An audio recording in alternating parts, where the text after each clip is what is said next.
Hello, everyone. Thank you for joining us for the second day of Crossing Wires. My name is Camila Colombo. I am the co-founder and co-director of OM, which is a non-profit organization dedicated to bridging between artistic practices and scientific research. Since 2 years, we've been partnering up with BrIAS to welcome artists in residency to join the fellows during the whole length of the program, with the idea of mixing it up a little bit more and to foster the creation of new speculative work. So in following the spirit of BrIAS and of his interdisciplinary approach, we do the same by bringing in artists that are selected through open calls.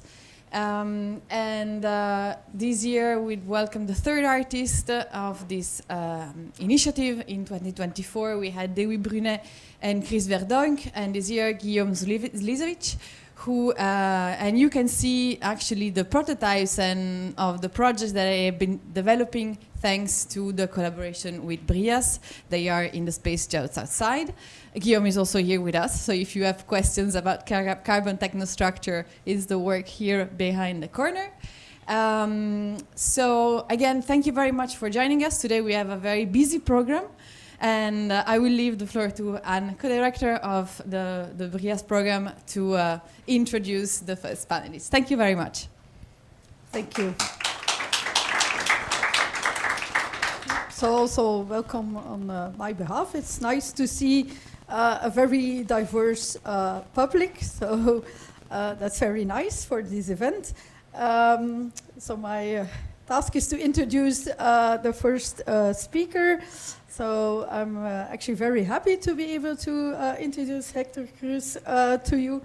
So Hector is a professor at UCLV, and if you wonder where UCLV is situated in Cuba, I advise you to go back to one of the previous lectures by Rafa Bellu, who is also here, where I explained where to find UCLV in Cuba. Hector is also the director of the ICT department service. I don't know what the exact name is of UCLV, where he is doing wonderful work. With really making the ICT infrastructure work in UCLV. I would call Hector even a magician. It's with his whole team and some are here present today. It's amazing what they do with and the equipment they receive to one of these projects, but also from national donations, also donations from the University of Ghent.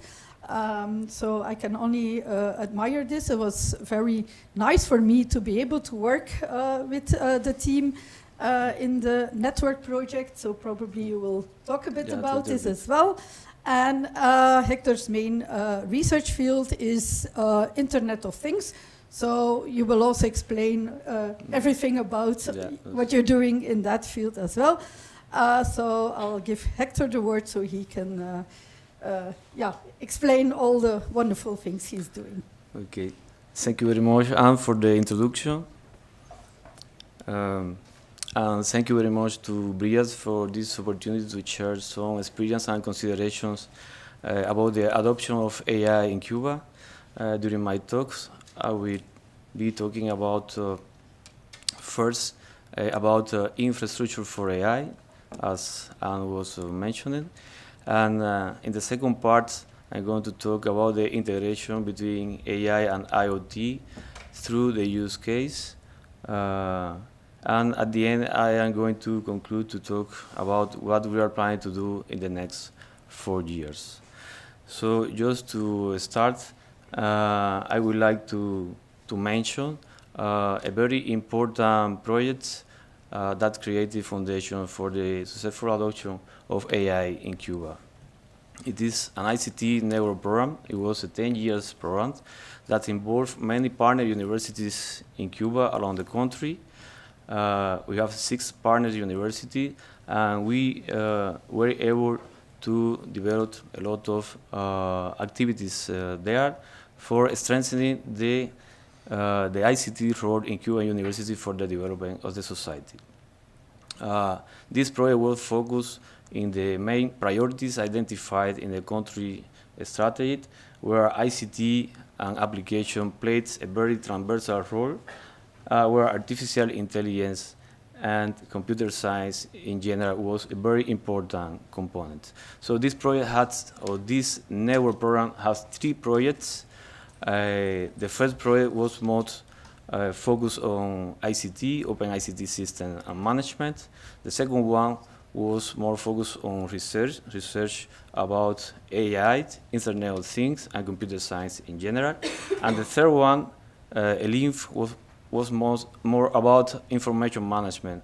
So it was about the creation of scientific repositories in partner universities, but just at the end of the project they started to work with research data management. But as we will see during the talk, data is an issue in developing countries. So I will start first talking about the infrastructure project for AI, because with its project we were able to develop ICT infrastructure in every partner university, and the most important thing is to make it available for all Cuban researchers. So we were able to create a national center for scientific supercomputing, something very important for the adoption of AI. We had the opportunity to integrate in international networks like RICAP, that is the Ibero-American Supercomputing Network, and to offer attractive service to CLARA. CLARA is the advanced network that interconnects all universities and research centers in Latin America. So HPC is something important, scientific computing is important, so I will briefly introduce you a little bit the main components about scientific computing ecosystem. The first, of course, is the user or research with the workstation that interacts with the cluster through the head nodes. So the head nodes of the cluster in the front end, you will find the login nodes for your authentication or to submit jobs to the cluster. In the back end of the head nodes, there will be a batch scheduler. So the batch scheduler is a module that receives your job request, and he will manage the computational resource.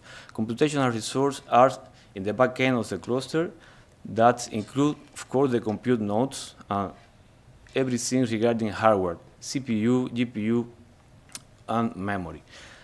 A scientific computing ecosystem has 2 kinds of storage, a general purpose storage for scientific application or for your data set, but also a low latency multiple access file system for computational purposes.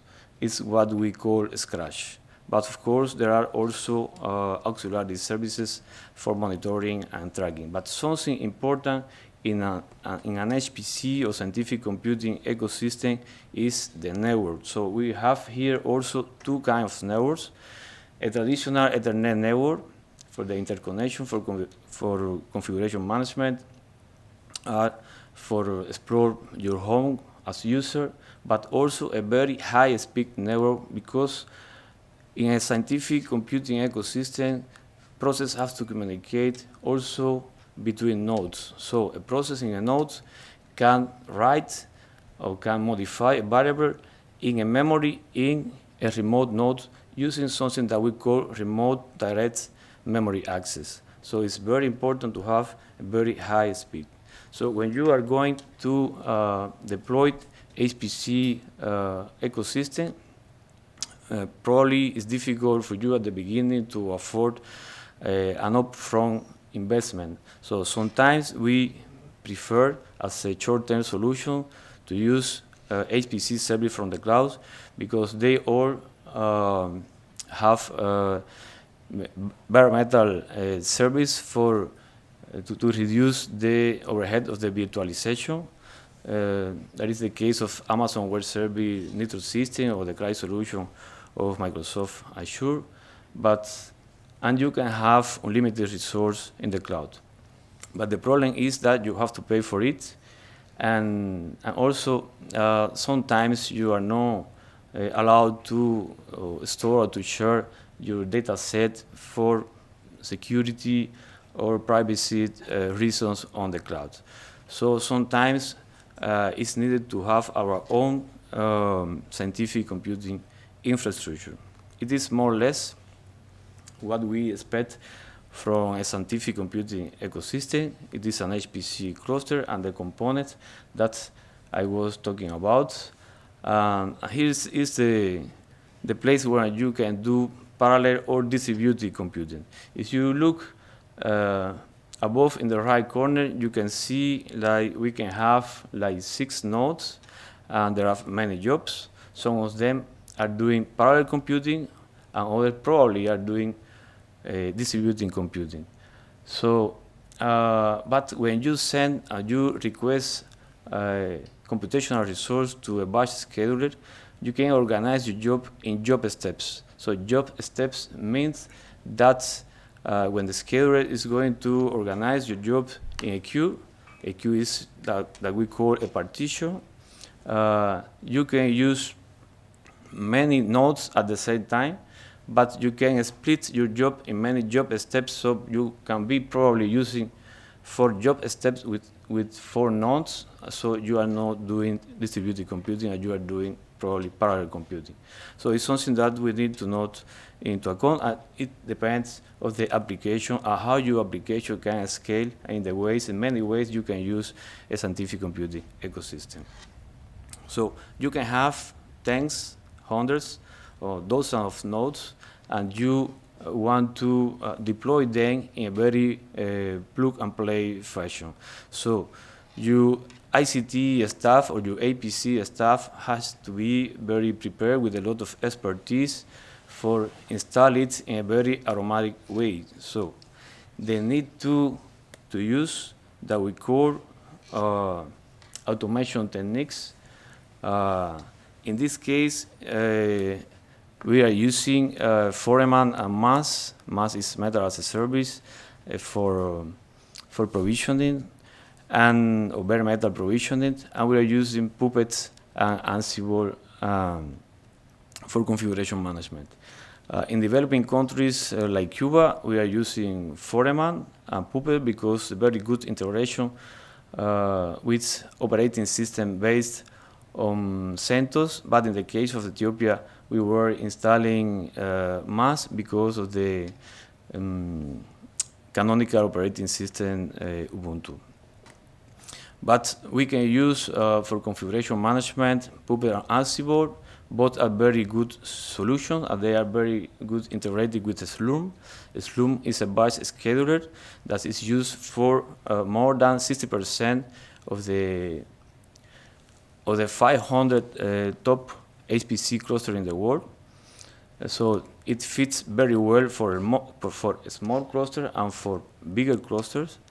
And during the deploy with Puppet or Ansible, you have to take into account that Puppet is an agent that you have to deploy in every node, and Ansible is agentless, so you have to take into account during the updates this consideration. So we also use LMOD because LMOD will allow you to load the scientific application that you want to use. You can use the version of your application that you want, only load a module or unload the module. And Easy will make easier the scientific computing software installation. There is a very big community, and we are integrated with them, so you can make use of this facility for an easy installation of scientific computing application. And you can have some users that have a lot of skill, and they prefer to use a console to just type commands and hit enter and to see the results. But there are other novel researchers that prefer to have like a graphical interface, and for that reason we are installing also Open on Demand. Okay, let's talk about what is really parallel computing. So when we talk about parallel computing, we are talking about memory. So we can have shared memory or distributed memory. So shared memory implies that you are doing something in parallel because you are sharing your memory with two processes. It means that they are working at the same time, so it is in parallel. So parallel computing or shared memory normally use open memory programming that we also call OpenMP or multithreading. It is something easy to start when you are going to develop an application using parallel computing, but the problem is that it's scaled only to one node. So you can share variables also, but you have to face problem that data race. The other thing that you can use is to use distributed computing or distributed memory. In distributed computing, you can scale to many nodes, but you have to face communication problems and synchronizations. So something important that can affect the performance of your application is when you are trying to develop software or scientific computing software. If you want to scale to many nodes, it doesn't mean that you immediately are going to receive a much better performance because you are going to face communication overhead and synchronization problems. Some synchronization problems that you can face are, for example, the late sender with sorry. The late sender when two processes are communicating and the received process has to wait for the transmission of the sender. Also, you can have the late receiver that is just the opposite, or sometimes the process can arrive in the wrong order, so they have to wait a little bit more. And when you are using collective communication, you should get a synchronization point, so all the process has to wait for the remaining ones. So sometimes when you see the problems that you can face using distributed computing, you prefer to use just parallel computing in a very powerful node. That is the case when we can include the GPU in your nodes. So the GPU is a very powerful hardware for parallel computing. But even in the GPU, you need to have a lot of memory and a lot of bandwidth, because even in a GPU, some threads, only the threads that belong to the same block can share memory. But in a GPU, you will have a grid with a lot of blocks, and the threads that are running in different blocks cannot share memory. So it implies more communication between the CPU and the GPU. And this communication between CPU and GPU also implies some overheads. There is a case when you have to communicate, or your application has to communicate too much between the GPU and the CPU. You have to use the PCI interface, and the bandwidth of the PCI interface is not a very high bandwidth. If we take a look to the evolution of the GPU cards, we can see how many CUDA nodes we can have. For example, almost 70,000 cores. It's very good, but for AI application, something important are the tensor cores. And if we compare, they are more or less, the difference is less than 100 tensor cores. But if we look here, the bandwidth, we can see a very high bandwidth for the communication between GPUs. So to scale with more GPUs in an array, you can have 900 gigabytes per second bandwidth. It's very high bandwidth. But when you take a look to the PCI, that is the communication between the GPU and the PCU, you can see that the bandwidth is lower, 64 gigabytes per second or 128 gigabytes per second.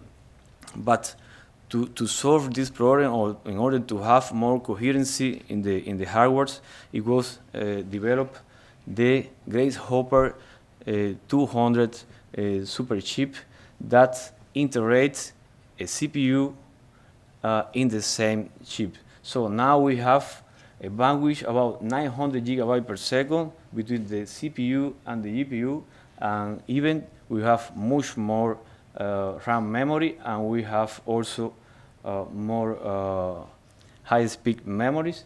And the communication with the CPU is through, or the external CPU will be now like 4 times faster. So that is the reason why we can have a very powerful parallel computing to try to avoid distributed computing. But even with very powerful parallel computing, with the boom of LLM and generative AI, it seems that distributed computing will always be needed, because this is an example of the model training by Meta. So they use more than 20,000 NVIDIA H100 Hopper GPU, so a lot of GPU. So in the previous slide, we saw that we can scale only to 256 GPU cards. So it means that it's needed to continue doing distributed computing. But coming back to the local context in the European countries, I would like to show an example with the hardware that we really have. What we can advise to our researchers when they are trying to run or to train their models, to the AI models, and they request all the time GPU. Okay, so this is an example of shared memory with CPU and GPU, and we can see how the application in CPU scale also very well. Okay, and it's not the same in the case of the GPU that we were using. But even the case, if we compare the performance of the GPU is 4 times faster than the performance of the CPU, but the cost is very high because we have only few GPUs like this, but we have a lot of servers with CPU like this. So we have about 320 servers like this, just 4 GPU like this. So now the researchers can compare and know what they can do if they prefer to be long time in the queue waiting for the GPU, or they can directly go to use the enough CPU resource that we have. There is another example. Now we were using distributed computing, and of course we can have a very good comparison in a border where sometimes we can have better performance using a little bit more CPU than a single GPU. But of course, we also include in the experiment the Volta GPU that is more powerful, and even 2 servers, and it scales also very well. So we did that with a very well-known deep learning model for a convolutional neural network with 50 layers and a very well-known data set, and it was the result. So in this case, we can advise to our researchers that they can immediately start to use a CPU because it scales very well, and not to wait for GPU because sometimes it's very expensive hardware that they are demanding, and we can have enough hardware available for them. So we can conclude about the first part of infrastructure for AI, that we need more knowledge about MPI for distributed deep learning, so it's needed. And we should explore more about new framework for distributing computing, like Horobot. Horobot is a deep learning and training framework that use the more common deep learning libraries used for our researchers, like TensorFlow, Keras, and PyTorch. And it's said that it makes distributed deep learning fast and easy to use. And more interdisciplinary work and support are needed through the integration between the supercomputing team and the AI research groups. So it is just an example when we launched the birth of the HPC network, the Cuban Center for Academic Supercomputing. It was here in Brosa in 2017 during the FOSDEM event in the ULB campus. This network interconnects many supercomputer centers in Cuba, one in UCLB, the other in Oriental University, and the third one in Cuba Pharma. Cuba Pharma is a consortium that have about 30 cutting-edge enterprise about biotechnology. So we were able to develop this kind of HPC network that was integrated in RICAP. RICAP is the Ibero-American supercomputing network. So we started to offer service to Cuban users so in Cuba and also to other users abroad. And the Cuban users or researchers were able to use HPC facilities from other countries. And we received a very big support for Hewlett Supercomputing Center and the France Supercomputing Center and also the Barcelona Supercomputing Center. They sent specialists to Cuba and we were able to train our people to develop such infrastructure. And just a couple of examples about the application of HPC for energy and health applications. And finally, we can see the ICT infrastructure at the UCLB. But we also install a hardware infrastructure in many partner universities.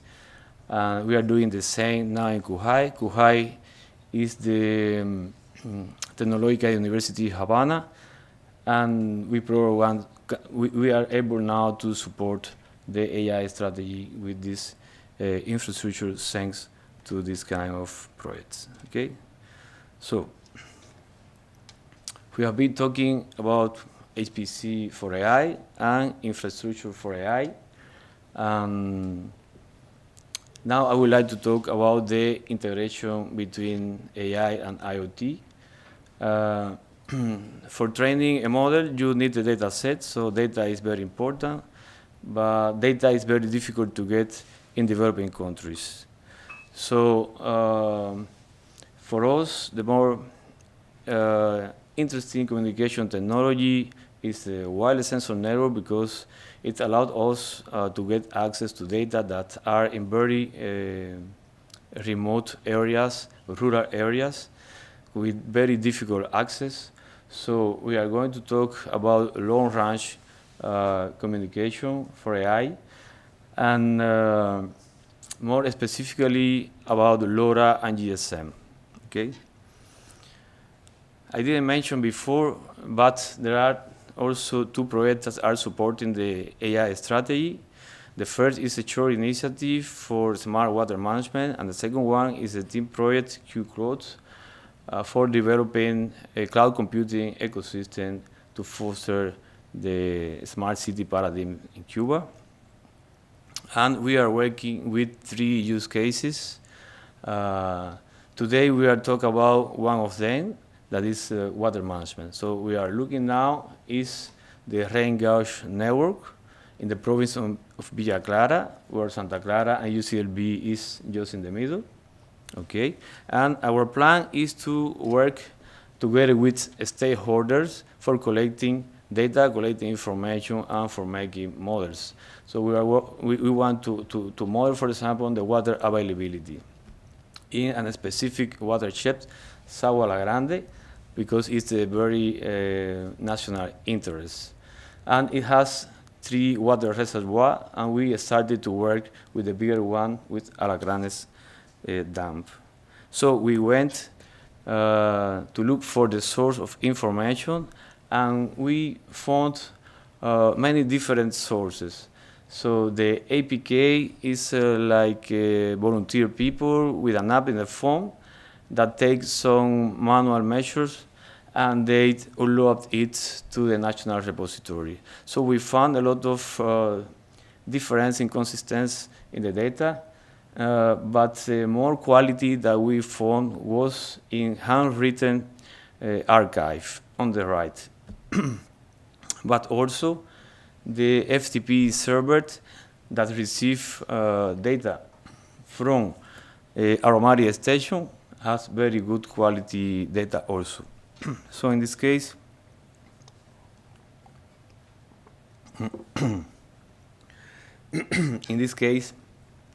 we were more interested in aromatic hydrometry station, so we went to that place to see the technology that they have there.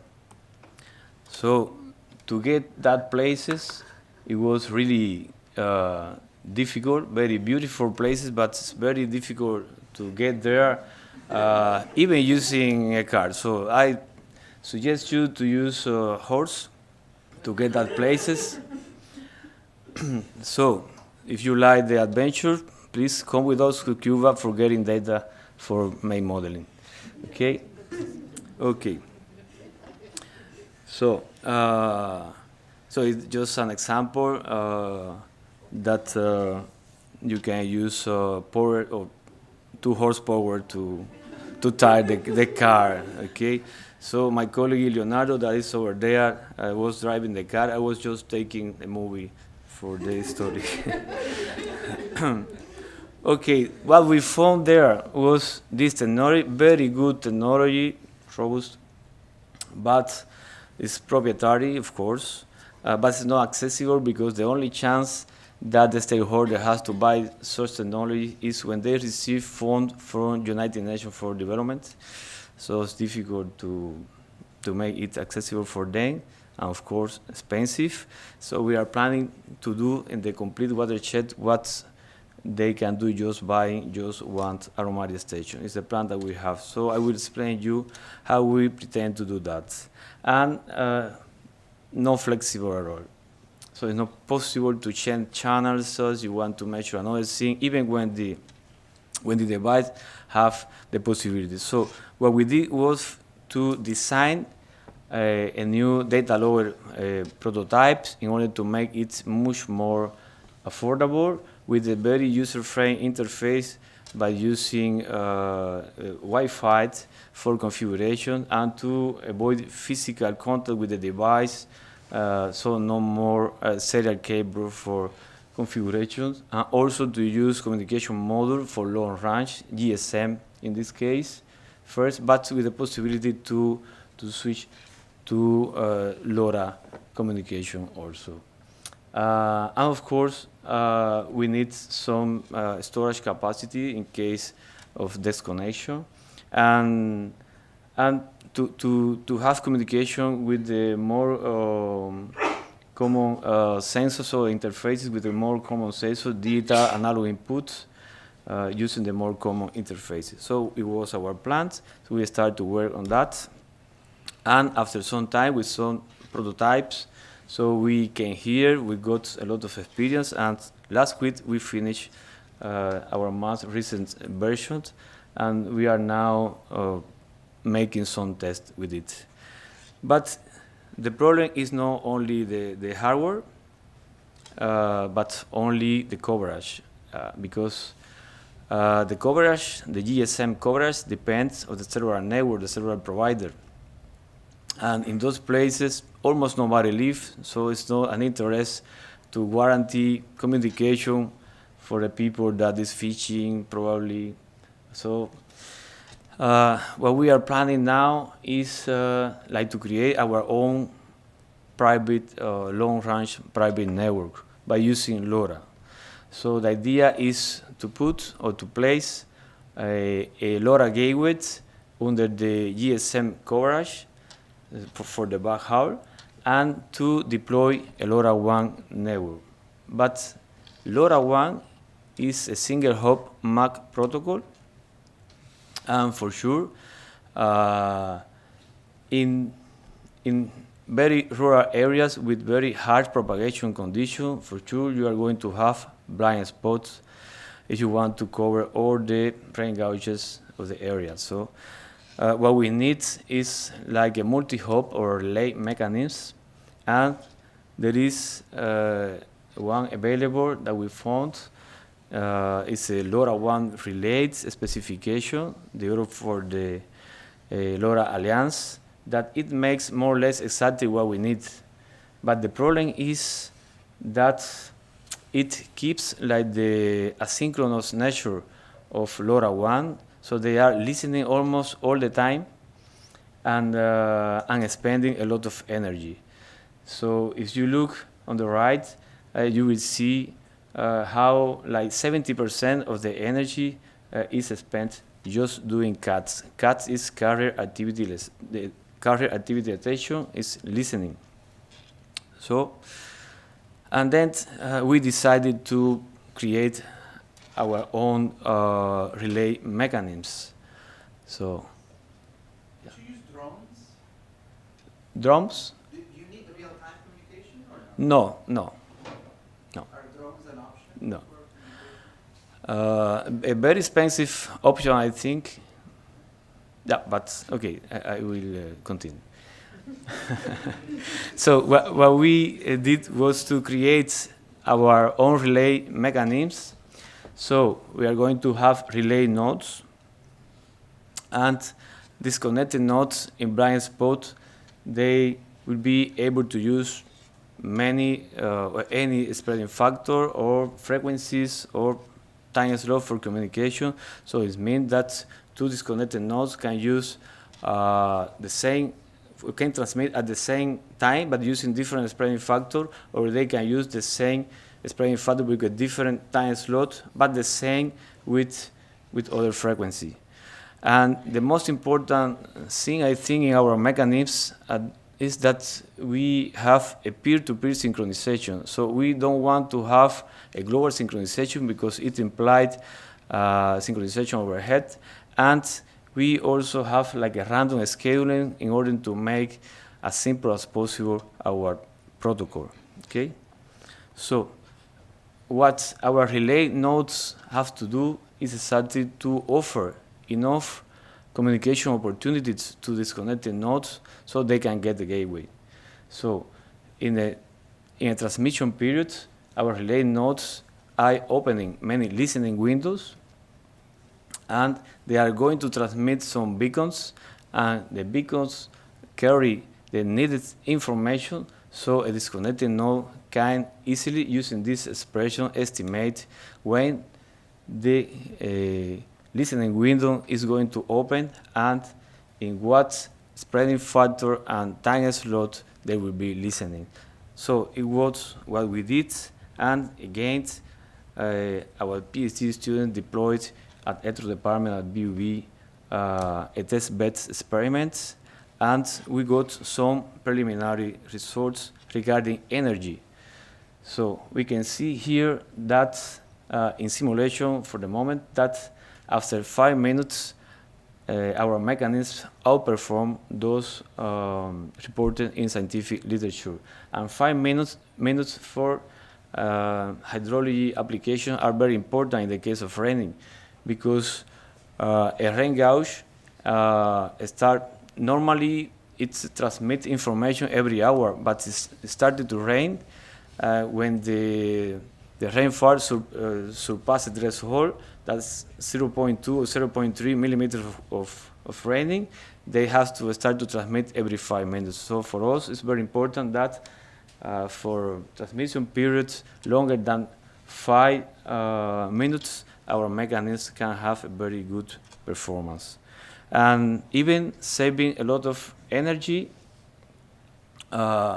we can have a very, I think, a decent packet delivery ratio. So we got a packet delivery ratio above 98% in most of the cases. That is very good. And we are only open 25 listening windows. So it means I'm doing 2 cuts. So it means that we are doing 50 cuts comparing with LoRaWAN relay that is doing 3,600 cuts. So that's the reason why we are saving some energy even when we have to transmit some beacon for synchronization. But okay, how many devices we are going to build in order to have a very good characterization of Sabana Grande Basin? So we sent back to our colleague Eduardo Puy to the stakeholder to look for this handwritten archive. And he took many pictures, okay? And he used an AI for a digitalization process, and he was able to collect like 5 years of data.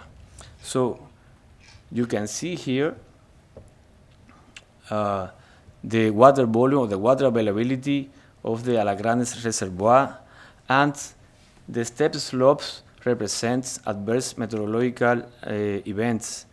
So if you see, so here we can see better. It means that probably hurricanes, so we have 2 hurricanes and a tropical storm.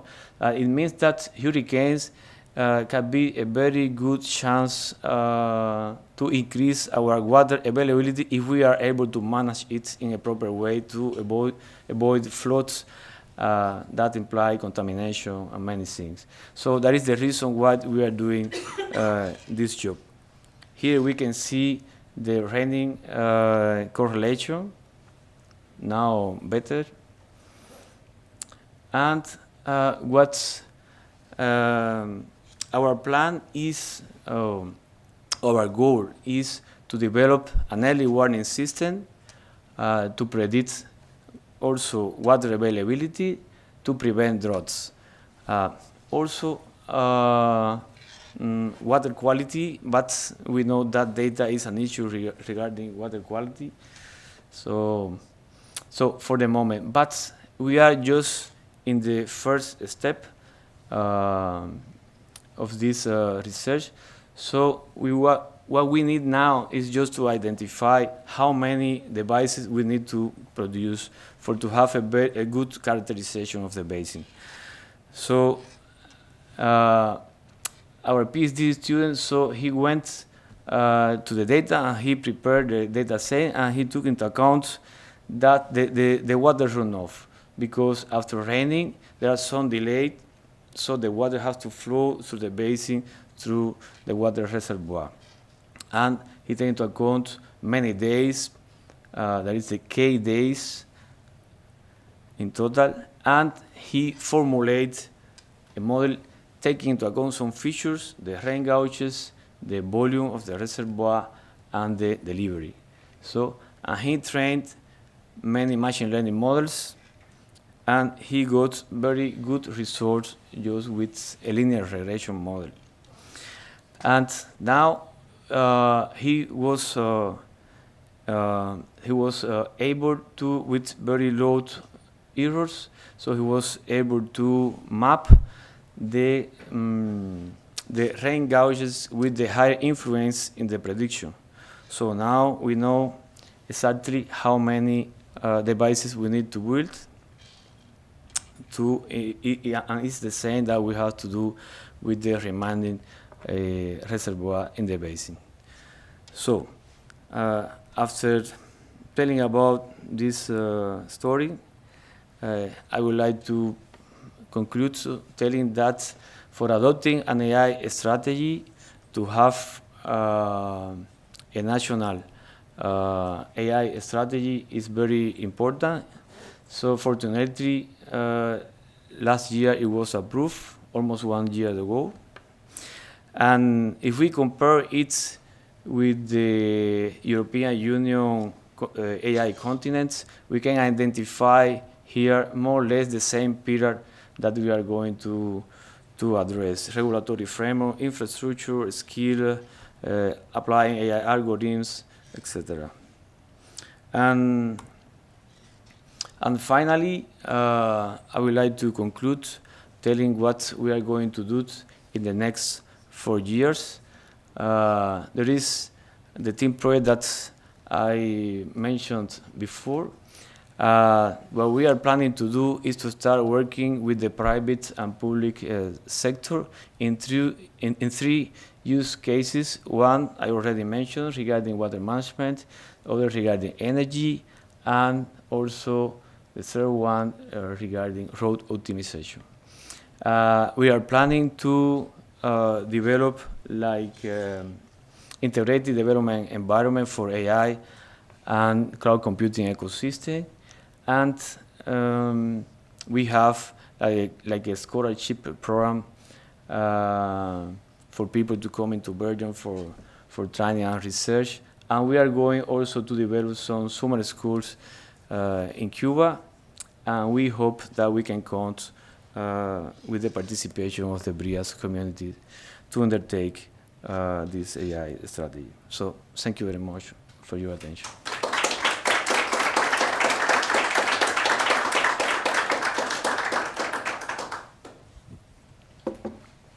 Questions?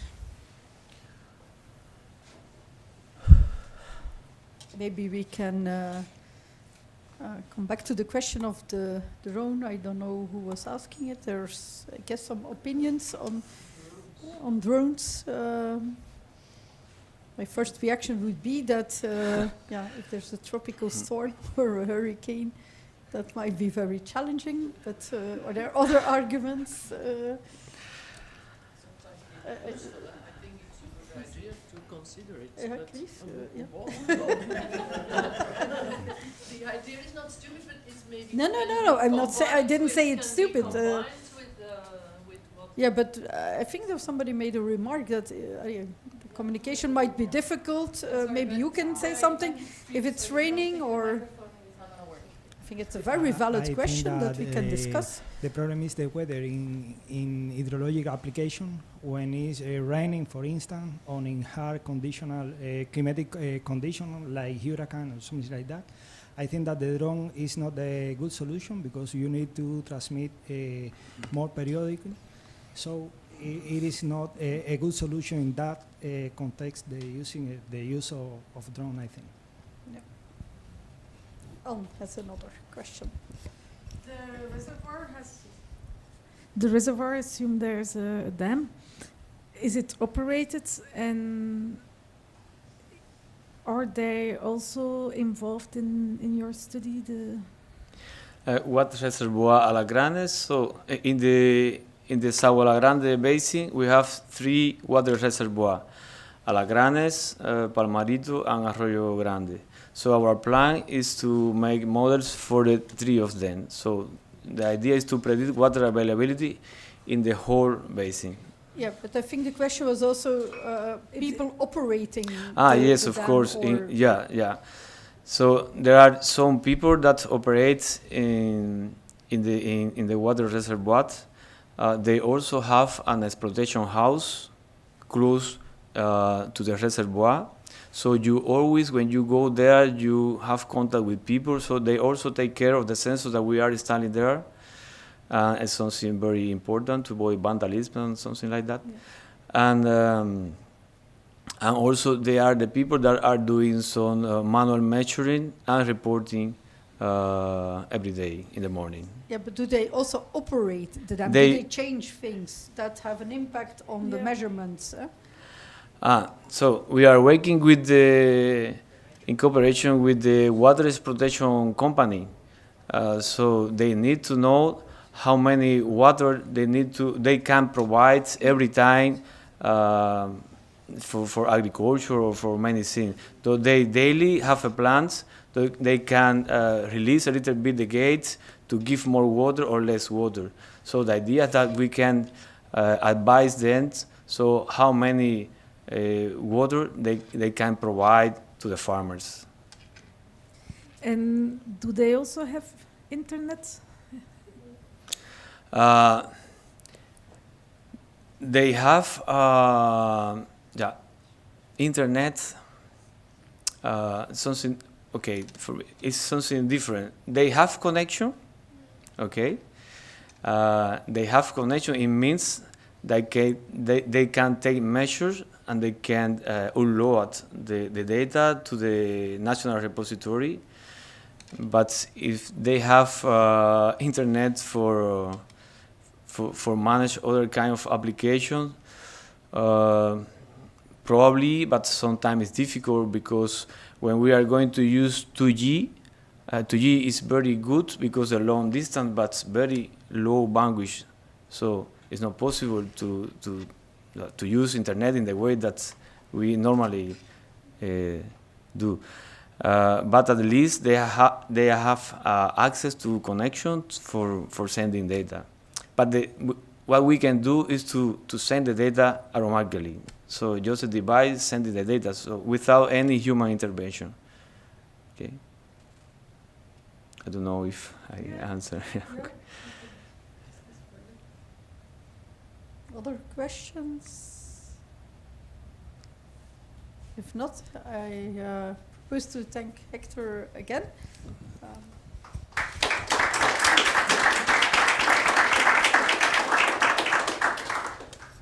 And I don't know if there's Yes, a break now or... We have a coffee break until 2:30, when Professor Wille Zuidema and Marianne, I hope I pronounced it well, Cruz of the University of Amsterdam will give a talk on vicious and virtuous interaction between art and generative AI.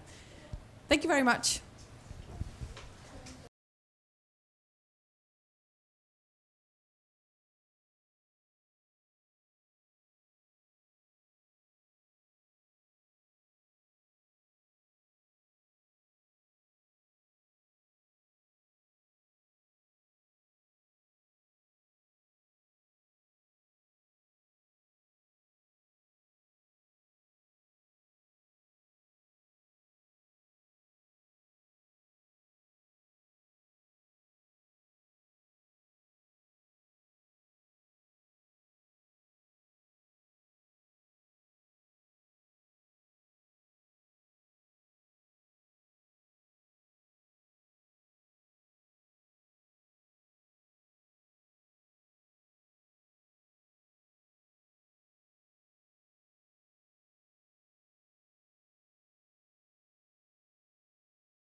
Okay, so welcome back for this second talk of today. Here as well, I introduced also a few weeks ago already Willem Zuidema, who actually did his PhD at the AI lab long time ago, but is now affiliated with the University of Amsterdam and is one of our BrIAS fellows. So a few weeks ago, he gave a very interesting talk about large language models and how they can encode certain aspects of language. If you're interested in that, please go back to our previous recordings. Today, it's going to be more how AI can connect to art, and actually AI in the past, had always a connection with art. I remember that at the AI lab, we also had in the past a composer. So people at the lab were studying connection between AI and music. Today, it's different kind of art, I suppose, but Jelle will talk about this. Marianne de Heer-Kloots, who is also present today and is hiding, was also mentioned in the previous talk. And part of her research was also mentioned then. So it's nice to have you here today with us. And I also see a third name, Antoine Bertin, on the slide. So I think Jelle and Marianne will also refer to him in their talk. But of course, I leave it up to you to explain for the connection you have explored between AI and art. We're very eager to hear about this. Thank you, Anne. Yes, so I'm an AI person. I am an associate professor at the University of Amsterdam. And we're here now for this Crossing Wire event, this little festival at BrIAS, to talk about sort of to try to make a bridge between sort of the science world of artificial intelligence and the art world. And the interactions between these two worlds are many. But not all of them are equally virtuous. So we'll talk a little bit about the vicious interactions between them, as well as highlight some of the wonderful things that can happen when you bring these two worlds together, when you build a bridge between these two worlds. Now, as I said, my background very much is on the technical side of building these kind of systems, of studying how these systems work, and I've been extremely busy in the last couple of years, as you can imagine. Like if your field is language models, then 2.5 years ago was quite a watershed moment for sort of the public reception of our work, with the launch of ChatGPT, and then all of these other models followed soon after. And since then, I've been asked to give many sort of public understanding of science talks, public lectures about sort of how does this work. And so some of the slides that I've been using are, for instance, the following, where I used an example from my colleague Ethan Mollick, who had sort of the genius to ask Bing, the Microsoft's chatbot, the following question: write the first chapter of Genesis as a corporate memo. And now that's a fun thing, and you see that he can actually turn ChatGPT or Bing here into sort of almost like a comedian.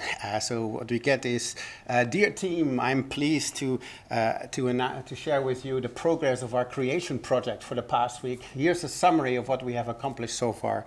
On day 1, we initiated the light and darkness differentiation process. We branded the light as day and the darkness as night. This was a major milestone for our project. We see here generative AI getting into sort of the business of making funny versions of the Bible here. When we ask it to translate poetry, it does actually surprisingly well. So this is a very famous poem from Dutch literature, Denkend aan Holland. And it's translated into English as, thinking of Holland, I see wide rivers slowly flowing through endless lowlands, rows of unimaginable willowy poplars standing tall like high plumes in the distance, and in the vast space sunken, the farms scattered throughout the land, groves of trees, villages, knotted towers, churches and elms in a grand union. I don't know about you, but I find that actually very beautiful poetry. So this is ChatGPT getting into the business of poets. When I then explain to people sort of the history of our field, I often have used this slide from showing trying to explain to people this didn't come out of the blue when you were in this field. So in 2015 already, this sort of attempts for LSTM language models to sort of imitate Shakespeare was already going around. And in the last couple of years, we've seen generative AI ingress in all kinds of other art domains. So we've got of course, the sort of trying to be photographers or comic designers or creating fake news here with photographic photographic evidence of the moon landing as is filmed in a Hollywood studio, or this sort of cheesy pulp photographer with a very extensive prompt, and we get this sort of completely artificial image. Now, you have seen all of these examples, and maybe you have also had this question in your mind, like, why do AI people love art so much? Huh? So why do AI engineers love art so much? And then when you start reflecting a little bit on this question, you realize that's actually the wrong question. I mean, they use art in there, and I have used art in my talks because it's immediately clear. As it makes for good, more beautiful slides, and it's immediately clear what kind of data this is. But what AI engineers really like is not necessarily art, but they like data. Right? So, and so the question should be, why do AI engineers love data so much? And actually, that's still the wrong question, because I think the question would really be, why do AI engineers love so much data so much, right? And to appreciate like why it is that AI needs, this current generative AI needs so much data, it's useful to sort of like dive into a little bit in like what the process is by which we teach these models sort of the magic that they are capable of. And to really experience this, I want to make this build as a workshop a little bit interactive. So I want you to sort of engage with me in this little game of sort of predicting the next word, right? So if I give you sort of as a sort of to get started, I give you some like the lyrics of a song I really liked, and I've been listening also in my stay in Brussels to a lot of francophone singers and in particular bruxellois singers. So one of the things I've listened to is On n'a pas les tours de New York, on n'a pas de lumière du jour, 6 mois dans l'année, and then on. Now, can you predict what the next word is going to be? N'a pas, probably, right? You just heard twice, on n'a pas, so you can probably predict it once more. And can you predict what comes after that? Maybe you know the lyrics, but we can sort of like, on n'a, that makes sense, and then, on n'a pas Beaubourg ni la Seine. All right, did anyone get that? Right, so you see that if you hear Beaubourg, maybe you have a chance of getting La Seine, right? Because you're reminded of Paris here. And maybe we could play this whole game. We could continue. On n'est pas la ville de l'amour, mais bon, vous voyez. Et sûrement que dès ce soir, le ciel couvrira une tempête, mais après l'orage, avec des bières, les gens feront la fête. Bruxelles, Je t'aime, right? So this is a song from Angèle, and it goes on and singing the praise of Place Flagey and other places here in Brussels. Okay, this is what we can do. We can play this game, and if you do this seriously, you see that you're actually really good at it. We are often very good at predicting what the next word is going to be, which is kind of weird, because why would you say it if everyone can already predict it? Of course, after a few steps ahead, it gets more difficult.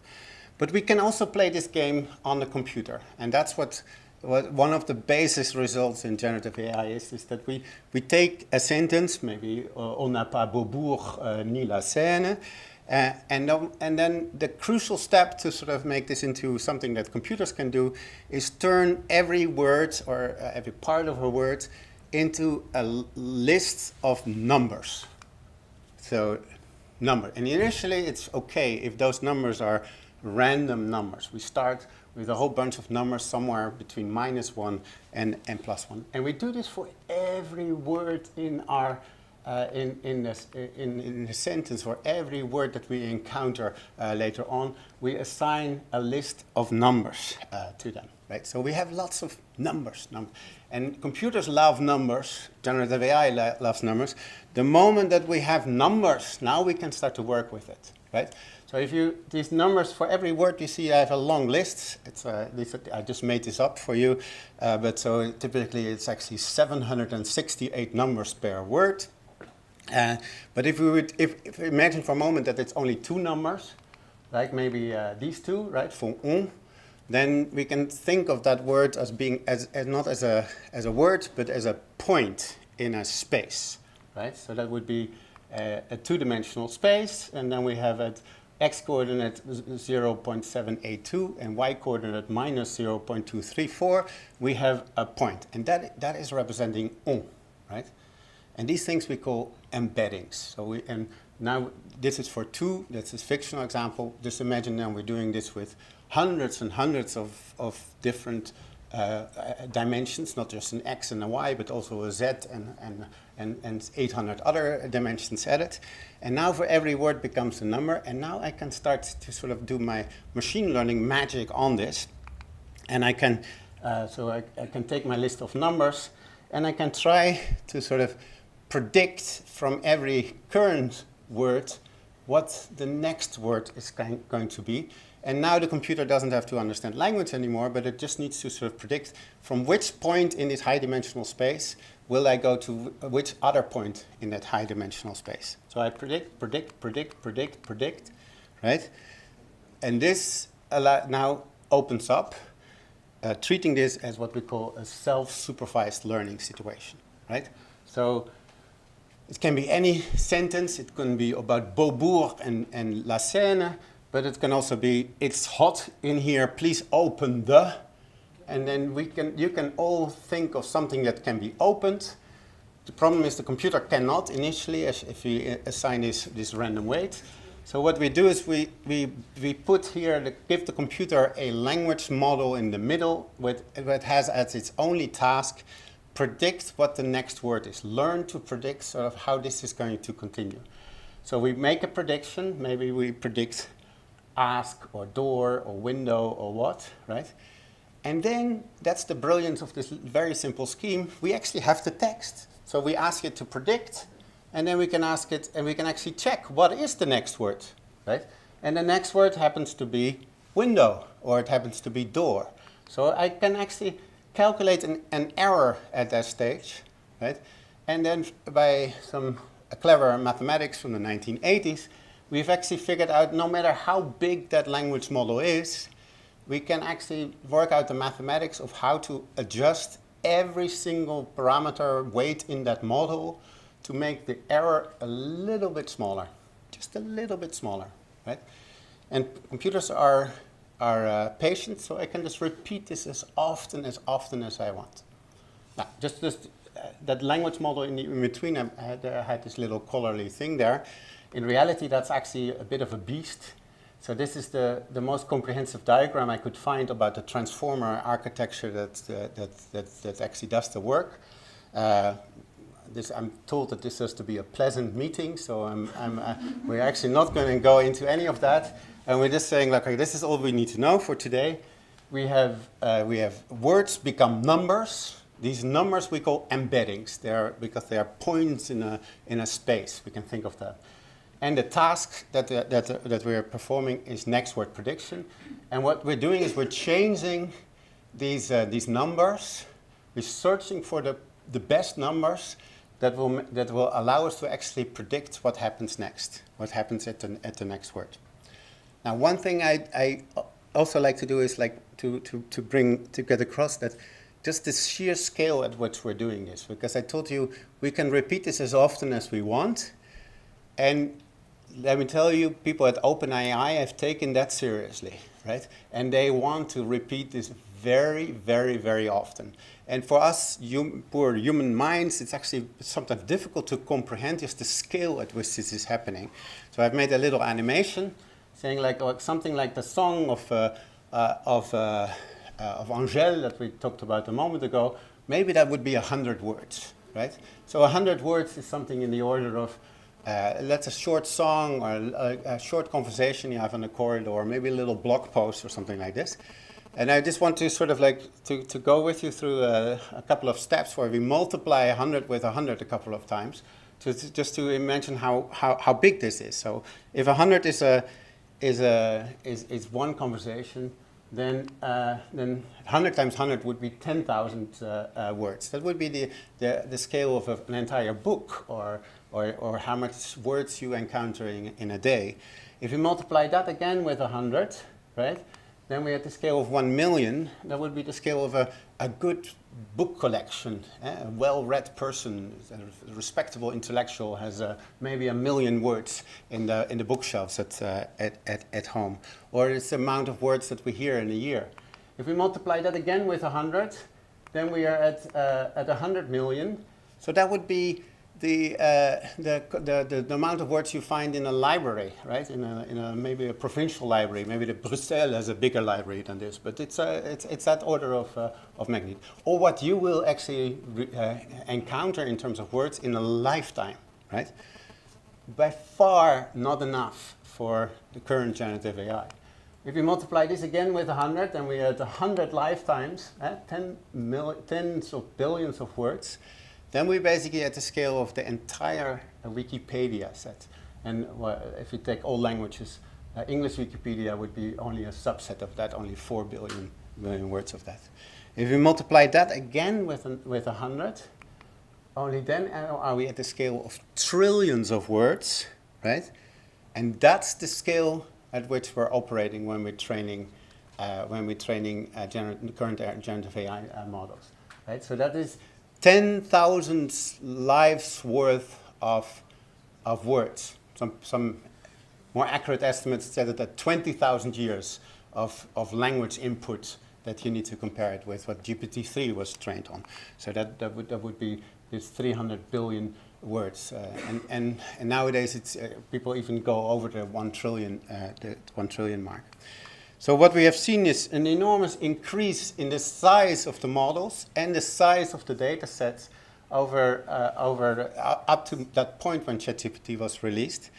And then that just gives extremely big models that have seen everything is on the internet, including quite a lot of artwork, but also lots of other boring data. Right. Okay.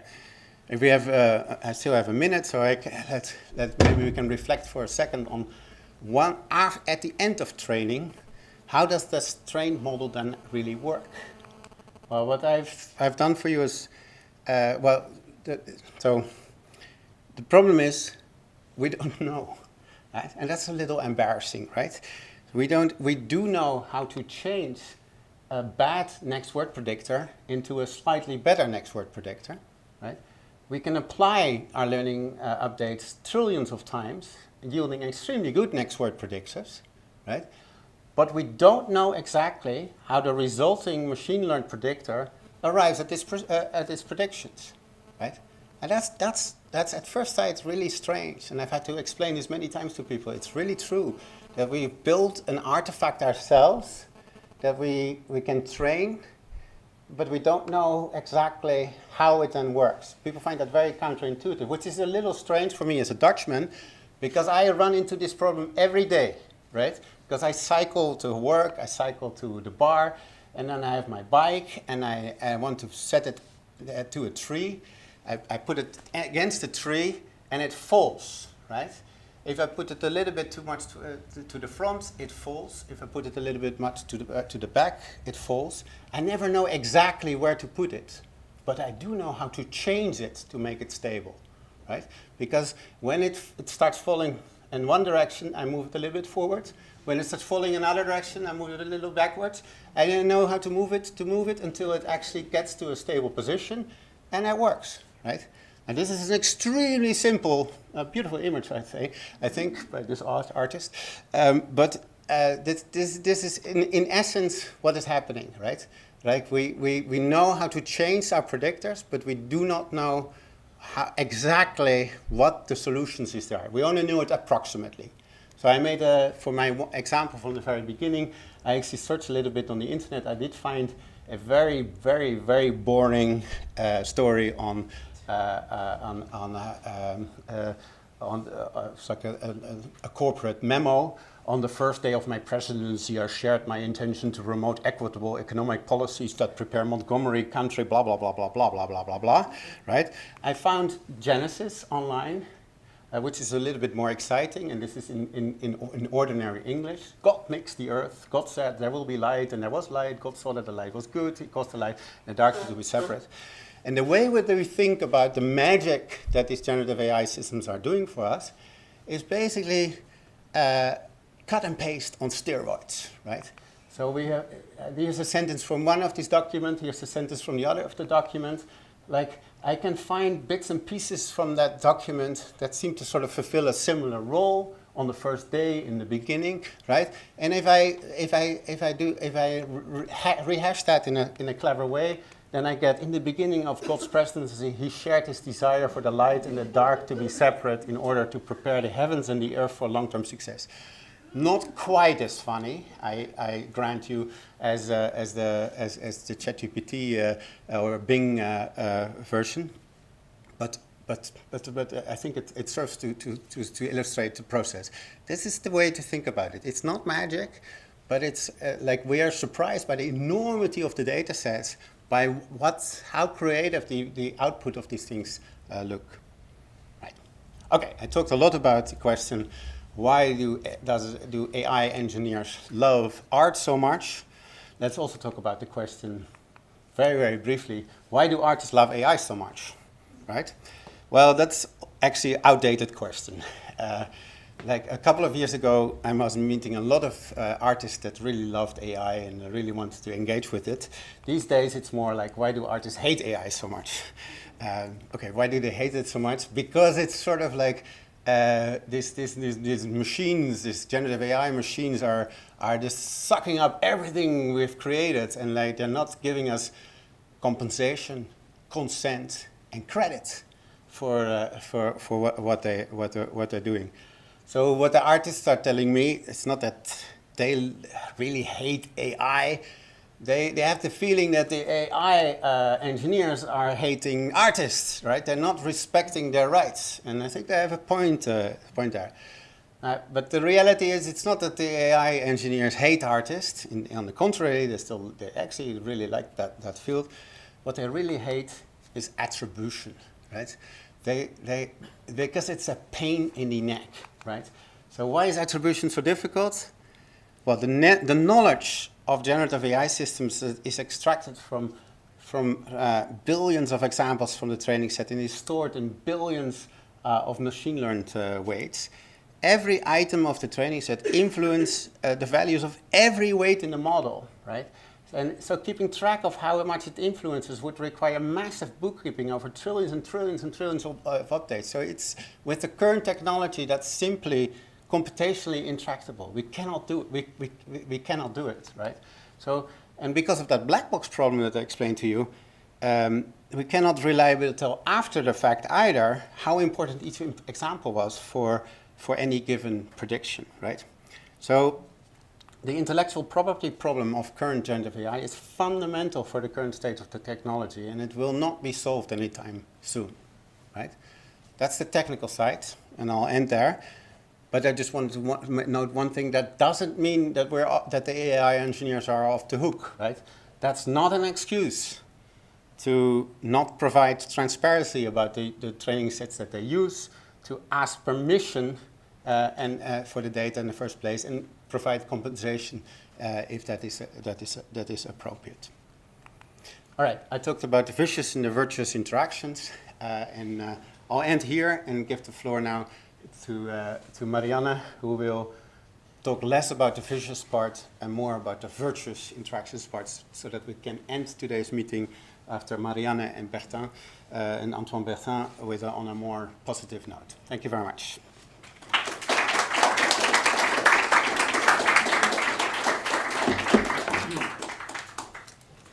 Hello. Sorry for hiding backstage there the whole time. It does make me feel more like an artist already. Let me just try to connect.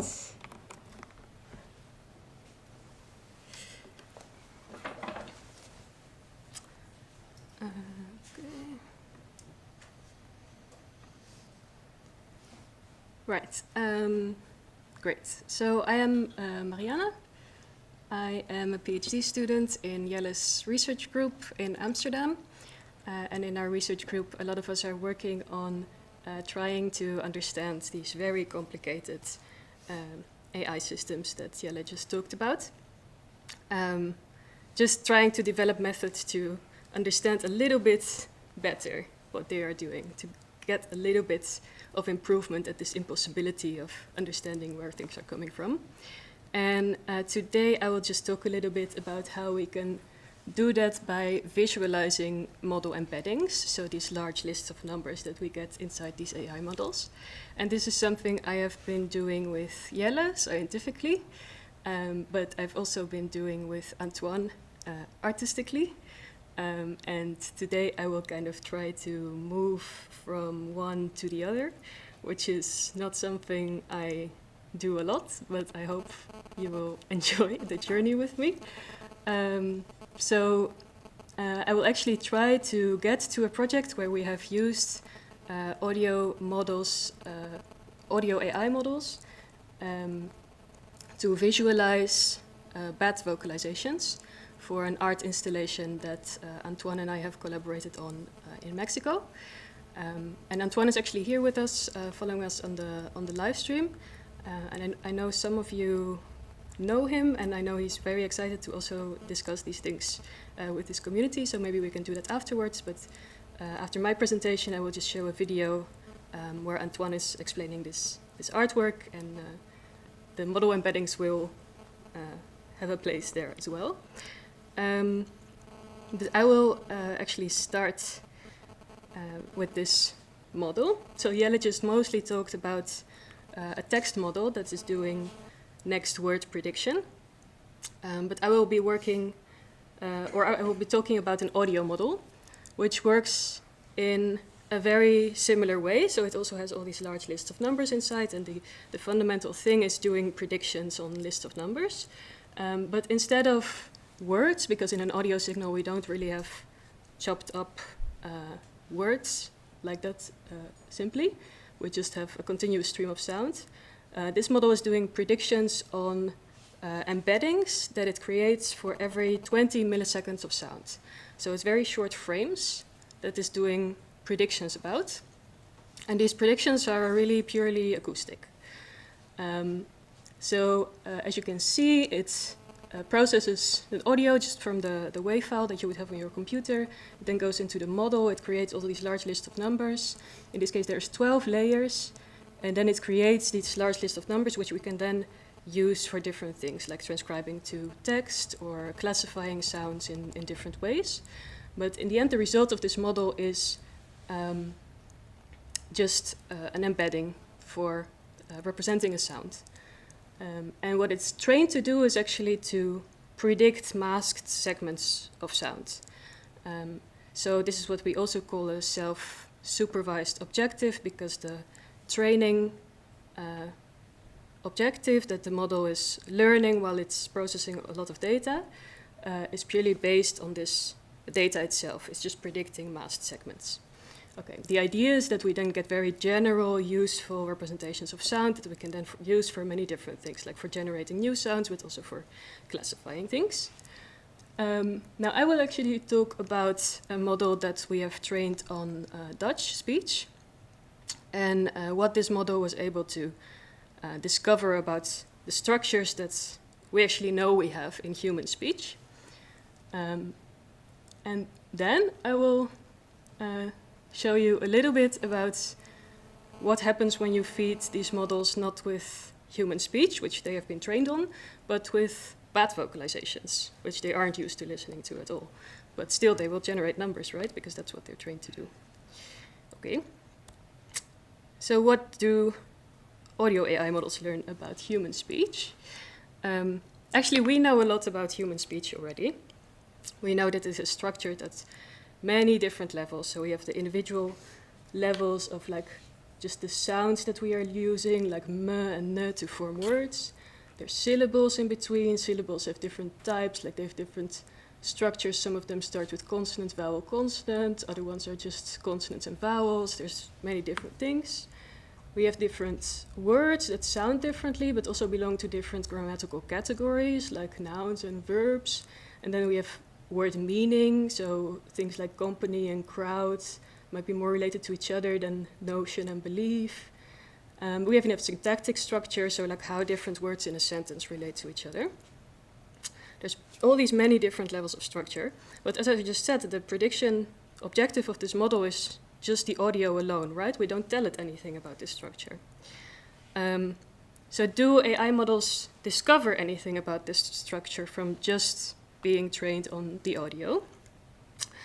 Well, to find out, we have trained this wave-to-vec-2 architecture on 960 hours of Dutch speech in total.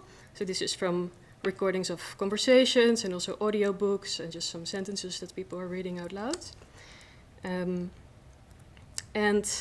I will now show you a little bit about how we can then find out whether these embeddings encode anything of these like interpretable structures in these very large lists of numbers.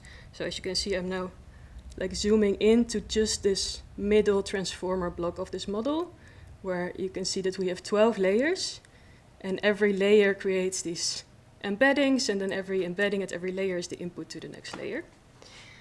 Now what we actually do to try to find out what information is encoded in these layers is we train a kind of helper model, so like an auxiliary model, to look for the bits of structure that we know that are there. And the way we do that is we kind of try to find subsets of these embeddings, so subsets of numbers, where we find that the differences between those numbers are actually encoding differences between, for example, individual speech sounds. So this doesn't need to be the case for all of the numbers in this very large embedding, but it could be some of them. And we try to get this auxiliary model to find, like, at which layer can we, for example, detect this phonetic structure well. And we can do this at every layer. So it's at the 4th layer or at the 5th layer. And we can do it for many different kinds of structure. So I will now just show you some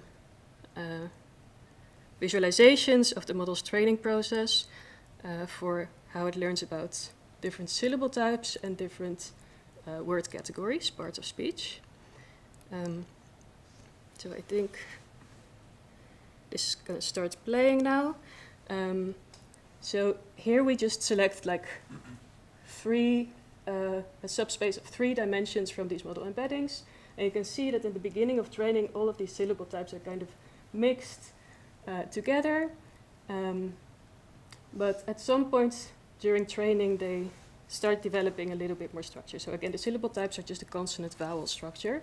So for example, for CV, we have t, b, and l, and for CVC, we have ver, der, luk, and for CC, we have kunt, ders, rent. So it's not full words, although they can be, but just syllables that make up words. And you can see that at the end of training, syllables that are the same type are closer together in this subspace. So the model has learned something about this, and our auxiliary model was able to detect it. And we can do something similar with grammatical categories. So here we have just the 4 categories, adverbs, nouns, verbs, and adjective, and we're just looking at layer 7 now. And you can see that at the beginning of training, the model is mostly learning about the sounds of speech, so really just trying to get a useful representation of sound in general, and also other things that it has to do is, for example, distinguish between different speakers and all the other information that is there in speech sounds. But you can see that at the end of training, these things also start to move apart a little bit more, and we can get some kind of clusters for different word categories. So we did a whole bunch of analyses, also other types, for different levels of structure, and we actually found it in the final trained model. We have this interesting distribution over layers where each level of structure peaks. So we have acoustic structure very close to where the actual audio comes into this model, so that makes sense. Then we have phonetic structure, and then syllable form is kind of in between all the individual speech sound things and the word form things. And then actually everything on the word level seems to be very close together. Okay, so this is trying to understand what AI models do with a signal that we actually understand quite well, because I'm using it right now and you understand what I'm saying and we know what we do with speech. But what do AI models hear when we give them bat vocalizations? So for this, I will go to the greater sac-winged bat, which is a species that lives in Central and Southern America. And looks like this. I hope I also have sound. Yeah, it's a bit maybe quiet. But the vocalization you just maybe heard was actually territorial song. So this is one of the vocalizations that this species does to defend its territory, and there's many interesting things about it. For example, it consists of different syllable types, and these bats actually learn these songs from their conspecifics, from tutor males in their colony.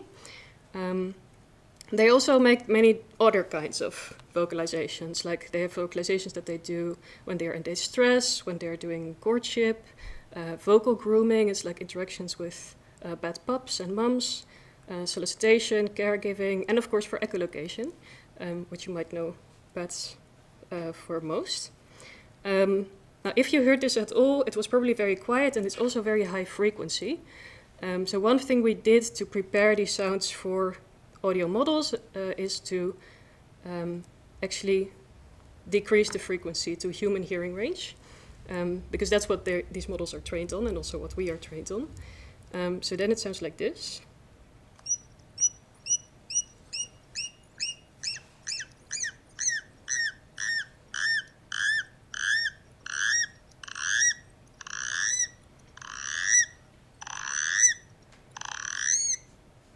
Okay, so you can hear that some of the sounds at the beginning sounds a little bit different than sounds at the end. So the beginning sounds are a bit high-pitched and shorter, and the sounds at the end are more stretched out and rougher.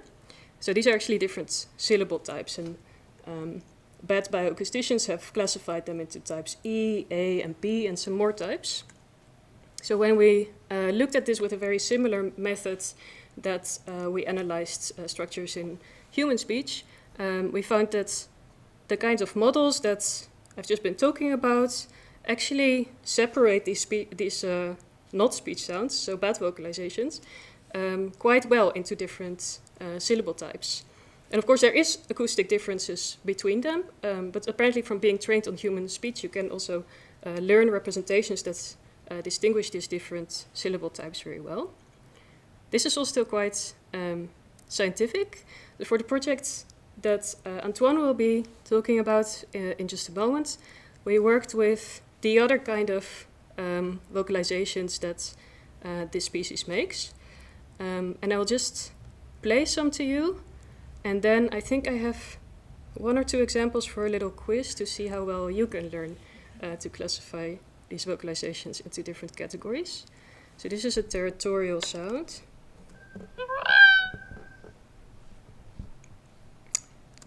This is caregiving. Distress.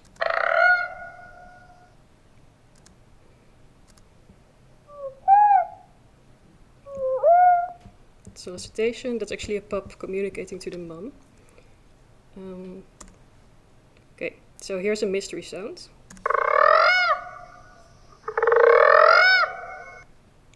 What do you think? Territorial? Okay, you're right. So you are also able to guess bad sound vocalizations quite well, given just 4 examples. Here's another one.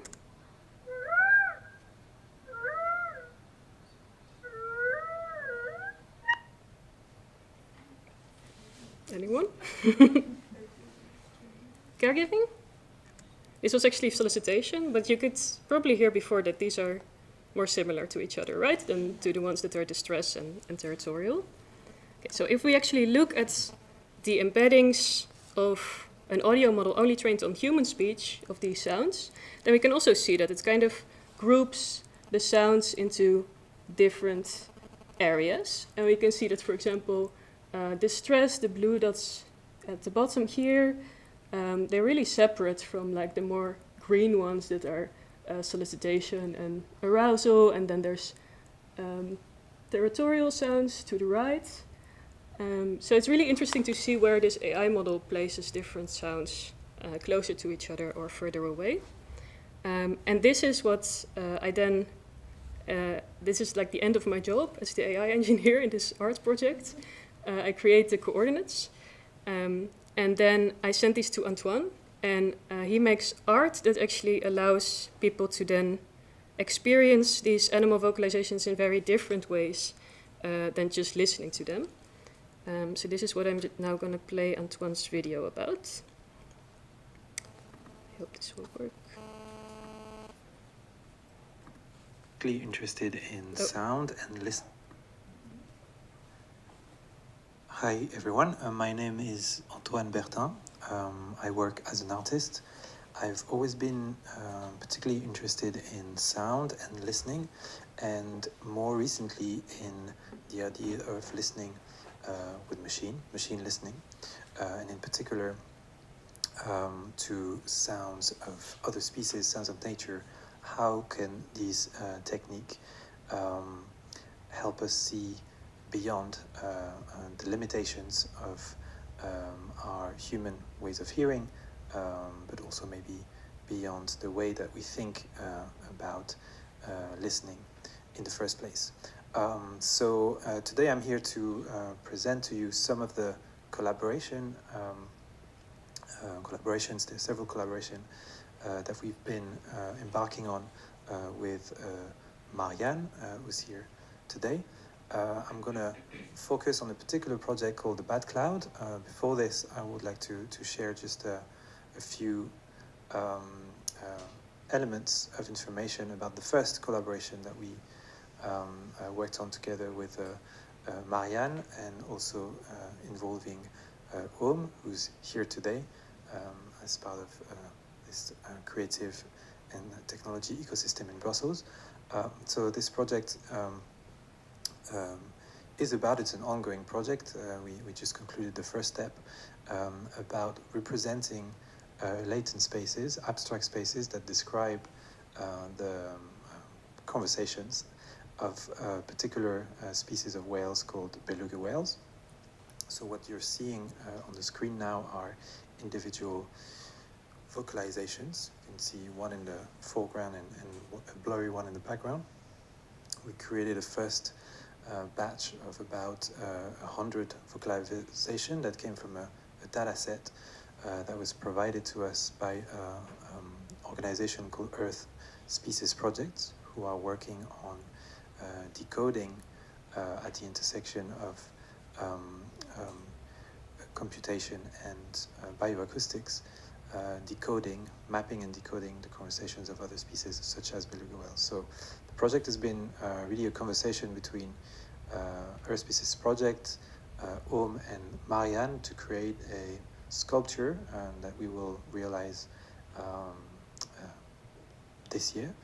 A sculpture that help us engage with latent spaces and the structures of language of another species, for example, in ways that goes beyond looking at a spreadsheet, but involves perhaps walking into the projection of a data set, exploring this data with intuition, etc. And so what's beyond this, and this is what I'm going to focus on today, is can we, at the intersection of art and technology and science,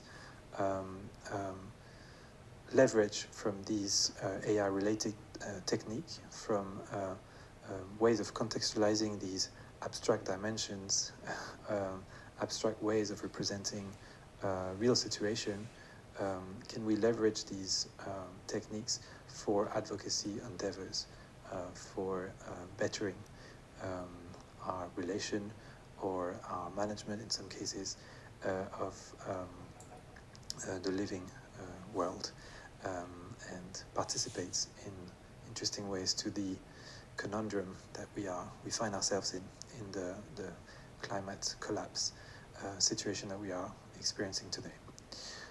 So now that I've introduced our first collaboration together with Marianne, I'm going to focus on a project that's a little bit more advanced, so I can show you the results of such collaboration. Although the project will be finished in August, I will be able to show you most of the principles. The project is called the Bat Cloud, and as you might have guessed, it's a project about bats, and more precisely about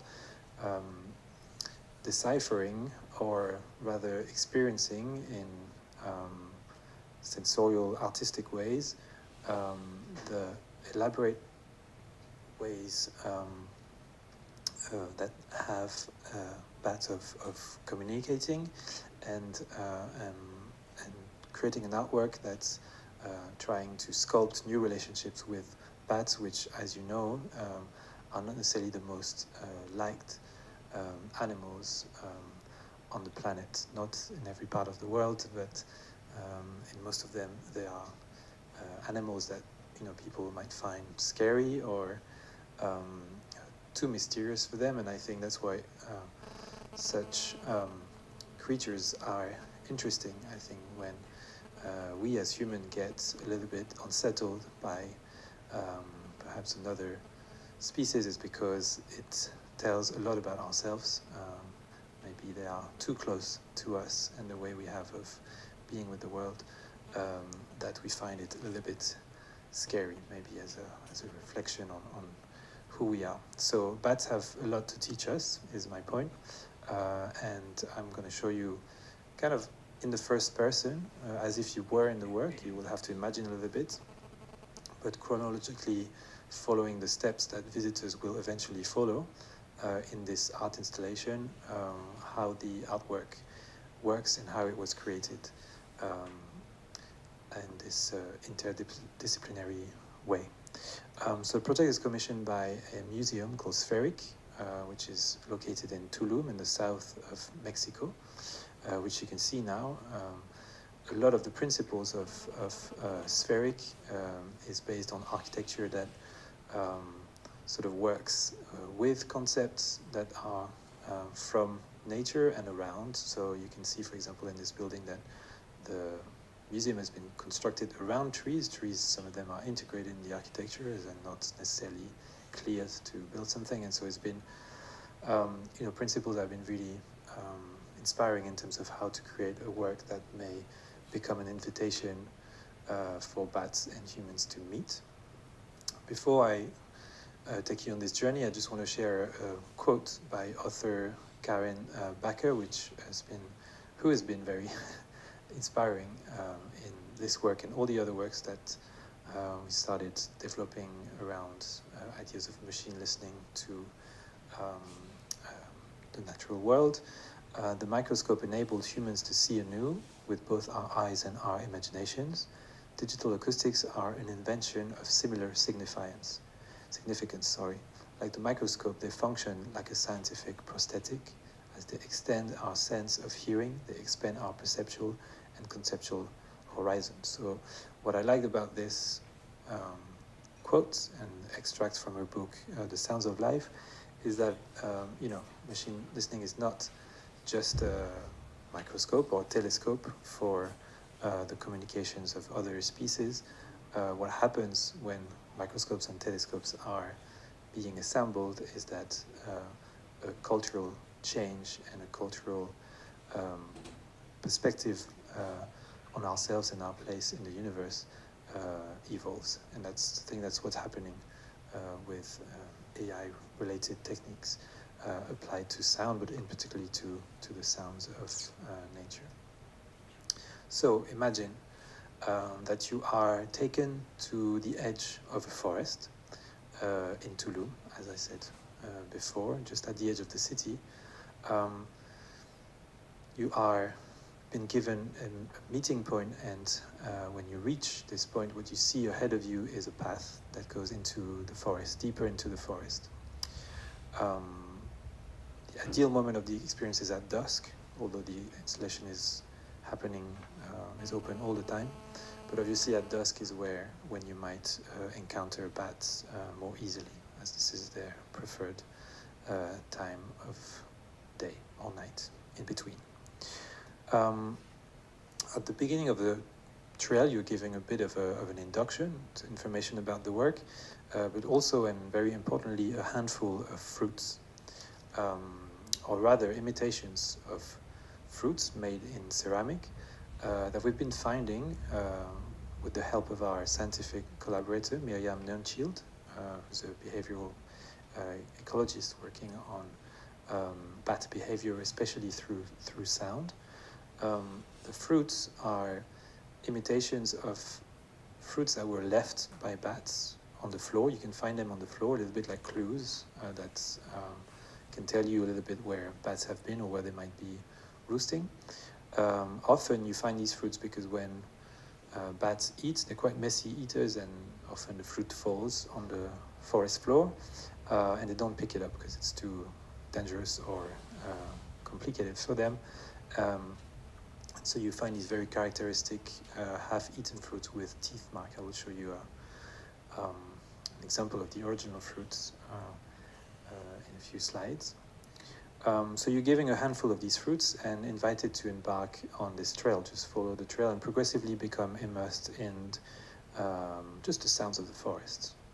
There's no microphone, no machines. That consists this first part of the experience, but it's quite intense, especially at dusk when you get deeper into the woods. Just all the things that happen around you for your ears. As you go on around this trail, you might spot these fruits that I mentioned earlier. Sometimes they're really clean, like the stone you see at the bottom of the image, and sometimes they're half-eaten, like you can see also on the other bigger fruit.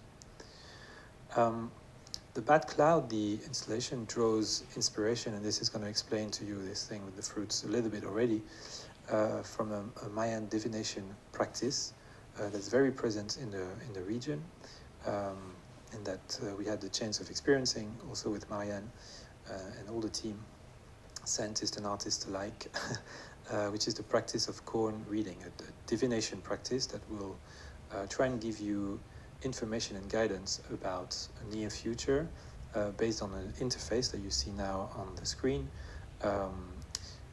Part of the interface is made of corn, and in Mexico, and particularly in this part of Mexico, there's several species of varieties of corn of different colors that are absolutely beautiful, that you are invited to take a handful of and place on it's an Aztec calendar that you see here,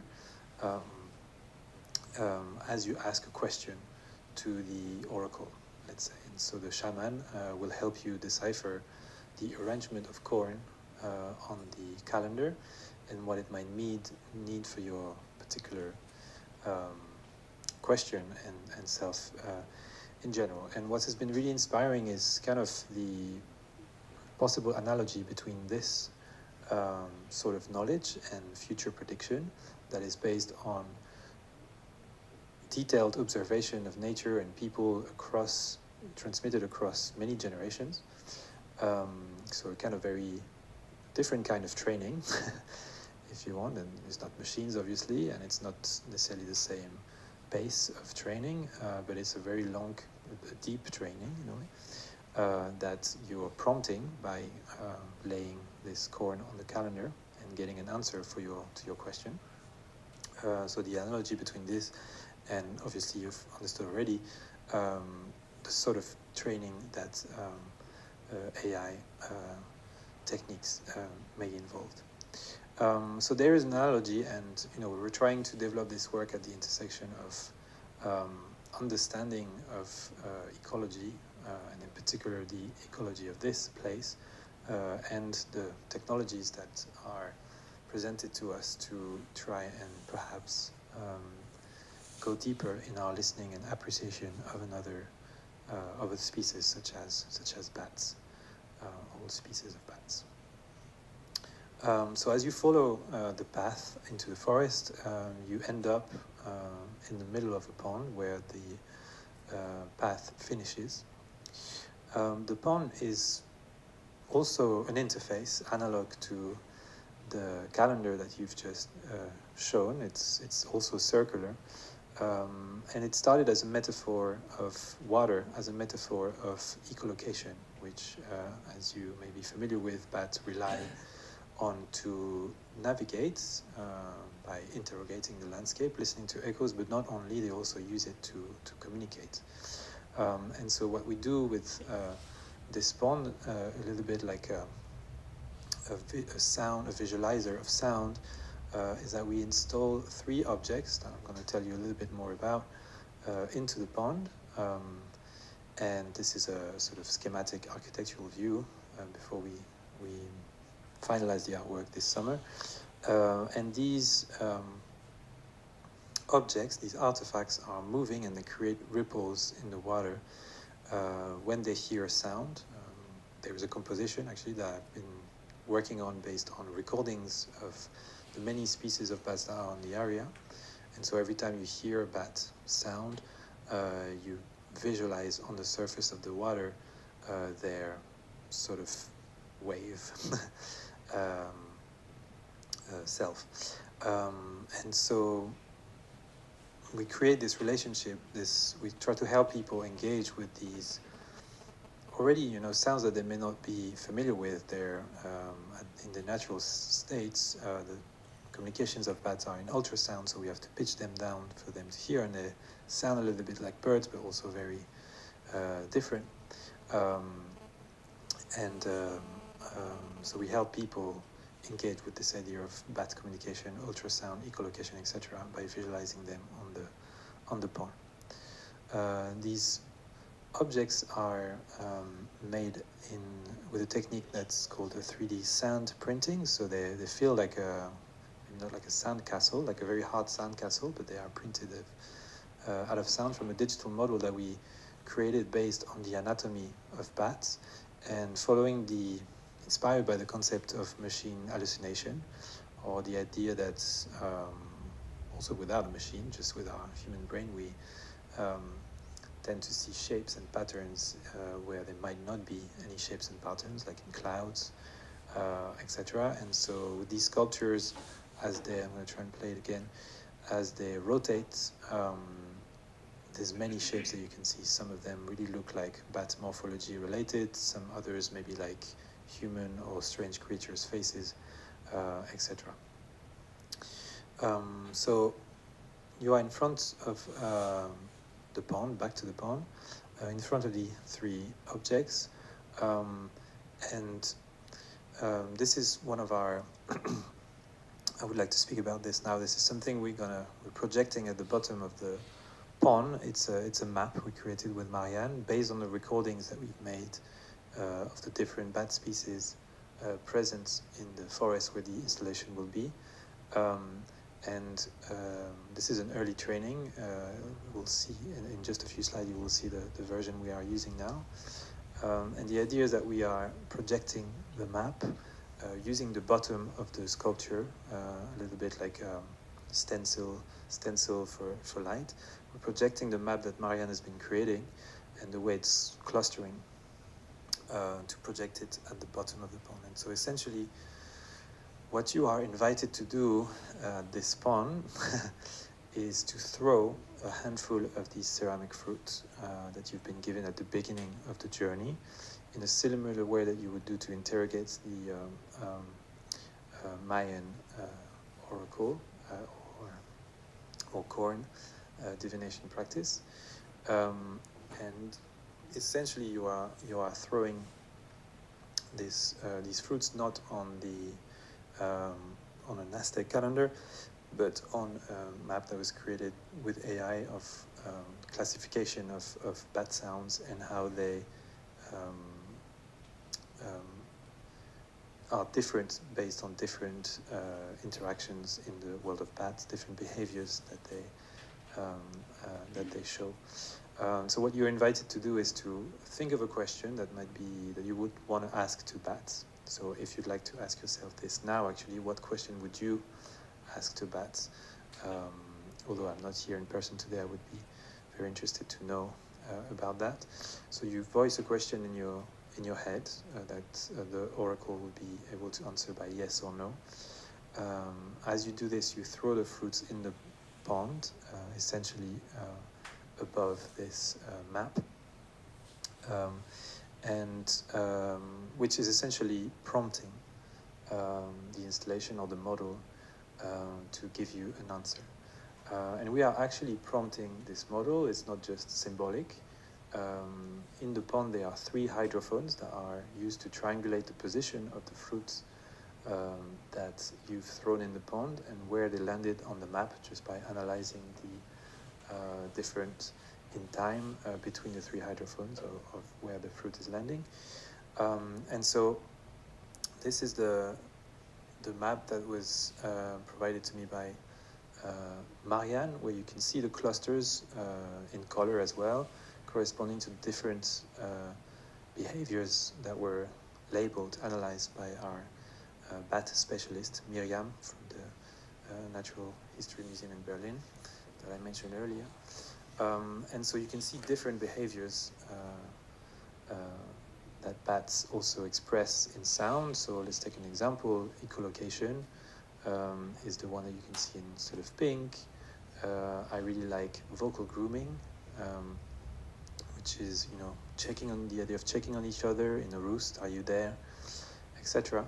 So we have these different behaviors that the fruits can land on, and these behaviors can be essentially divided in 2 categories, like a positive, this is from behavioral ecology, or negative. So for example, territoriality is usually associated with sort of negative violence and arousal with the positive, etc., etc. So the way that the answer is given back to the visitor of the installation is by activating the 3 artifacts that I explained earlier, and them giving you a number of ripples to count, so odd or even. If you get an even number of ripples, your answer is yes, and if you get an odd number of ripples, your answer is no. And if you count the number of ripples and would like a little bit more context about what your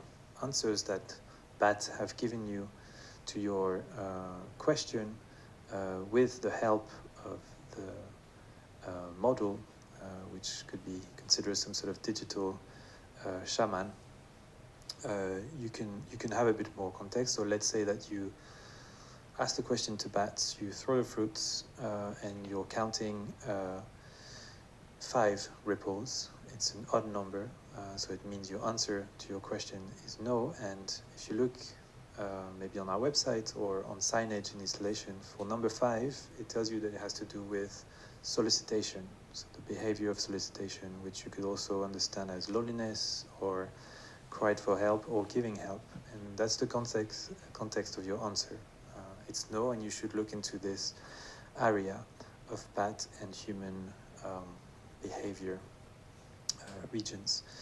What I like about having this setup in the forest near the city of Tulum with bats, with an invitation for them to come and meet us by providing water every time we've been near a surface of water, such as this was a pool at dusk. Bats always visited for a drink. What I like about having this installation in this context is that I can give you this answer to your question through this whole sort of digital setup. But at the very moment where you get, and you're counting the number of ripples, a bat might decide to fly by and therefore change the number of ripples. It might go from 5, a no, to a yes, because they also participated in the answer. So yes, that's I hope you're still on board, because it's quite a lot of information. Obviously, all of this happens without many explanations, just a bit of context, and the only thing you have to do on site is to follow this physical setup, scenography, and the hope for this work is that with the mix of these different ingredients, trying to create a bat encounter, trying to reveal hidden layers of meaning, of understanding of bats, that we can create relationships that change our perception of this other species, which unfortunately, like every species, most species of Earth, at the moment are threatened. Their habitat, for example, but also massively threatened by the fact that people, as we were saying at the beginning, are surprisingly, although with everything we know about them, very scared of them, and sometimes would not hesitate to chase them out of their roof if the bats decided to nest and roost, etc., and feel maybe that they would carry viruses and all sorts of things that don't really happen, and that threatens their well-being and our well-being, because they are so key in everything that we do. They're pollinizers of plants, etc. So thank you for listening to this presentation, and I hope I can join for questions, and if not, I'm sure Marianne will do a great job at answering any of your questions about this type of collaboration and what we're trying to do with arts and technology in regards to advocacy for ecology and other species of our world. Thank you. Thank you, Antoine. Okay. Thanks, Antoine. Antoine can actually join us for questions, but I think maybe for the discussion we close the live stream. Was that the idea? Yeah. Do we close the live stream now? No, but I'm not sure. Let's first take questions Okay. for us. And Yeah. Do we need a microphone for the question? Huh? Yeah. Are there any questions? Or comments?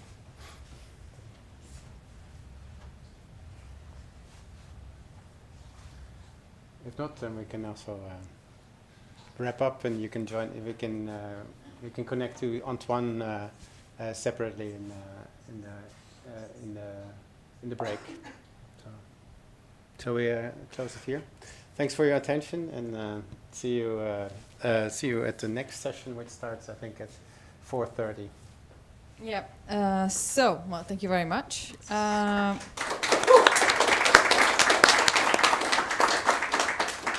Yeah, we have about a 30 minutes break, and at 4:30 we'll be back with More Than Generative AI, Creative Computers and the Future of Humans by Professor Toinvanen and Professor Wiggins, respectively, of the University of Helsinki and of the VUB.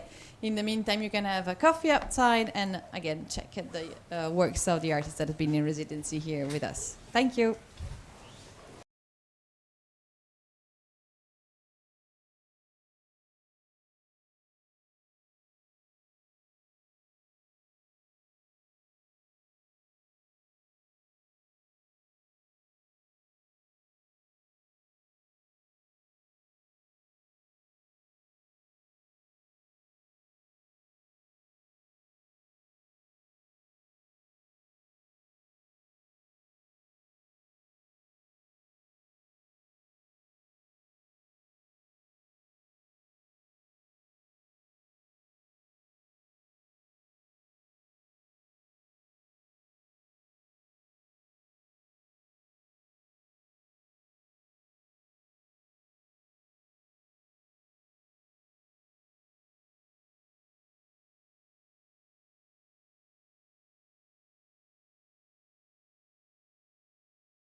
So welcome back for this third talk of today. I assume it will be a joint talk. Okay. So I'm very happy to introduce my colleague Geraint Wiggins. So he's also a member of the VUB and the AI Lab. And also Hannu Toivonen of Helsinki University, who also received the prestigious Franke International Chair. And this is the reason why you're visiting, combined with also being a BrIAS senior fellow. So lots of reasons to welcome you here. I know you're two very creative researchers, and therefore I'm very happy to listen to your story together with the audience here. So the floor is yours. Yeah. Okay. Thank you. Yes, please. Yeah. Thanks for the applause. Thanks for the introduction. Thanks for the invitation, and thanks for coming. I'm Hannu Toivonen from the University of Helsinki and also from upstairs here. And I'm Geraint Wiggins from just across the road, really, the Universidad Brussels. Hannu and I have been working together since 2013 or before, 2011 actually. 2011 we met for the first time. Indeed, with various EU projects, and we're both active in, among other things, in the field of computational creativity, and that's what we're going to talk about today. Right. So let's move on to a quick introduction. When you think of AI, technology, ICT, what people often use that for is to make things more efficient, to improve productivity, and so on. And the effect often for the users, for the citizens, as we know, is that we have more stress because of the technology. Now, today we'll be talking about creativity with the intent of trying to turn this in the other way around. And we'll take turns here with Geraint talking, and Geraint will be starting. So, thank you very much. So I'm going to start with something which is really nothing to do with computers at all. It's the question of what are we actually talking about? So what is creativity? For the past few hundred years in the West, since the Romantic era in the West, we've been making creativity a really important thing. We almost worship our creators. We really revere them. We remember them, especially the men. And to make a point here, I've put just a selection of 4 creative women who have been really important. Edith Sitwell, British poet, Björk, Icelandic pop star, Hildegard of Bingen, possibly the earliest recorded female Western composer, who made music by looking at the shapes of buildings and being inspired by them. And then over there, one of the founders of the science of data analysis and software analysis, Ada Lady Lovelace, who was important in working with Charles Babbage and inspired him a lot. Okay, we put these people on pedestals. We value them. We put their work in galleries, in museums, in libraries, in restaurants. And it's not just about art. It's about science as well. There's Einstein. And over there is Paul Bocuse, the inventor of Nouvelle Cuisine. Again, a very important person in his culture. So yeah, we put these people on pedestals. And in case anyone is unclear about what that expression means in English, we kind of raise them above the rest of us. Because creativity, which is rather an ill-defined thing, is valued very much by humans. But then I would like to propose that there is more to this, and I'm not alone in doing so. Margaret Bowden, another very creative woman, who is the professor emeritus, I should say, of cognitive philosophy at the University of Sussex, argues that actually it's a little bit more subtle than that, and we need to think more carefully about what creativity is. She makes a distinction between historic creativity, which she calls H creativity, and what she calls psychological creativity, P creativity. Perhaps that's better thought of as personal creativity. Doesn't really matter what the exact word is. The point is that there's the kind of creativity that someone like Picasso did, which changed the world. This isn't a Picasso painting, by the way. It's a painting of Picasso, in the style of Picasso. Beethoven changed the world with his music. But then the child that we imagine might have drawn that drawing there, which obviously was drawn by an adult, but it might have been drawn by a child, is changing their own world. They're creating something which maybe they have not seen before. It's based on events from their life, but it's expressing some kind of idea. So there's at least two different kinds of creativity. When we then enrich this possibility with a kind of creativity that is made by a computer, this painting here was made in the 1980s by a system called Aaron, which was a robot painter. It was a physical painter which used proper paints and proper brushes and generated its own art according to a set of rules, a very large set of rules made by its artist creator, Harold Cohen, who unfortunately passed away a few years ago. Now, let's think about this as a thought experiment. Which of these is worth more? The painting of Picasso? The Aaron painting? The child's painting? You wouldn't normally expect to see the child's painting in a gallery, but their parents would fight to the death over its quality. Aaron, even its creator says, is not really creative. He used to call it creative with a small c, whatever that means. But its paintings have hung in galleries and been sold for hundreds of thousands of dollars. So, and of course, Picasso pretty much agreed that Picasso is a successful artist there, and we would make a judgment there. So it rather depends on who's making the judgment and what they're making the judgment about. These things are not very clear. Okay, so far I've tried to establish that creativity is a rather ill-defined thing. It depends rather a lot on context. It depends on who's making the judgment about whatever has been done creatively. It depends on who's doing the creating. It depends on what the purpose of that creating is for, and so on. Okay. So it's a big open question, and some people call it an essentially contested concept. That is to say that it's a concept which exists in order to create debate. I'm not sure I agree with that, but some people say it. Okay. So then, one of the things we need to do if we wish to make computers creative, or to understand creativity using computers, which is what I personally am trying to do, is to think about the process of creativity. And now I'm going to refer to an account of creativity, which until quite recently was deemed to be an account by Wolfgang Amadeus Mozart.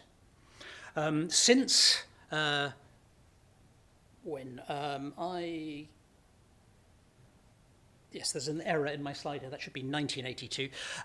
Since 1982, that's less clear. Am I getting this wrong? No.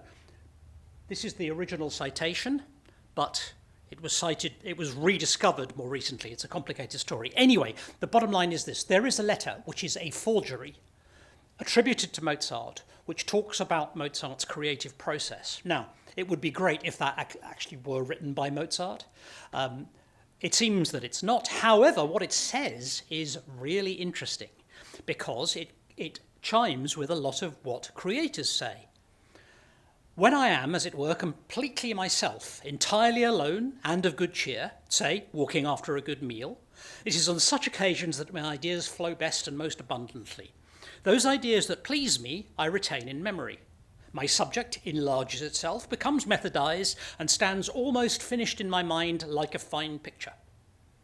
What has been thus produced I do not easily forget, and this is perhaps the best gift I have my divine Maker to thank for. Okay, slightly old-fashioned English there because it's translated from old-fashioned German. Sorry about that. Mozart is well established as having had an amazing memory. He was very nearly excommunicated from the Catholic Church at one point for memorizing a 15-minute piece of music in the Vatican and writing it down afterwards, because that was supposed to be special to the Vatican. So we know independently that he had a fantastic memory. But what he's describing here is a process of creativity that very many people find believable. You have little ideas and you put those ideas together. And then if you have a good memory, you can assemble the whole of a creative artifact in your mind. That theory fits in rather nicely with what I believe is the first scientific account of creativity by Graham Wallis. This is published in 1926, and if you're interested, you can find his book on the web for free. Wallis proposes 4 stages of a creative process in a human mind. The first stage is called preparation, which entails having the necessary knowledge in order to create a thing of the kind you're interested in. Incubation, which is what now we would call a subconscious or non-conscious activity, where things are going on in your mind that you're not aware of. Wallis didn't call it that because those concepts hadn't really developed at this time. And that is followed by illumination, which is where the idea suddenly pops into your head, into your conscious mind, as though it had come from nowhere, or perhaps been divinely inspired, or something. Finally, you need to do verification, which is working out the details and making sure your idea actually works. And any scientist will tell you that's the really hard part, and many artists would tell you the same as well. So how does this fit in with Mozart? Well, preparation was little Wolfgang's early life. His father, Leopold, was arguably the most pushy parent in history, wheeling his little boy around the courts of Europe, having him perform when he was only 4. Quite extraordinary pressure, and indeed Mozart turned out a little strange, by all accounts, according to his letters at least, as a result, possibly. So, musical education in this particular instance, but it could be education, experience of any kind for creativity in general, so this is a general theory. Then, incubation. Well, we heard it in the description, albeit a forgery, of what Mozart was doing. When he's relaxed, when he's completely himself, he can just let his mind freewheel and generate stuff. I'm going to show you more examples of generation later on. So when he's not consciously thinking about music. Okay, and then the illumination. The moment at which these ideas appear becoming available to consciousness. They seem to appear in our minds. The idea you have in the shower when you've been dreaming all night about some problem you can't solve, or whatever. In Mozart's case, it's cyclic. He remembers the pieces and then progressively goes through a process of building them up, at least according to the forged letter. And then finally, it's necessary to write these things down and get someone to play them, and perhaps adjust them in case they're not too easy to play or whatever. So we can fit this account of Mozart's creativity, albeit not real, into the Wallis approach, which is quite well documented and well researched. So then that gives me a reason to suggest that Wallis actually has something interesting to say here. And in particular, it addresses a feeling that we all have when we're creating things, which is that those ideas are coming from nowhere. This is the first account that actually says, well, there are 2 levels of processing going on here. We are consciously aware of one, we are not consciously aware of the other, and it's the transition between the 2 that gives us the feeling of inspiration. And that's an important insight. So those ideas appear from nowhere as if by magic. But then, of course, we all know, don't we, that there is no such thing as magic. And here's a little example. There's going to be some music for this, but it doesn't matter if you can't hear it, it's not relevant. I've labelled this. I guess we know what a dog is, we know what a doggy treat is. As you can see, the dog is extremely focused on that doggy treat, which is a biscuit. The magician is a Finnish gentleman, like my colleague Hannu, and he's evidently someone who likes disappointing dogs. I'm going to show you 2 dogs now, and what I would invite you to do, now that I've told you he's a musician, you can guess what's going to happen, right? But watch what the dogs do. Watch very closely what the dogs do.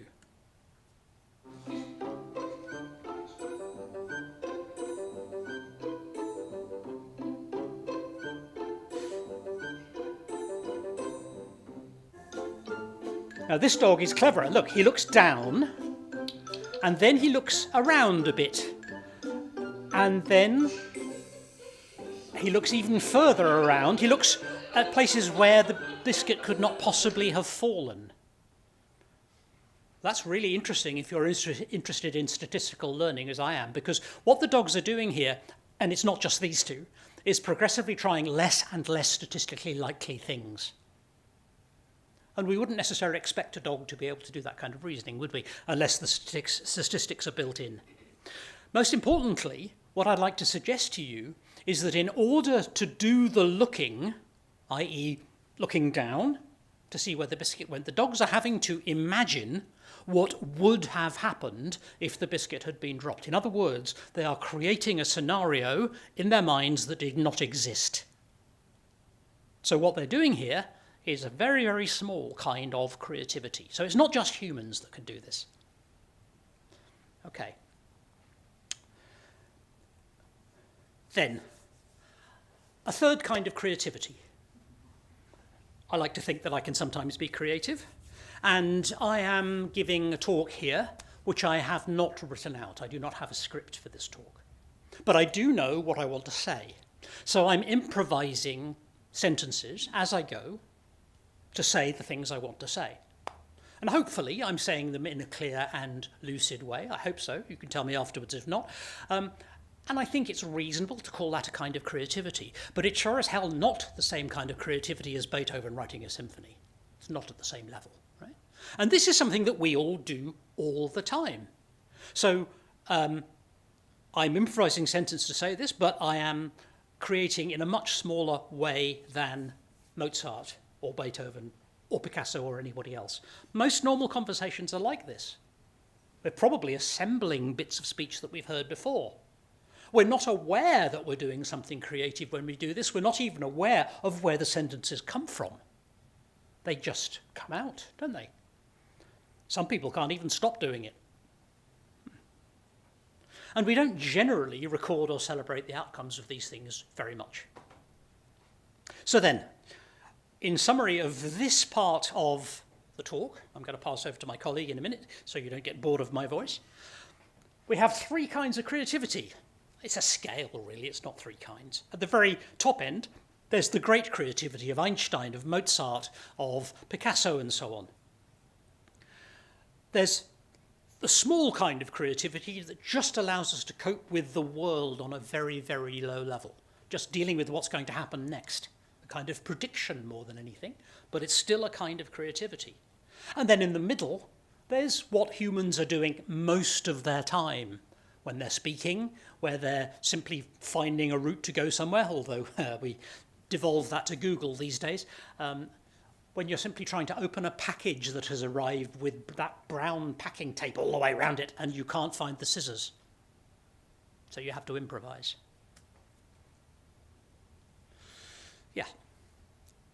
So my point for this part is that everybody is creating all the time. So we don't need that pedestal.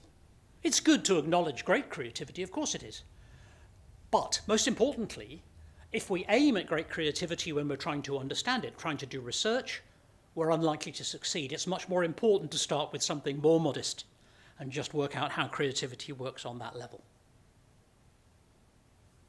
And with that, I shall pass over to my colleague. Okay, thanks. Just going back on purpose. So Gerant gave a great introduction to creativity, human creativity, and he said there are like three kinds of creativity. Next, we will enter the computational kind of creativity, so that will be the focus next. Everyone creates, but can some things also create like computers? Oops, sorry. So here we go. This is a well-known picture generated by a computer program back in 2018. And we can ask, we should ask, we are asking if computers can be creative. And what would that mean? Is this picture here creative? Is it even art? Well, as we've just heard, creativity is a very complex phenomenon, and it's difficult to define that. But to make things a little bit easier for us in computational creativity, our favorite definition for creativity often is that it's the ability to produce something that is both novel and appropriate or valuable, depending on the context.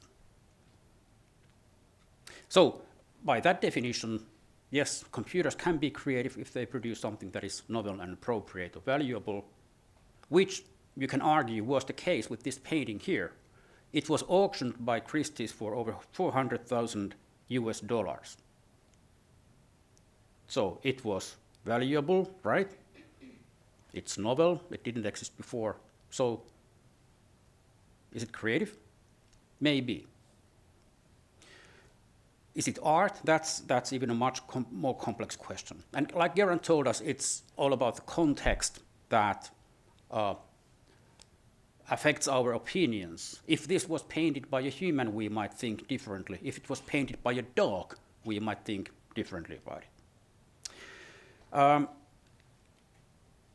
A distinction I'd like to make here is between generation creativity and art. In the age of generative AI, we have lots of tools that generate stuff. That's a technical ability. There's no need to argue whether the large language model generates text or not. It does. Whether it's creative or whether the products are creative is a whole different question. Creativity is, first of all, it's a subjective experience. What I feel is creative is not the same that Geraint feels is creative. It's also very much tied to the culture and society, and art even more so. There are many different definitions for art. My favorite one is that art is what people call art. It's very much about what the culture decides to accept and call art. Today, we are focused on creativity in the middle. Generative AI can be a great tool as part of that, but we are more interested in creativity. And when discussing the previous picture, portrait of Edmund Bellamy, the value of the painting, I guess it's clear, it's not in this painting, in this picture itself, it's more in the concept of having a computer-generated painting at a time when that was not yet widely feasible. The next picture that the same program generated was not sold for any price at all because the value is not in the simple artifact. So in the field of computational creativity, we try to look into these kind of aspects. What is it that makes us call potentially a computer program creative in some respect or not? I'll give you some examples of the kind of concepts and theories we use. The first one is actually not from computational creativity, but from creativity research, already from back in 60s. So when we talk about the creativity, we can have 4 different perspectives. We can talk about the product, like the painting, talk about in what respect that particular artifact is creative or not. We can talk about the producer. Was the computer program that generated that creative in some sense? And in the case of computational creativity, there are actually a range of producers. There were the group of people who used the program to generate the picture and got most of the money, I guess. There are the people who developed the method. There are the people who created the training material that was used to train this system and so on. We can talk about the process, whether that's creative, and in what respect what the process was. And then we can also take into account the press, that means the environment, all the cultural, societal aspects that have influenced what was done and how we see it, how we receive it as audience. So when embarking on a project on computational creativity, this would be one of the first things we do, would be to nail down what we actually are talking about, where our focus is, and where's the creativity that we are interested in.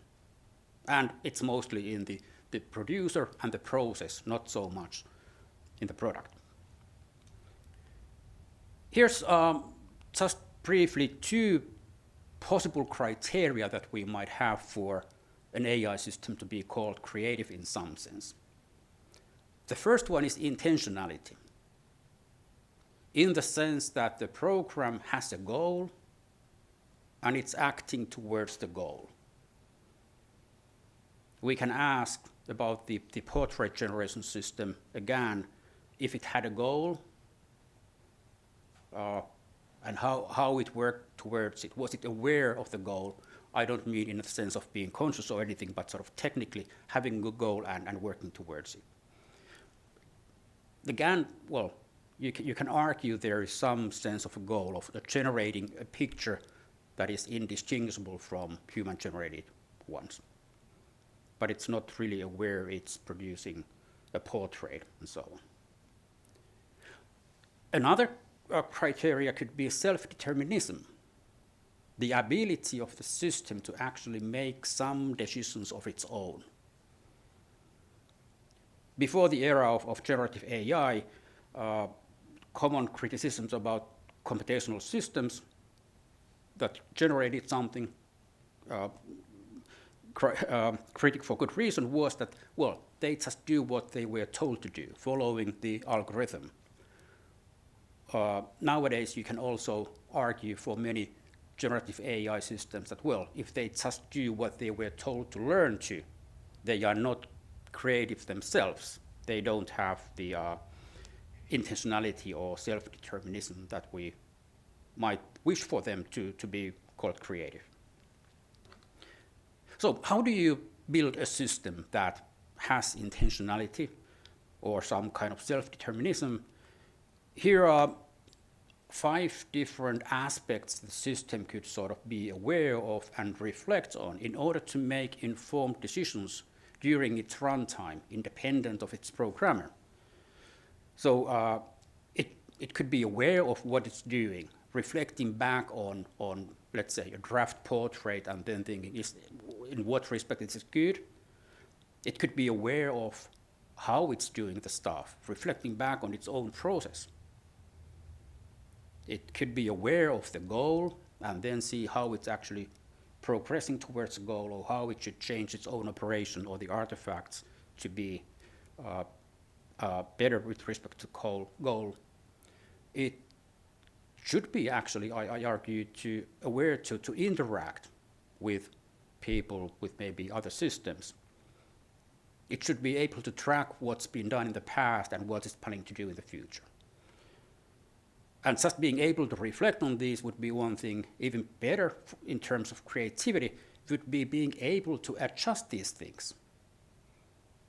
If the system has a goal and it realizes it's not going to really reach that goal, but it has an opportunity to reach maybe a related goal much better, it could adjust its goal and work for the other goal instead. Of course, this is tricky. When you write a system, you need to design and implement these features. They don't just arise on their own.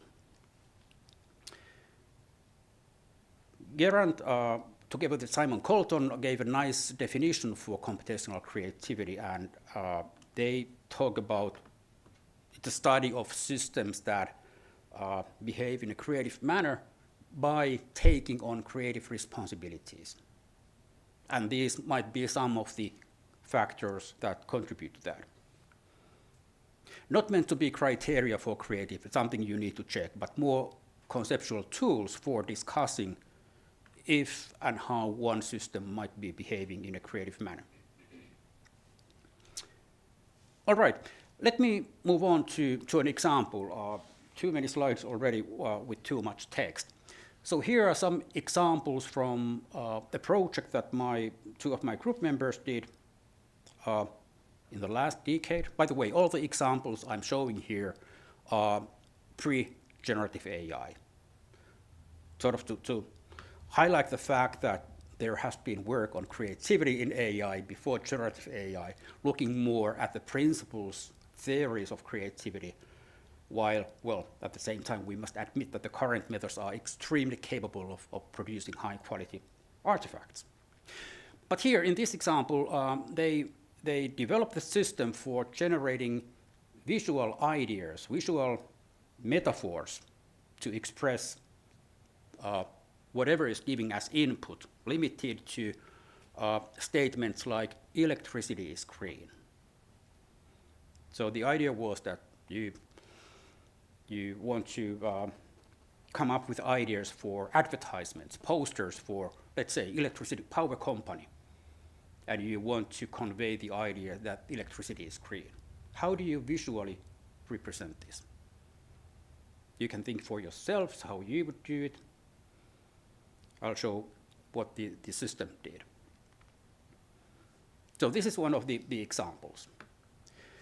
What goes on here in the background is that the system has a reasoning process to come up with concrete things that it can use as metaphors for the abstract topics of electricity and green.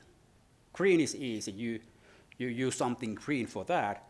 For electricity, the system actually reasons about what kind of things typically are associated with electricity, concrete objects that could be used as metaphors. And, well, a lamp is a common metaphor, so it came up with a stereotype in some sense, but without it knowing that in advance. So it looks for concrete things to use to represent electricity and green. It goes on to image banks, finds pictures about lamps in this case, and plants, nettle, I think, which is another interesting aspect here. It looks for images of these. It does some image processing to extract lamp from the background, to find a useful image to use as the green stuff, and then to embed these together. So informed reasoning, known steps. You can argue that with the creativity, it was programmed to do that. Yes, but at the same time, it's making some of its own decisions on how to do things, and it can also tell what the reasoning is, explainable creativity, if you wish. Okay, before we look at some other examples, so the plant here is nettle, I think, in English, the one that burns when you touch it, which may add to the metaphor of electricity. But that was just poor accident. The system had no idea of nettles being something that might be used to depict electricity.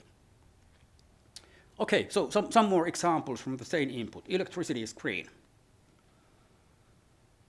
This is like from a fairy tale, right? A small nuclear power plant for fairies.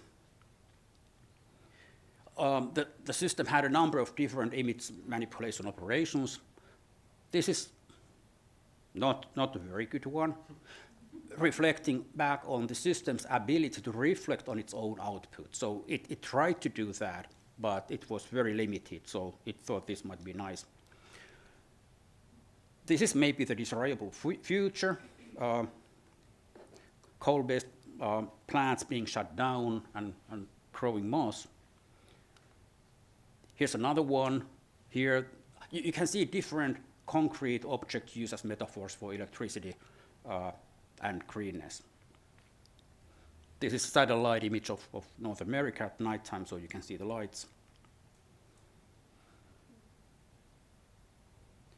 And then we can maybe end here. This is, again, fulfilling from the program's point of view the task of connecting electricity and greenness, but completely off if you think that the goal would have been to produce visual ideas for advertisements of power companies. It gets it all wrong. All right, at this point, it's time for a small break, small activity for you. A test of creativity. So I'm afraid many of you don't have pen and paper, but you can try just doing that on your palm with your finger. So your task is to connect the 9 dots with 4 straight lines without lifting the pen. So here's an example that does not work out. You have 1, 2, 3, 4, but you didn't cover all the points. So now take a minute or two to, let me just remove this so you can think more freely.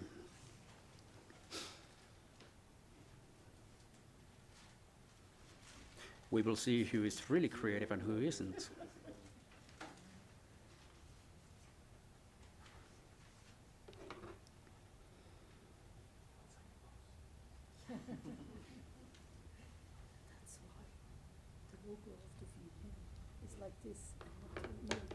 Okay, anyone has an answer?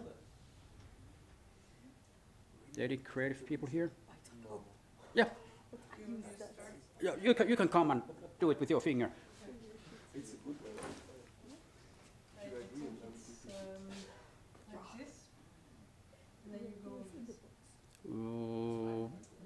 Perhaps, I'm not sure. Okay, so we, of course, somebody else has a solution. Do you want to come? Yes. Yep. It would be nice to have a pen, and then you could make a permanent mark on the whiteboard, but let's not do that.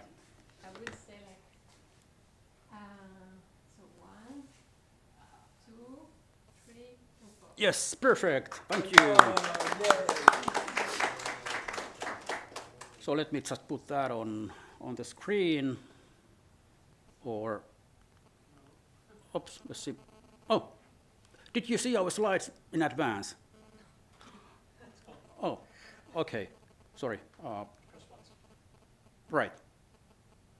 So a couple of remarks here before I hand over to Gerant again. First of all, this is a nice example of thinking literally outside the box. If you are only looking for solutions within the box of the 9 dots, you can't find one. Well, you do if you are creative enough. You use a very thick pen, thick line, and you do them just by one strike, or you can transform the geometry or whatever.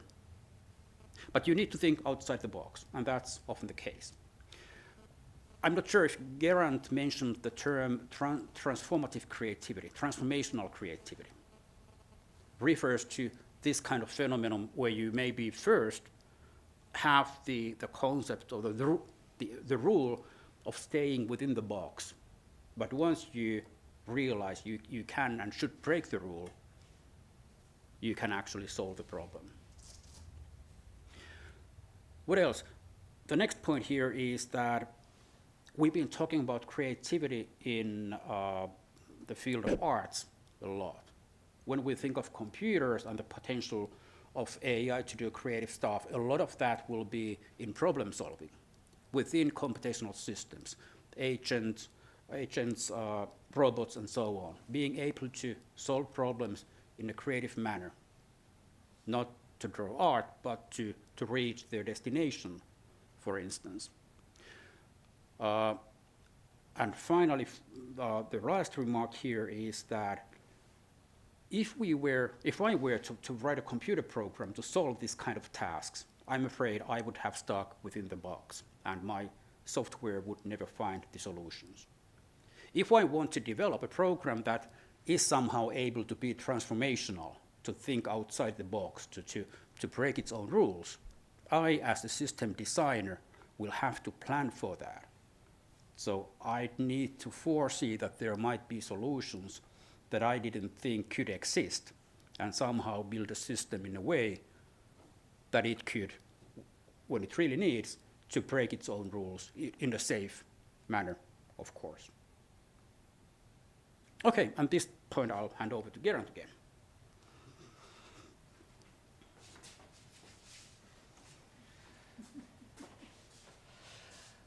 Okay, so far we've talked about the meaning of creativity as a word, and then we've seen some examples of what computers can do, which we might regard as a bit creative, probably not highly creative, but nevertheless a bit creative, maybe. But there's a particular problem that we have with computational creativity that we're going to go on to next, and that is the question of meaning. So, meaning is something that we rather take for granted as humans. We talk about attributing meaning to art, we talk about the meaning of words and so on and so forth, often without really inspecting what that means. And that's a problem for us when we're talking about computers. I'm going to make an accusation to my esteemed colleague here. He talked about a computer being aware of something. And I'm going to say, no, it isn't. I know what you meant. It had the information about that something and was able to process it. But we talk about the computer knowing something. What does that mean? Well, it means that there's some data recorded in the machine which represents something that we know. These machines do not know anything. And that is absolutely fundamental when we're talking about creativity. How does this work with humans? Well, ultimately, basic meaning comes from perception. We understand the world around us by sensing it and then building more complicated structures from what we sense. That's why we colour our children's bedrooms brightly and put in shapes so that they can learn to perceive the world. And here's a classic example. Here's a colour. I invite you to stare deeply at that square of colour, and you will find it kind of takes over your senses a bit. Blue does that to you. There is at least one work of art in the world based on that principle. But here is my point. We have this word blue that means a thing, but every single person in this room may be seeing something different when they look at that, because it is completely impossible to know what is going on inside someone's mind. Yeah? Now, maybe that's stating the obvious. Maybe it's something that people already knew already, but we need to remind ourselves of it because it relates to our relationship with computers. So, that blue is caused by a particular range of light frequencies which are being emitted by the video projector behind the screen and coming through the screen into your eyes. And it is initiated from my computer. But what the computer knows is that there is a number which will cause that to happen. It also knows that the word blue is associated with that, but the only thing it uses that fact for is to communicate with me, or you, obviously, if you were using it. So this experience of blue, while we know that the word blue means that, the actual meaning of the word blue is the experience that we have when we're looking at it. That's the real meaning. And we have to keep reminding ourselves that these things do not have that, even though it feels as though they do all the time. And here I'm referring to work by Thomas Nagel, who is actually a moral philosopher, but this was a really important bit of work that he did, looking at other species. By the way, here's a nice link to the previous talk for those of you who are here. Nagel asked, what is it like to be a bat? Now, bats are, to some degree, conscious, certainly, but Nagel's point here was that they experience the world in a very different way from humans. They have this echolocation system, which we do not have. Actually, people can learn to use echolocation, but they can't do it in the same way as bats because they can't screech in the same way as bats. That's just not possible for us. So, bats, I have to be honest here, that's a fruit bat which doesn't do echolocation, but there are some bats which do, and they experience the world differently from us. Nagel's point in his wonderful paper, which is well worth a read, is that we cannot imagine what it is like to be a bat. We simply can't, because we don't have anything to compare. So I can imagine what it is like to be, well, I don't know, a taxi driver. That's easy because I'm a human and taxi drivers generally are human. So there we are. I can put myself in their position, but I can't put myself in the position of a bat because I don't have the building blocks. And it's like that for computers. Here is another bat. This kind of bat is much more like a computer. Let's do a little Wittgensteinian thought experiment. Imagine for, let's say, 10 seconds what it is like to be you.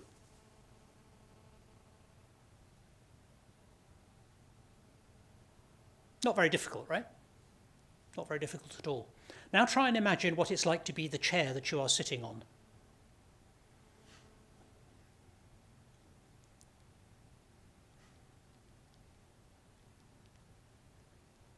It's rather harder, isn't it? Some people thought maybe, oh, well, there's a weight on me, or something like that, right? Did anyone think that? But actually, does the chair think that? No, the chair doesn't think that. It's not like anything to be a chair. Similarly, it's not like anything to be a computer. And this is a problem for computational creativity. If you ask what it's like to be a human, every person on the world will have a different answer. There'll probably be some commonality, but it'll be slightly different. On the other hand, a computer is like a cricket bat. It's not like anything to be a computer. So a computer has no feeling of what it means to be blue or anything else, which means that if you ask a computer to make aesthetic judgments, you have a problem. And aesthetic judgments are necessary in creativity, even if it's non-artistic. So in science, we have our sense of aesthetics. In engineering, we have a sense of aesthetics. They're just different aesthetics. So we can have numbers that measure things, but we can't have consciousness to experience the meaning, which is a really important aspect of human creativity. And Hannu is going to say something about that. Yes. To drive the message home, I'm going to say the same thing that Geraint just did, just with different words. Thinking of language models as potentially creative ones, it's good to know that a language model is, surprise, surprise, a model of language or text. It's not a model of the world. We just heard earlier today a very nice talk on language models as well. A slightly different way of illustrating what they do is that they handle fridge magnets.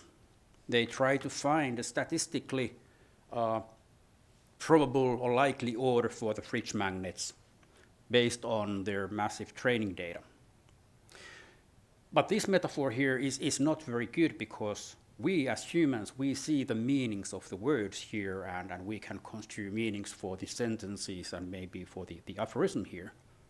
What the language model does, what generative AI models typically do, is to work with symbols that have no meaning. So this metaphor here with fridge magnets is more appropriate if we flip them over and give them some numbered codes.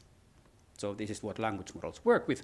They try to find statistically likely sequences of such codes. And like Geraint said, this creates a lot of problems for creativity. At the same time, generative AI systems can be extremely useful as components to carry out different kinds of functions in creative systems. But the major shortcoming is that they don't have meaning. Okay, let's move to some examples again. I'll show you a sequence of things we did in my group in the past to illustrate kind of an evolution of what we did in research in relationship to creativity and generation. And the sequence here will go on from not autonomous, but let's say automatic generator of poetry into something more interactive. And the moral here by the end of the story will be that computers as creative entities of their own is scientifically interesting for sure, but for any meaningful applications and uses, I think it's way more interesting how they can support human creativity. And here this sequence illustrates our own history with that. So after having met Gerant in 2011 for the first time, around the same time I decided to start working on computational creativity. My background is in data science. And the first project we started on was to have a system that would generate poetry in Finnish. Now that was a PhD-sized project. Finnish is not the easiest language on earth. Looking back now, I mean, this is something anyone can do just like that with a language model. Anyway, we were looking at a system that could automate poetry writing. We were lucky enough in this case and the others that come up to work with artists of different fields. So like in this case, poets took up the work and they were interested in seeing what kind of text a computer poet generates. Not so much for the text itself, but again, more for the concept of computers being creative. What does that mean? What does that imply? So some of the poetry was published in a Czech poetry journal, for instance. We collaborated with a comic artist who was struggling to write haikus for his book, so our system helped him do that. They were written in Finnish by the system and then translated to Japanese for the book. We worked with a composer, again, the poetry system helping these artistic people to do stuff, in this case by writing lyrics for their piece. So already here there was the component of not the system being just creative on its own, but actually being helpful to somebody in the arts. Then we moved on to do stuff where we measure things from the user and generate a poem based on the measurements. Brain Poetry was an installation in a number of places, but especially at the Frankfurt Book Fair. Thousands of people lined up to get their poems made based on their brain waves. Of course, there was no reading of thoughts. The brain waves were used more as a random number generator, number seed generator for the poetry generation system, and it would then generate a personal poem in a number of languages to the visitors. So highlighting the fact again, using computational creativity not just for its own sake, but also to sort of investigate what happens when people interact with them. In this case, just one-way interaction using the measurements to produce poetry. We did something similar with sleep measurements. So this is not poetry, but let me show you this example. A cool project we had, another PhD project on sleep measurements, using this very sensitive sleep sensor that you place under your sheet or mattress topper. And when you lie still in your bed, when you are asleep, this very sensitive force sensor can sense how your body is moving, and these cycles here reflect respiration. Your body moves slightly as you inhale and exhale. And the finer-grained movements here correspond to your heartbeats. So in this PhD project then, the student did lots of signal analysis to, first of all, extract heart rate, respiration, and then machine learning to derive from those measurements information on stress and also sleep patterns. And then as a result, they produced, they had a startup, they produced hypnograms like this, showing how deep the sleep of the person was over the night. Then we decided to use computational creativity here on top of this. Take the measurements overnight, take the measurements over a night and have a system that composes a piece of music based on that. compressing 8 hours of sleep into 2 minutes or something of piano music to reflect how the person slept. So let me play you an example of how this peaceful night sounds like.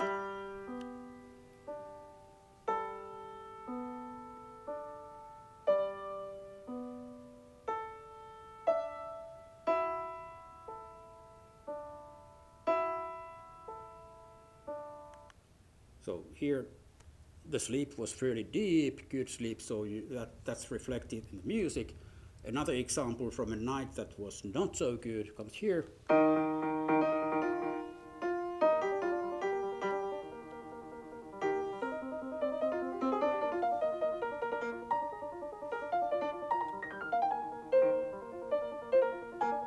Lots of REM sleep. You can, when you hear more of these, you learn to recognize what the different features of the music correspond to. So lots of REM sleep here. And then the next example, I think, is from the night when the person didn't get into sleep. So that's reflected in the music as well.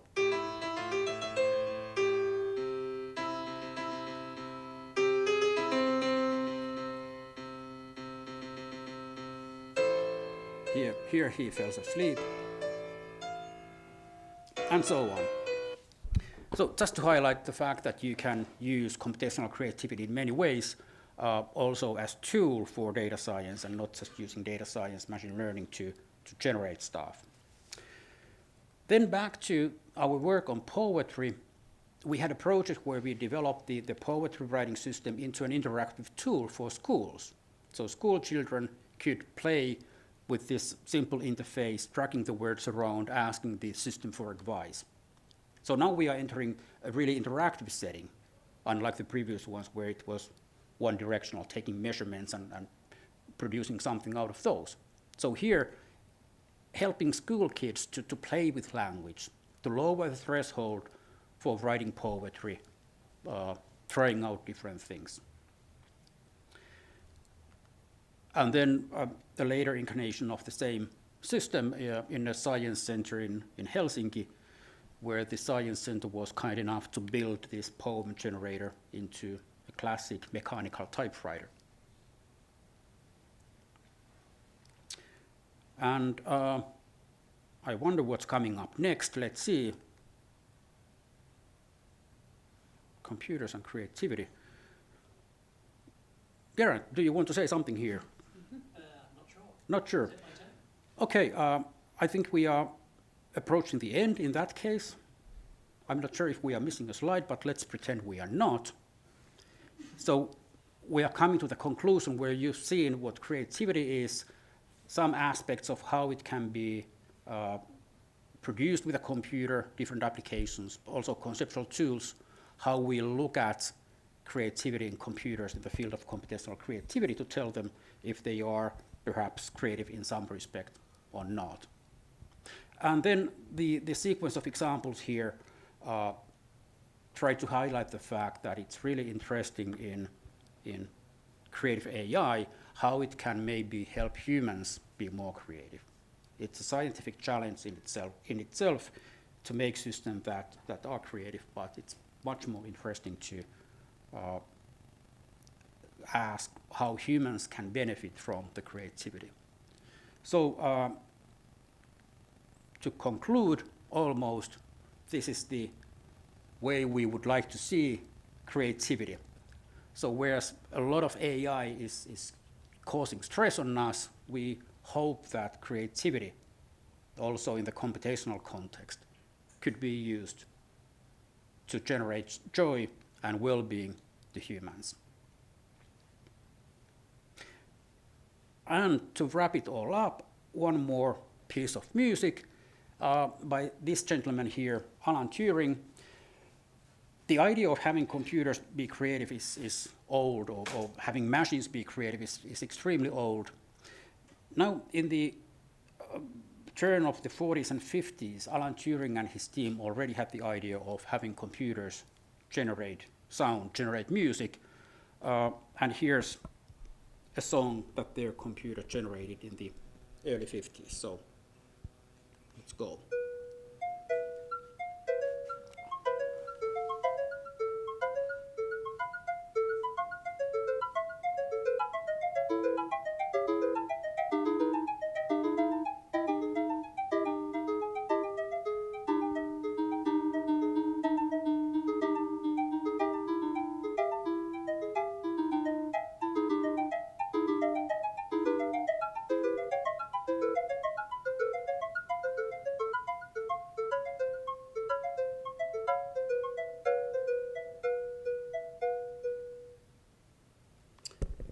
Thank you.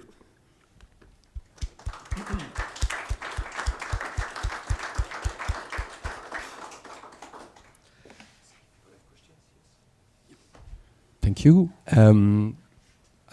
Would anyone have questions, maybe, from the audience? Or comments, or... Comment, don't be shy, yeah? Could you turn up the light a bit? Yes, of course. Yeah.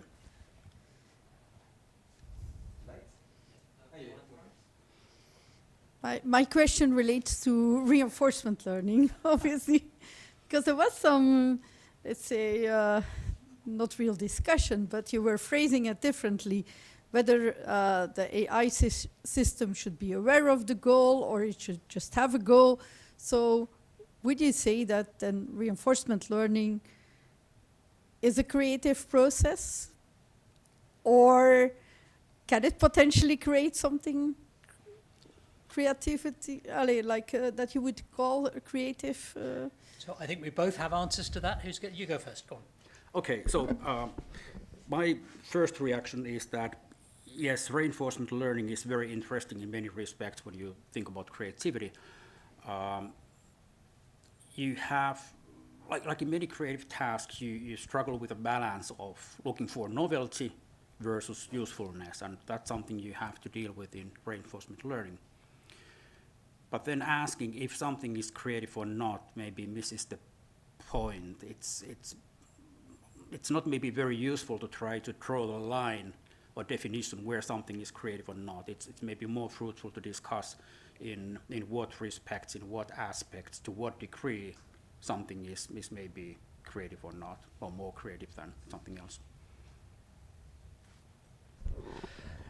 So I mean, I agree, and I think it's a matter of degree, but also it depends on what aspect of reinforcement learning you're talking about. So, for example, you could be someone who was creative, I'm talking about a person now, not a machine, who decides that to do a particular thing could be very cool, like a particular, let's say, a new acrobatic movement or something. And then you could use reinforcement learning, either as a machine or as a person, to achieve that. But there the reinforcement learning is not being the creator, right? Because it's the goal that's the creative step, deciding what the goal is. Okay. And I think I choose that particular example. I am by no means an expert on reinforcement learning, but generally speaking, in reinforcement learning, it's the researcher who sets the goal, I think. Yes, indeed, yeah. You define the reward scheme, yeah. But then if you look at AlphaGo, it came up with a very novel strategy that if you would not know it's reinforcement learning, you would probably call it creative. But on the other hand, it's not out of the box because it's not inventing new actions. But there the strategy is knowing the rules of the game, score as well as you can, right? That's the learning strategy. So I'm not contradicting what you say, but I wouldn't say, I don't think it's a counterexample. I think that is a kind of creativity, absolutely. And it relates to the example of the LLMs too. So in the LLM, the large language model case, what we're doing is we're training the large language model, usually, to predict well. We're not training it to answer questions well. And we're certainly not training it to answer questions truthfully, and that's the big problem. But what can often happen is that there can be a side effect in something like this where you end up doing something which can be creative by training it to do something which is kind of not. It's kind of almost uncreative to predict well what is coming next in somebody else's sentence, right? That, personally speaking, I think prediction, and in that I kind of include reinforcement learning, because there's this whole case of I'll try something and see what happens. And I think prediction is absolutely fundamental to creativity. I actually believe that our capacity to predict the world is what gives rise to creativity in humans. Okay, thank you.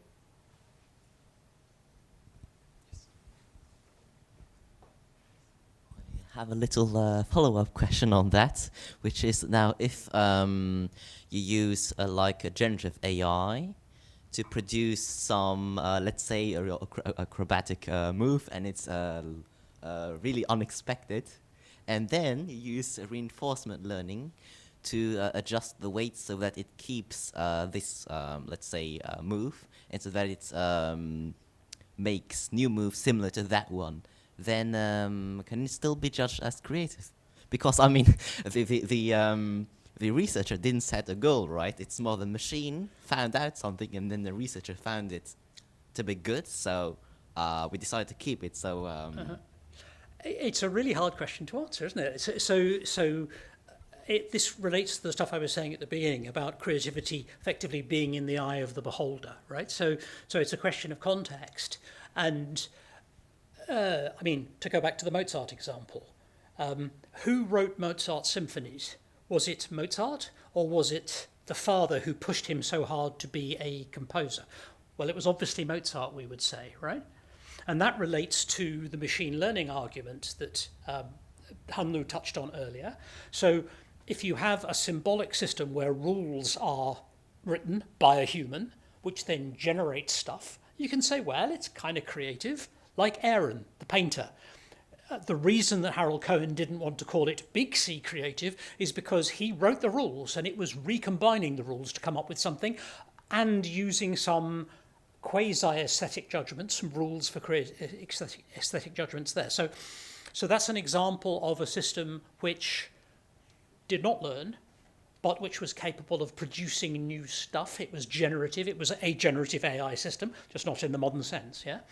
I'm losing my thread here. Let me just get this underlined. Now, Ada Lovelace, whose picture I put up here, one of the pioneers of computing, working with Charles Babbage, made the point that she thought computers would not be able to be creative precisely because you had to program them. And Alan Turing, this guy, in his 1950 paper about the nature of thought and whether machines could do it, as with everything else, he thought of it all first. He says, well, if the machine learns, then arguably it can be creative, because even though his machines didn't learn as such, if a machine learns, it can be creative because you haven't told it how to do what it's doing. You let it learn, right? And there's the analogy with the child and the parent. So no matter how much the parent pushes the child, it's the child that's doing the creativity. In the Mozart case, it's the computer that's doing the creativity if the programmer didn't write the rules. And then that means you have a sort of a sliding scale, because in Anne's example of the reinforcement learning, the programmer can set the goals, but leave the machine completely free as to how to do it. On the other hand, what the machine probably can't do is invent a new way of trying. Usually the researcher sets that up, right? Which relates also to Hannu's example of the square thing, right? You have to think outside the box in that sense. You'll go. Right, so as we heard, it's extremely complicated and there are no simple answers. And I think part of the answer would go back to analyzing the roles of different parties, like Geraint give many examples of that, using, for instance, the 4 different perspectives. Who are all the stakeholders involved in there? The different kinds of producers, what's the process, what are the products, what's the whole environment. It was not Mozart alone, but by the society, the culture, the music of his time, and then of course he transformed and created new stuff. All that contributed to it. So it's not easy, and I think it makes no sense to try to pinpoint creativity to any one single instance. It's more the effect of the network of stakeholders, the society, the culture. Just to add a coda to that, to use a musical term, when computational creativity really started as a research field, it didn't call itself that to begin with, it was about 1999, we spent about the first 5 years arguing about what creativity means. And we realized after a while that we weren't getting anywhere, and it really didn't help. And so a few people tried to write down what a computer system would do that we might call creative, that could do stuff that a human would call creative. And then we sort of settled for various different positions that people could take. And in recent years, we reflected this in our presentation. In recent years, the idea of co-creativity has become really quite dominant, I would say, where essentially these things are not viewed as something which is autonomously creative. Rather, they are viewed as a stimulus or a tool or perhaps an assistant for a human who wants to be creative. And looking at the interactions that are involved there and the support that could be given has become an important thing in computational creativity. So we've kind of moved away from trying to give definitions to trying to do stuff that's useful and helpful, which perhaps dilutes our theory sometimes, but I think it's probably a good thing. Thank you.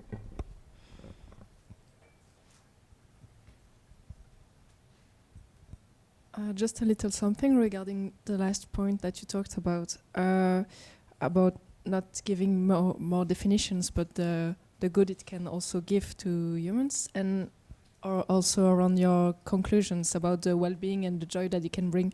I'm a bit curious about how is there data around that, or is it taken in account when you start up, when there is projects starting, or even where they are made? Are we measuring that? Because if that's at the end of the talk, if that's the goal, is it already part of the process at all, or not? Do you think? Or I think it's part of the vision that we wanted to express here, to use computational creativity, creative AI for good. There are so many examples of things that might mean good but don't end up good, and obviously many problems in generative AI, generative creative AI. But we think, I think at least, that we should keep the positive vision in mind when developing projects. So, like in our case, we started with the scientific challenge of generating poetry, but we ended up realizing that that's scientifically interesting, but creativity is really interesting because of the benefit it can bring to humans. Does that answer your question at all? Yeah. Thank you. From my perspective, the relationship between a creative computer and a human is a slightly touchy one, because I'm a composer as well as a scientist, and I actually have had my work stolen in the past by a human, not by a machine. So I'm rather sensitive to the concerns of artists in general about these things. Interestingly, scientists don't have the same concerns. Scientists don't feel that they're going to be, at least as far as I know, replaced by computers. I've never heard anyone say, "Oh, but look, this system can do mathematical proofs. I'm scared." So there we are. That's interesting. But I completely understand those concerns, and you may have been able to tell that my own interests in this area are much more on the philosophical and on the understanding humans side than on the generation side. And I am quite deeply worried. I'm not quite sure how relevant this is to your question, but I think it's worth saying anyway. I'm quite deeply worried about the irresponsible behavior of large American companies. I think they're mostly American who are doing this because the law's different over there. And also the failure of governments to engage properly with it in connection with intellectual property rights, particularly of artists. I think it's very, very damaging because these systems are effectively replacing the less glamorous parts of artistic creativity. And the less glamorous parts of artistic creativity are generally where people start their careers. So in the longer term, there is a potential, I'm not saying it's happening, but there is a potential for real loss there if we're not careful. Sorry to be serious.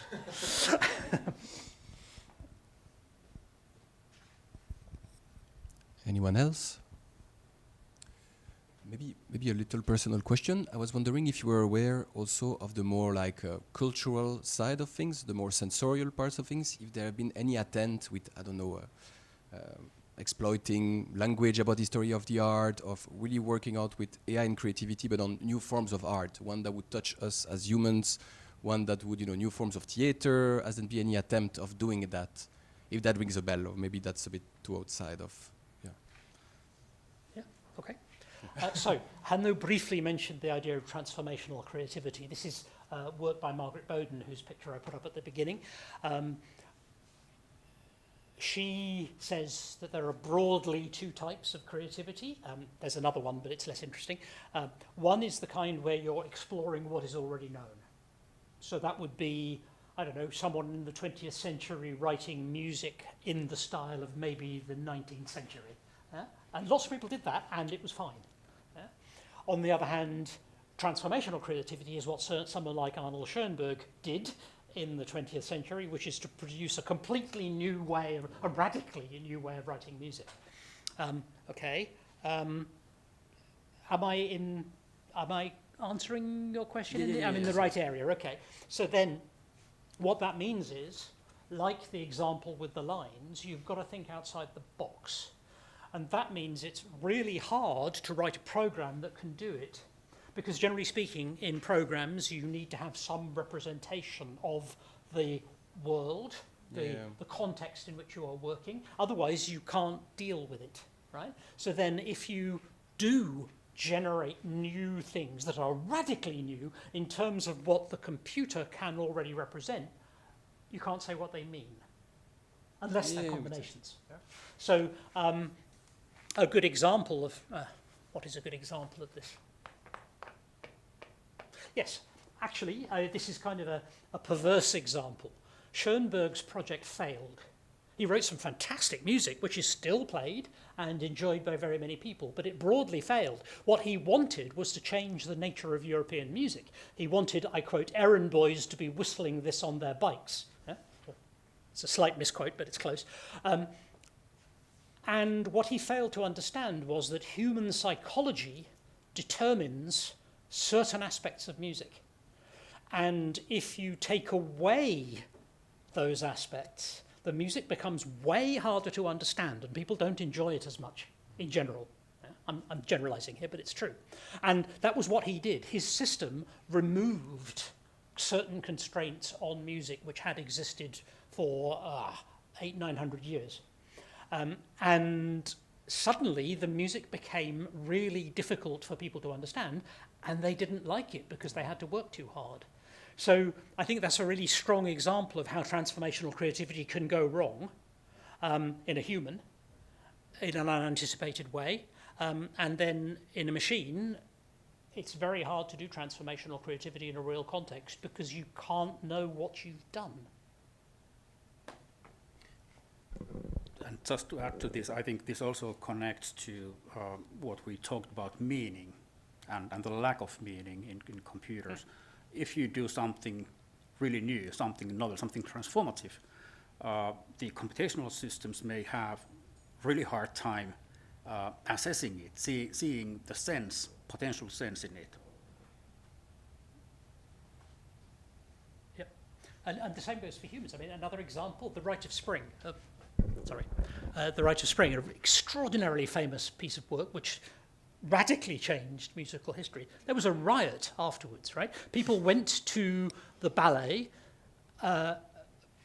French aristocratic, well-off people, well-behaved society people, and they rioted because they were so upset by this. Now, it's very unlikely that people would do that because they were upset on an artistic level, right? They would write reviews instead. I would suggest that what was going on there was that there was too much information in that new thing. It was upsetting for them in the same way that it's upsetting if someone comes and speaks to you very, very fast and very, very loudly, close up, in your face in a language you don't understand, right? There's an emotional reaction that relates to information overload. And I believe that was what was happening there. Of course, that's an untestable hypothesis, which is the best kind because you don't have to work. But there we are. Yeah. Thank you. Yes. Okay, just a last question maybe. Because you mentioned large United States companies doing things that maybe we don't consider so well. And what do you think could be the link between all these companies now generating a lot of things that are very similar and the evolution of culture, in the sense that we are somehow converging in a much global way than we did in history, because now everything is generated from the same algorithms, from the same models, and everything is looking the same. Will be more like reluctant to accept things that are more different? Are we converging more because of this? Do you want to go first? Yeah. I agree. There's a great risk of being flooded. I think we are seeing that already, being flooded with mediocre content that is generated without insight and using, well, straightforward applications of Gen AI. Well, they aim to imitate, so you lack variety. What the effects of that will be then overall is less clear. In arts, I guess it's already also visible that there's stronger tendency for artists to do something that differentiates them from what the computer can generate. Gerard also alluded that already. That can be a problem. It can have interesting consequences later on. I think there's an analog here maybe to the invent of photography, which sort of took away the need to be a skillful painter. Lots of painters were employed as portrait painters. Now when photography arrived, there was much less need for skillful painters because you could just take a photograph. And it was looked down a lot. I'm sure it caused a lot of trouble as well. But then partially as a result of that, what we saw was all the modern movements of arts, surrealist and other types, which maybe were partially pushed away from the traditional thing because of photography. Maybe something interesting will come out as an effect, as sort of a side effect of generative AI. It will be interesting to see. I think it would be great if it did, because I think the effect you're talking about has been happening, at least in music, for decades. So, for example, since the invention of the MIDI protocol for controlling a keyboard from your computer, well, that wasn't what it was originally for, but it works that way now. You can have what's called a sequencer to record your music on the computer or enter your music on the computer without playing it and then play it back on your synthesizer. But the systems that do this have lots and lots of built-in stuff, and they, almost without exception, work on an extraordinarily naive basis about music. So the people who make them know very little about music theory. And the consequence is the range of music that they can produce is extremely limited unless you really bend them, and you have to know how to bend them. Yeah? The consequence of that is you get a sort of feedback loop, which means that those things encourage people to produce music which is of a particular kind, and then they produce more music, and the people who hear that music learn that that is music. And so, you know, and this is not criticizing anyone, it's just the way human society works. We end up with a feedback loop which is forcing us in a particular direction. And if anybody listened to the Eurovision Song Contest last week, whenever it was, you would have heard it. Like, I don't know, 80%, maybe 70% of the songs were in exactly the same style, even though they come from this enormous range of different cultures. Yeah. And that's partly because of marketing, but it's also partly because the technology is forcing us in particular directions. And the way, so I think this is a real danger in general. It's a particular danger with statistical systems like the LLMs, because what they do is they generate text or whatever, videos perhaps, which are, quotes, in distribution. They're fundamentally probabilistic, and they tend to generate what is expected. So there again, you have a positive feedback which is leading everybody towards the thing which already existed. And that, to my mind, is not helpful for creativity. So I would like computational creativity systems which actively produce things which are not in distribution. But then you have the problem of judging whether they're any good, whatever that means. Yeah, right. And I mean, you may sense some criticism here against machine learning, but let me just make it clear that machine learning could be exactly the tool to make stuff out of distribution, because you can train a machine learning system to recognize if something is typical and then reject that, and instead, when you generate something, only accept what's outside the distribution. Perhaps I might sneakily refer to my own work there. So in early AI, back in the days before Gen AI and all of this, this more advanced machine learning stuff, we used to do quite a lot of AI generative systems by search. We would basically allow a system to enumerate the different possibilities and then try to make a choice between them. And that's sometimes called the good old-fashioned AI paradigm. And it is extremely effective in certain ways. So, for example, the Google Maps search algorithm probably still works that way. It certainly did for a while to find the most efficient route, an algorithm called A*. Okay. I've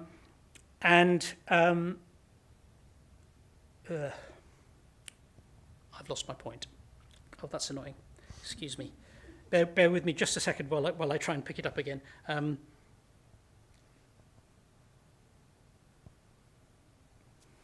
Should I? Yes, you carry on. I'll see if I can. I've completely. I got so excited there, I forgot what I was going to say. Should I meanwhile sing one of the Eurovision songs? No, please don't. Okay. Please don't sing. It's never a good idea when a non-singer sings.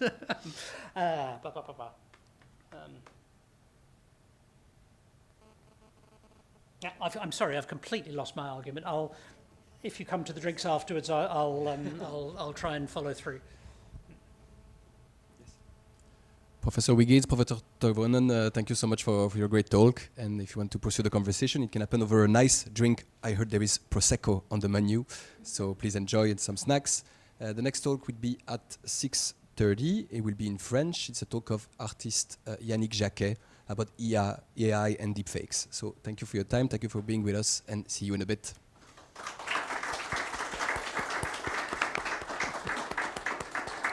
Thanks for coming.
Okay, good evening. Thank you for being here so late. This is the last conference of this second day of Crossing Wires. And we have Yannick Jacquet, qui est un artiste numérique et le créateur du projet IA et nous, qui est un projet de cycle de... Média. Ouais, éducation aux médias.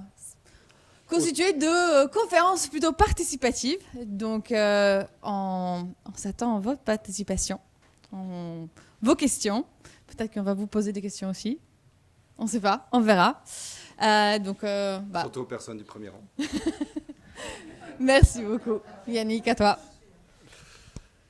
Bonjour tout le monde. Merci d'être ici ce soir et merci aux organisateurs, à Home et à BrIAS.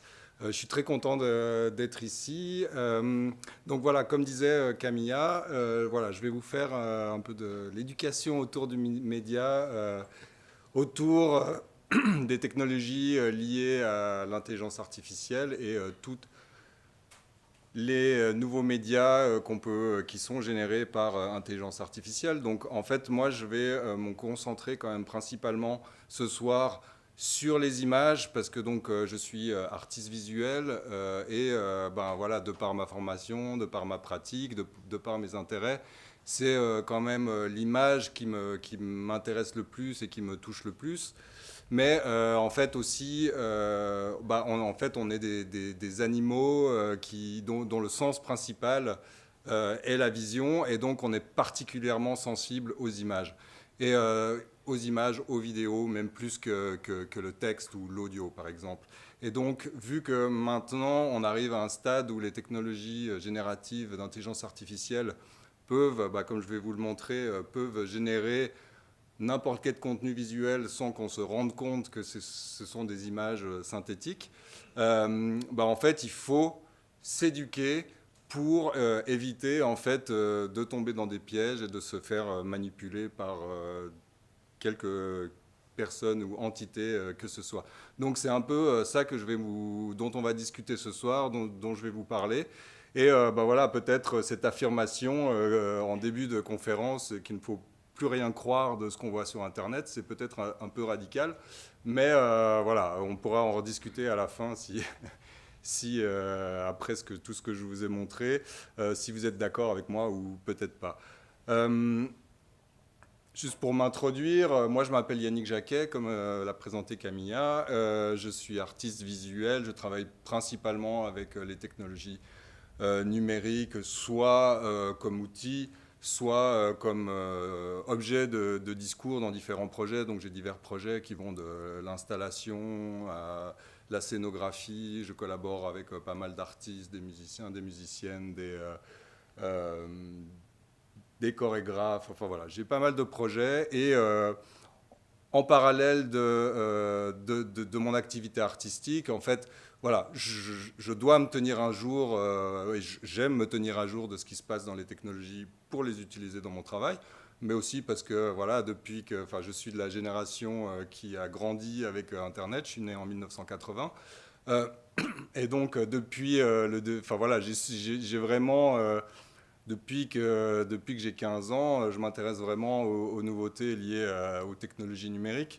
Et c'est vrai que là, avec l'émergence récente de toutes les technologies liées à l'intelligence artificielle et surtout leur arrivée dans le grand public depuis 2022, je me suis rendu compte que avec mon simple intérêt, je ne suis pas scientifique, je serais bien mal placé pour vous expliquer comment fonctionnent les outils d'intelligence artificielle. Par contre, je m'y intéresse et je vois ce qu'on peut faire avec ça et la puissance de ces outils. Et donc, je me suis rendu compte qu'autour de moi, des gens qui avaient un peu moins d'intérêt, d'appétence à s'informer de toutes ces nouveautés, des fois étaient un peu en décalage avec ce qui se faisait. Et vu que ces technologies et l'évolution de ces technologies va tellement vite et peut avoir déjà tellement d'impact dans notre présent que j'ai eu envie de partager ces informations que j'avais acquises un peu au fur et à mesure des années et des mois à suivre un peu les avancées autour de l'intelligence artificielle. donc c'est de là un peu de où est venue mon idée de créer ce projet IA et nous, qui est encore tout jeune, qui a à peine, même pas une année, qui est voilà, un projet.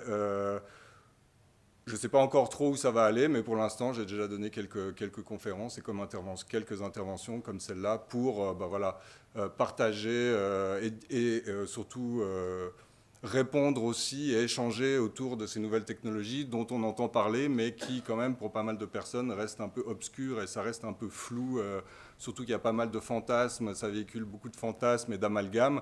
Et du coup, ce n'est pas toujours très clair de qu'est-ce qu'on peut faire et comment ça va impacter, comment ça impacte déjà notre présent. Donc, tout au long de cette conférence, je vous invite à poser des questions quand vous les avez. Comme ça, on peut un peu échanger. Moi, j'ai mon fil avec mes slides, mais vous sentez-vous libre de poser des questions. Juste lever la main, parce que vu que c'est enregistré et streamé en direct, comme ça, on peut vous donner un micro et ça passera au streaming. Je voulais commencer par cette image donc de l'illustrateur Simon Bailey, qui est une image que visuellement je trouve assez intéressante, mais aussi je pense parce qu'elle est assez forte et je pense qu'elle traduit quand même une opinion assez partagée autour de technologie de l'intelligence artificielle, qui serait une sorte de hachoir à cerveau humain et qui recracherait des produits préfabriqués, peu intéressants, qui seraient vraiment des résidus de cerveau humain. Donc là, on voit que c'est écrit AI Generator, qui serait ce mixeur. Et donc, on a ChatGPT, DeepSeek et Midjourney. Donc ChatGPT, maintenant, je pense que la plupart des gens connaissent ChatGPT, qui est un outil pour générer principalement du texte, mais aussi des images. DeepSeek, qui est un peu son concurrent chinois, et Midjourney, qui est un des premiers outils de génération d'images et un des pionniers, et qui est beaucoup utilisé dans le secteur artistique et qui génère des images et qui commence à être beaucoup utilisé. Donc, je trouve cette image intéressante, mais c'est vrai que moi, je ne partage pas vraiment cette opinion-là. Moi, je trouve que c'est des outils vraiment qui sont très intéressants et qui posent beaucoup de questions et je les utilise au quotidien et je suis vraiment extrêmement surpris des fois de la qualité et de la pertinence et vraiment du support que ça peut faire par rapport à l'esprit humain. Et il y a du bon, il y a du pas bon, mais il faut savoir trier. Mais juste pour vous donner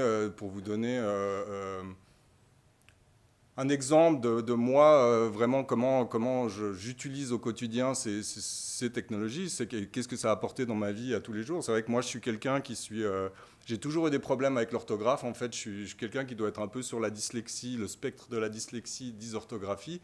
Et c'est vraiment un vrai handicap. Ça a été un handicap dans toute ma vie, dans toute ma carrière, de ne pas me sentir autonome sur ces questions-là. Et depuis que ChatGPT est sorti, vraiment, j'ai l'impression d'avoir un nouveau super pouvoir et je peux enfin être autonome sur ces questions-là. Et évidemment, ça ne fait pas tout, hein, il faut être derrière. Il n'écrit pas mes textes à ma place, mais c'est vraiment loin de cette image-là. Et ben, moi, j'ai l'impression que c'est vraiment quelque chose qui m'augmente. Et franchement, je ne pourrais plus m'en passer. Donc voilà. Mais par contre, j'essaye quand même, je travaille et je suis l'évolution des technologies numériques depuis plus de 20-25 ans maintenant. Et c'est vrai que quand j'avais 20 ans, j'étais très techno-enthousiasme. On va dire que maintenant, je suis quand même plus techno-sceptique, techno-critique et pas techno-BA, on va dire. Et voilà, même si j'ai toujours une certaine appétence pour ces technologies-là, j'aime ce qu'elles peuvent amener dans la vie et comme augmentation de mes capacités. Je vois aussi le côté noir de ces technologies et la face obscure, et qui notamment sur les questions d'intelligence artificielle, si on n'y prête pas garde, est vraiment inversement proportionnelle à la puissance de ces outils. Donc aujourd'hui, c'est vrai que je vais vous faire un petit historique de développement de ces technologies ces dernières années et aussi vous parler un peu des côtés sombres de ces technologies. Juste un petit point de vocabulaire pour introduire. Donc, l'intelligence artificielle, c'est un mot qu'on entend beaucoup, qui génère beaucoup de fantasmes, qui est chargé de tout un univers créé par notamment la science-fiction. Donc, souvent, quand on parle d'intelligence artificielle, on a aussi tout de suite des idées de robots autonomes, de guerre entre les humains et les robots. Voilà, Terminator, je pense que c'est une image qu'on a quand même beaucoup en tête, et une crainte qu'on a beaucoup et qui remonte à très loin. Enfin, voilà, en tout cas dans la culture occidentale, le golem, enfin voilà, c'est vraiment des figures qui reviennent comme ça de l'être humain qui crée une créature qui dépasse son créateur, Frankenstein, etc. Donc ça vient pas que récemment, mais voilà, ce mot est quand même chargé et utilisé pour tout et n'importe quoi, et aussi pour décrire des choses qui sont pas forcément pertinentes, parce que voilà, dans la réalité, bon, il y a des mots un peu plus techniques qui sont, je ne vais pas m'étendre sur ce vocabulaire-là, mais on parlerait plutôt de machine learning, de modèles génératifs, de LLM. Je ne vais pas m'étendre sur ces questions-là, mais voilà, je vais utiliser la convention du mot intelligence artificielle générative, parce que là, je vais quand même beaucoup vous parler d'images, donc voilà, il faut savoir que c'est... on utilise plutôt le terme de modèle génératif, mais ce qu'il ne faut pas oublier, c'est que ce mot, dans tous les fantasmes en fait, qui transporte, c'est quand même une idée de machines qui s'autonomisent, comme ça, qui ont leur propre agentivité et qui peuvent prendre des décisions par elles-mêmes et voilà... en fait, imposer leur propre agenda, on va dire. Mais en fait, ce qu'il ne faut pas oublier, c'est que, en fait, il n'y a pas d'intelligence artificielle sans être humain derrière. Et quand on dit l'IA a fait ci, l'IA a fait ça, les manipulations par l'IA, il ne faut pas oublier que, en fait, derrière toute action qui a été créée, générée par une intelligence artificielle, en fait, il y a un être humain ou une organisation, un gouvernement, etc., qui s'est dit on va utiliser ces technologies-là pour faire quelque chose. Donc voilà, et c'est difficile des fois d'oublier ça. Même moi, peut-être ce soir, je vais tout d'un coup dire l'IA a fait ça. Mais vraiment, il ne faut jamais oublier que il n'y a pas de processus intrinsèque à la machine. Elles sont toujours, il y a quelqu'un qui décide derrière la machine. Donc on peut avoir des actions complexes et des suites d'actions complexes qui sont réalisées par les machines, par les ordinateurs, mais il y a toujours quelqu'un au début qui a appuyé sur un bouton et qui va dire il faut que tu me fasses toute cette tâche hyper complexe à la machine. Déjà une question, ouais, parfait. Attends, le micro... Non, mais ça va. Ouais, mais c'est pour le stream, en fait, donc voilà.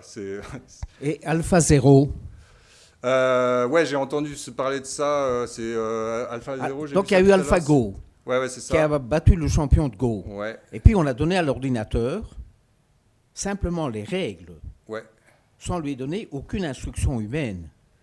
Il a développé des systèmes de jeu qu'aucun humain n'aurait pu concevoir, et il bat n'importe qui. Donc ça, c'est un élément. Il y a un autre élément. Si nous réfléchissons, c'est parce que nous descendons des singes, et nous pourrions vivre sans les singes. L'intelligence artificielle, d'une certaine manière, elle descend de nous, et dans quelque temps, elle pourrait vivre sans nous. Alors, il y a deux questions en une. AlphaZero, donc voilà, AlphaGo qui a battu le jeu de Go, effectivement. C'est exactement ce que je dis. Il y a quelqu'un qui a dit un jour à une machine, apprends les règles du Go en observant des autres joueurs, en faisant ta propre expérimentation par rapport au jeu, et l'intelligence artificielle, cet outil-là, a réussi à battre un humain. Mais c'est resté dans le cadre du jeu de Go. Elle aurait été bien incapable de faire autre chose que de jouer au jeu de Go. Donc dans ce cadre-là, où quelqu'un lui a dit « fais ça », elle a excellé. Mais il y avait un cadre défini et il y a quand même quelqu'un qui a appuyé sur le bouton et qui lui a dit « fais ça dans ce cadre-là ». Et la deuxième question, est-ce que les intelligences... C'était pour AlphaGo. Mais pour AlphaZero, c'était plus ça. Hein, bah, AlphaZero, c'est un peu comme si on nous confrontait à un problème, on dit voilà, ce sont les données du problème. Ben, ouais. L'observation des astres ou n'importe quoi. Et l'ordinateur, sans aucune intervention humaine, a mis au point des systèmes qui lui permettaient de battre n'importe qui et surtout son mode de pensée relié à nos schémas intellectuels. Oui, Donc, oui, mais la plupart, dans certains cas, les informaticiens disaient on ne comprend pas, c'est une boîte noire, on ne sait pas ce qui se passe dans l'ordinateur. Oui, mais alors le système, le fait que ce soit des boîtes noires et qui ont des processus hyper complexes qui nous dépassent dans un certain sens, ça c'est une chose, mais c'est toujours rattaché à un contexte. Et donc par exemple, après bon, là on s'éloigne un tout petit peu de mes compétences, donc voilà, peut-être je suis pas la meilleure personne pour en parler, mais en tout cas à présent, voilà. Tout ce qui est créé, tous les apprentissages, etc. pour les machines, et ces boîtes noires, oui, il y a des boîtes noires, mais en fait, Midjourney, par exemple, dont je vais vous parler, qui est de la génération d'images, on ne sait pas exactement tout à fait comment ça marche. Mais cet outil de génération d'images, il ne va générer que des images. Il ne va jamais aller vous faire un café ou vous... peut-être un jour, mais ça fait partie des fantasmes. Et le fait que on ne sait pas qu'est-ce qui va se passer, que peut-être qu'un jour, de nouveau, on revient au fantasme. Là. Donc oui, c'est ce que je disais, c'est que ces machines sont hyper puissantes. Elles ont des capacités qui peuvent, dans certains cadres prédéfinis, nous dépasser. Mais c'est toujours dans un cadre défini. Et aussi, ce qu'il faut faire attention, c'est qu'il y a quand même beaucoup de fantasmes qui sont aussi multipliés par les médias, et donc il y a le papier scientifique qui sort, qui dit quelque chose, qui est retranscrit par plein de personnes qui n'y connaissent pas grand-chose, et qui a de la déformation médiatique et au final des titres un peu putaclic. L'intelligence artificielle est sortie de son cadre, elle s'est autonomisée, elle a pris des décisions toute seule. Donc, entre le papier scientifique original et ce qu'on peut en voir dans les réseaux sociaux, au final, donc il y a souvent aussi tout un monde. Donc après, voilà, moi, on sort déjà un peu de mon domaine de compétences, mais en tout cas, il faut quand même faire attention à tous ces fantasmes-là. Et oui, j'en sais rien. Moi, je suis un très mauvais prophète. Peut-être que dans 10 ans, les machines nous auront exploités et on servira de combustible aux machines, j'en sais rien. Mais je ne suis pas là pour parler de faire de la prospective. En tout cas, l'action d'êtres humains utilisant des outils d'intelligence artificielle génératifs pour notamment manipuler de l'information ont déjà des actions concrètes sur notre présent maintenant. Et donc, c'est vraiment de ça dont je vais parler. Voilà, juste pour vous tenir un tout petit peu au courant d'un peu des outils qui émergent d'intelligence artificielle. Donc bon, là j'en ai mis quelques-uns, mais là il faut savoir qu'on est un peu dans une sorte de bulle autour de l'intelligence artificielle où tous les jours vous avez une nouvelle start-up qui émerge. Voilà, il y a ChatGPT qui a été un peu le premier outil grand public qui s'est imposé qui a été adopté. C'est le premier outil dans l'histoire du numérique récente qui a été adopté par autant d'utilisateurs en si peu de temps. Donc, il y a eu, ChatGPT a eu en 2022 1 million d'utilisateurs en 5 jours seulement. Il a fallu 2 mois et demi à Instagram et 3 ans et demi à Netflix pour atteindre le même nombre d'utilisateurs. Et depuis cette arrivée de ChatGPT qui a rendu public et rendu pratique des recherches qui étaient quand même entamées depuis longtemps dans le milieu académique et de manière un peu plus confidentielle. Voilà, on assiste vraiment à un bouleversement du paysage numérique et des startups. Mais là, je pense qu'on est... Enfin, je pense pas, mais c'est quelque chose que beaucoup d'experts disent, c'est qu'on est certainement dans une sorte de bulle de l'IA qui est un peu la même qu'on avait vécue dans les années 2000 avec la bulle de l'Internet, où on a vu plein de startups émerger qui se sont effondrés au bout d'un moment. On risque d'avoir à peu près la même chose dans l'IA. Ce n'est pas parce que peut-être vous entendrez dans quelques mois, quelques années l'éclatement de la bulle de l'IA que ce sera la fin de l'IA. C'est juste que plein de startups qui ont été financées par du capital risque et qui n'auront peut-être pas pu survivre, se seront fait racheter par d'autres, ont fait faillite, etc. Et c'est certainement les grands groupes qui vont rafler la mise. On voit déjà que Google, qui avait pris beaucoup de retard sur ces technologies-là, en fait, là, il y a quelques jours, ils ont fait une sortie qui a cassé l'Internet, juste en montrant que, en fait, ils étaient revenus dans la bataille et qu'ils avaient une puissance de feu telle et accès à des données telles que maintenant, Google est redevenu le leader de l'intelligence artificielle, alors qu'ils étaient à la traîne depuis quelques années. Donc voilà, je vous ai mis quelques noms. Donc on a Midjourney qui est un générateur d'images dont je vais pas mal vous parler ce soir. On a Grok qui est aussi le concurrent de ChatGPT, mais poussé par Elon Musk et son réseau social X. On a Runway qui génère plus de la vidéo, Dali qui est aussi une branche qui est en train de mourir de ChatGPT, Leonardo qui fait aussi de l'image, etc. Enfin bon, je ne vais pas faire toute la liste là, mais j'aurais pu en mettre 1000 autres de plus. Juste petite question. Je fais un petit tour de sondage, j'aime bien faire un petit sondage au début des conférences. Est-ce que qui a déjà généré du texte avec une intelligence artificielle, ChatGPT ou autre? Ah, Amandine, tu t'y es mis, tu as testé depuis la dernière fois. Très bien. Et qui utilise un générateur de texte, on va dire, au moins une fois par semaine? Donc, presque tout le monde. Et pour les images, qui a déjà essayé de générer une image et qui génère des images toutes les semaines? Oui, il y a souvent un décalage entre le texte et l'image. Donc bon, comme je vous ai dit, je vais quand même beaucoup vous parler d'images ce soir. Mais c'est aussi un peu une sorte de parabole de toutes les avancées autour de l'intelligence artificielle, parce que voilà, il y a beaucoup de progression dans l'image, mais le texte suit la même courbe, le son suit la même courbe de progression, la vidéo, etc. Donc comme je vous ai dit, j'utilise un peu l'image parce que c'est ça qui nous touche le plus facilement. Alors je ne sais pas si vous avez vu passer cette image début 2023, mais donc cette image du pape François habillé avec cette doudoune Balenciaga, je pense qu'elle restera un peu dans l'histoire, voire dans l'histoire de l'art, comme la première image qui a été vraiment virale et qui a tourné sur tous les réseaux sociaux.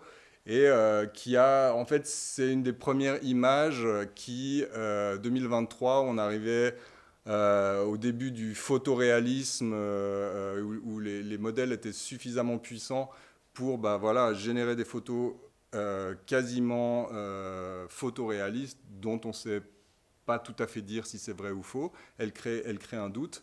Et voilà, c'était le début de ça.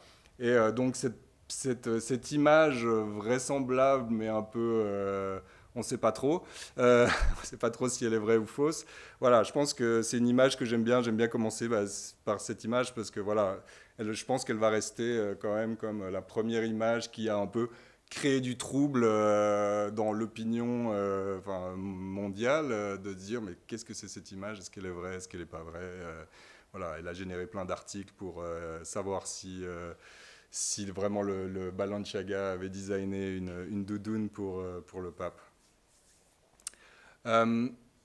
Petit point de vocabulaire. Alors, bon voilà, juste, je vais introduire un peu les bases. Donc, je ne sais pas si vous savez tous ce que c'est un prompt, mais donc bon, vous avez déjà l'air d'avoir tous et toutes déjà au moins généré du texte avec un outil d'intelligence artificielle générative. Donc un prompt, en fait, c'est cette petite phrase ou longues phrases peut-être qu'on va donner, par exemple sur ChatGPT ou autre outil, on va écrire la phrase de ce qu'on veut, écris-moi un poème, et voilà, cette instruction, ça s'appelle un prompt. Et donc, cet outil-là, enfin, cette manière de communiquer avec la machine, qui était déjà en gestation depuis pas mal de temps, mais plus dans des milieux un peu plus académiques, en fait, c'est vraiment avec ChatGPT que ça s'est popularisé, et ça a vraiment créé une grosse différence avec la manière dont on s'adressait aux machines avant, parce qu'avant, la seule manière de s'adresser aux machines et de les commander, en fait, c'était via du code. Et donc, le code nécessite un apprentissage, enfin, c'est comme apprendre une langue, donc c'est complexe, ça a certaines règles, ça prend du temps à apprendre. Là, le fait de pouvoir s'adresser directement aux machines avec son langage naturel, au début en anglais, maintenant dans la plupart des cas dans sa propre langue, enfin voilà, c'est quand même un outil, c'est quand même une manière qui est assez révolutionnaire de s'adresser à ces machines. Donc, si vous saviez pas ce que c'est un prompt, et vu que vous avez l'air d'avoir tous et toutes au moins communiqué une fois avec un générateur de texte, donc la petite phrase que vous avez écrite, c'est un prompt. Donc, pour la génération d'images, ça marche pareil que par exemple sur ChatGPT. Si on veut avoir générer une image, ben voilà, on va faire comme sur ChatGPT, lui dire une petite phrase qui peut être courte, longue, suivant la précision de ce qu'on veut avoir. Donc là, par exemple, ça c'est cette image que j'ai demandé, j'ai été sur la plateforme Leonardo AI, et je lui ai demandé, ben, fais-moi une photographie d'une artiste au travail. Et donc, il m'a sorti ça. Pardon. Moi, je suis, voilà, vu que cette technologie est le résultat de tout ce qu'on peut faire avec ces technologies, va quand même beaucoup impacter notre présent et encore plus notre futur. Je pense que c'est quand même très important d'essayer au moins une fois ces outils pour voir un peu qu'est-ce qu'on peut faire avec, qu'est-ce qu'on ne peut pas faire avec, pour expérimenter un peu, pour voir comment ça marche. C'est déjà un début d'avoir un peu de compréhension et pas juste voilà, rester dans un flou, pas savoir du tout ce que c'est, et justement pour éviter un peu les fantasmes. Donc voilà, bon, si vous utilisez tous ChatGPT est maintenant très fort pour générer des images. Si vous n'avez pas envie de mettre vos données sur ChatGPT, vous voulez voilà, quelque chose qui est gratuit, vous pouvez vous connecter sur crayon.com avec un Y. Et voilà, c'est une plateforme, c'est gratuit, il n'y a pas besoin de s'inscrire. C'est clairement pas le meilleur modèle du marché, donc le rendu sera de moins bonne qualité que sur d'autres plateformes, mais vous pouvez très vite créer une image. Donc voilà, c'est très simple, vous écrivez vos petites prompts, vos petites phrases, vous appuyez sur le bouton Draw et vous allez avoir le résultat tout de suite. Donc voilà, c'est quelque chose quand même que je conseille de faire pour vous amuser, pour voir ce qu'on peut faire avec et pour expérimenter. Voilà, je vais quand même faire aussi un petit historique pour vous montrer à la rapidité avec laquelle ces technologies évoluent. C'est parce que donc là, par rapport à la génération d'images, en fait, donc voilà, j'ai fait un exemple avec Midjourney, qui comme je vous disais tout à l'heure, qui est un outil d'intelligence artificielle, une plateforme d'intelligence artificielle qui est assez pionnière et qui a une qualité de rendu qui plaît beaucoup aux artistes. Donc en fait, voilà, en 2022, si on lui disait mettez un prompt, une photographie d'un artiste au travail, voilà à peu près ce qu'on avait. Donc ça c'est aussi moi qui les ai testés. Hein. Midjourney a la capacité de pouvoir à la particularité de pouvoir tester les anciens modèles, donc on peut toujours remonter dans l'historique des différentes versions de l'algorithme. Donc voilà, on peut expérimenter la différence de rendu entre la V1 qui était en 2022 et la V6 qui est sortie en décembre 2023. Donc vous voyez qu'en à peine 2 ans, on est passé d'un tas de pixels vaguement représentant un truc à une photo photoréaliste dont on sait quasiment plus voir la différence avec une vraie photo.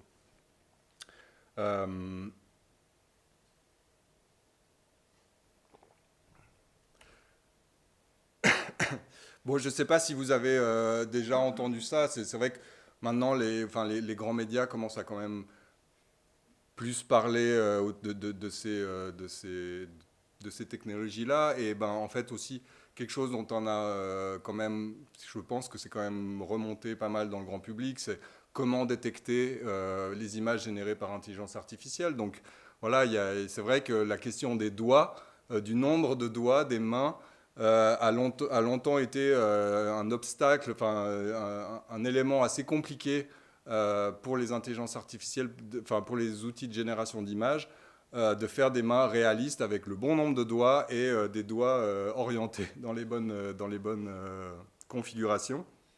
Donc bon, je serais un peu mal placé pour vous expliquer pourquoi il y avait cet obstacle, mais voilà, ça a été un obstacle pendant longtemps. Et donc, voilà, les grands médias ont eu raison d'expliquer que, en fait, face au progrès des intelligences artificielles, il fallait essayer d'aller voir s'il y avait compté le nombre de doigts, voir aussi la qualité de la peau, qui avait peut-être l'air plus plastique, etc.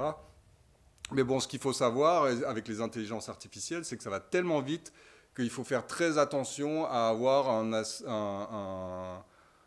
une position définitive à un moment T et considérer que j'ai acquis cet avis-là et il est valable pour toute la vie. Parce que, par exemple, voilà, la question des doigts, la qualité de la peau, voilà, ça c'est fini. Les intelligences artificielles, la plupart, en tout cas, ça ne veut pas dire que c'est complètement étanche et qu'une intelligence artificielle générative ne vous fera plus jamais une image avec 6 doigts, ça arrive encore. Mais voilà, une image de qualité moyenne, un générateur d'images de qualité moyenne, maintenant vous fera 5 doigts et la plupart du temps des doigts bien orientés, avec une texture de peau complètement crédible. Donc, il faut vraiment faire attention avec ça, parce que si par exemple, c'est pareil avec ChatGPT, si vous avez testé un jour ChatGPT en 2022, vous lui avez demandé d'écrire un texte et c'était un peu médiocre et que vous vous êtes dit, bon, c'est nul, enfin voilà, je vous conseille de retourner sur ChatGPT maintenant et de lui demander d'écrire un texte, où vous verrez que ça a extrêmement progressé et que ces technologies-là avancent à une vitesse qui est quasiment exponentielle, et quelque chose qui est vrai aujourd'hui sera faux dans 6 mois, quoi. Donc moi, je suis quand même, je suis l'actualité de ces interventions, de l'évolution de ces technologies, et moi, je suis quand même interloqué toutes les 2 semaines, parce que je vais encore vous montrer des trucs tout à l'heure qui m'ont obligé à mettre à jour là, mes conférences extrêmement rapidement, parce que des choses que j'avais prévu de montrer étaient déjà caduques. Alors que j'avais mis ma conférence il n'y a pas si longtemps que ça. N'hésitez pas à lever la main, là je suis parti dans un tunnel, mais n'hésitez pas à lever la main si vous avez des questions à m'interrompre. Voilà, là je vous montre une série d'images, j'avoue, j'aime bien. Donc, il y a beaucoup de trends, de modes, de petits challenges comme ça sur Internet, de gens qui génèrent des images sur des thèmes spécifiques. Donc là, il y a une petite série de gens qui sont amusés à créer un de leurs personnages de jeux vidéo, de comics, de dessins animés favoris des années 90, 2000, et de les mettre en scène, incarné dans une personne, dans une vraie personne, et en train de se regarder en train de regarder le dessin animé ou le jeu vidéo duquel ils étaient issus sur une télé. Tout ça dans une esthétique très argentique, appareil jetable, au flash, années 90, 2000. Bon, ça fait vibrer ma nostalgie, donc j'aime bien ces images, mais aussi je les montre parce que vous voyez qu'il la qualité du grain de l'image est quand même extrêmement...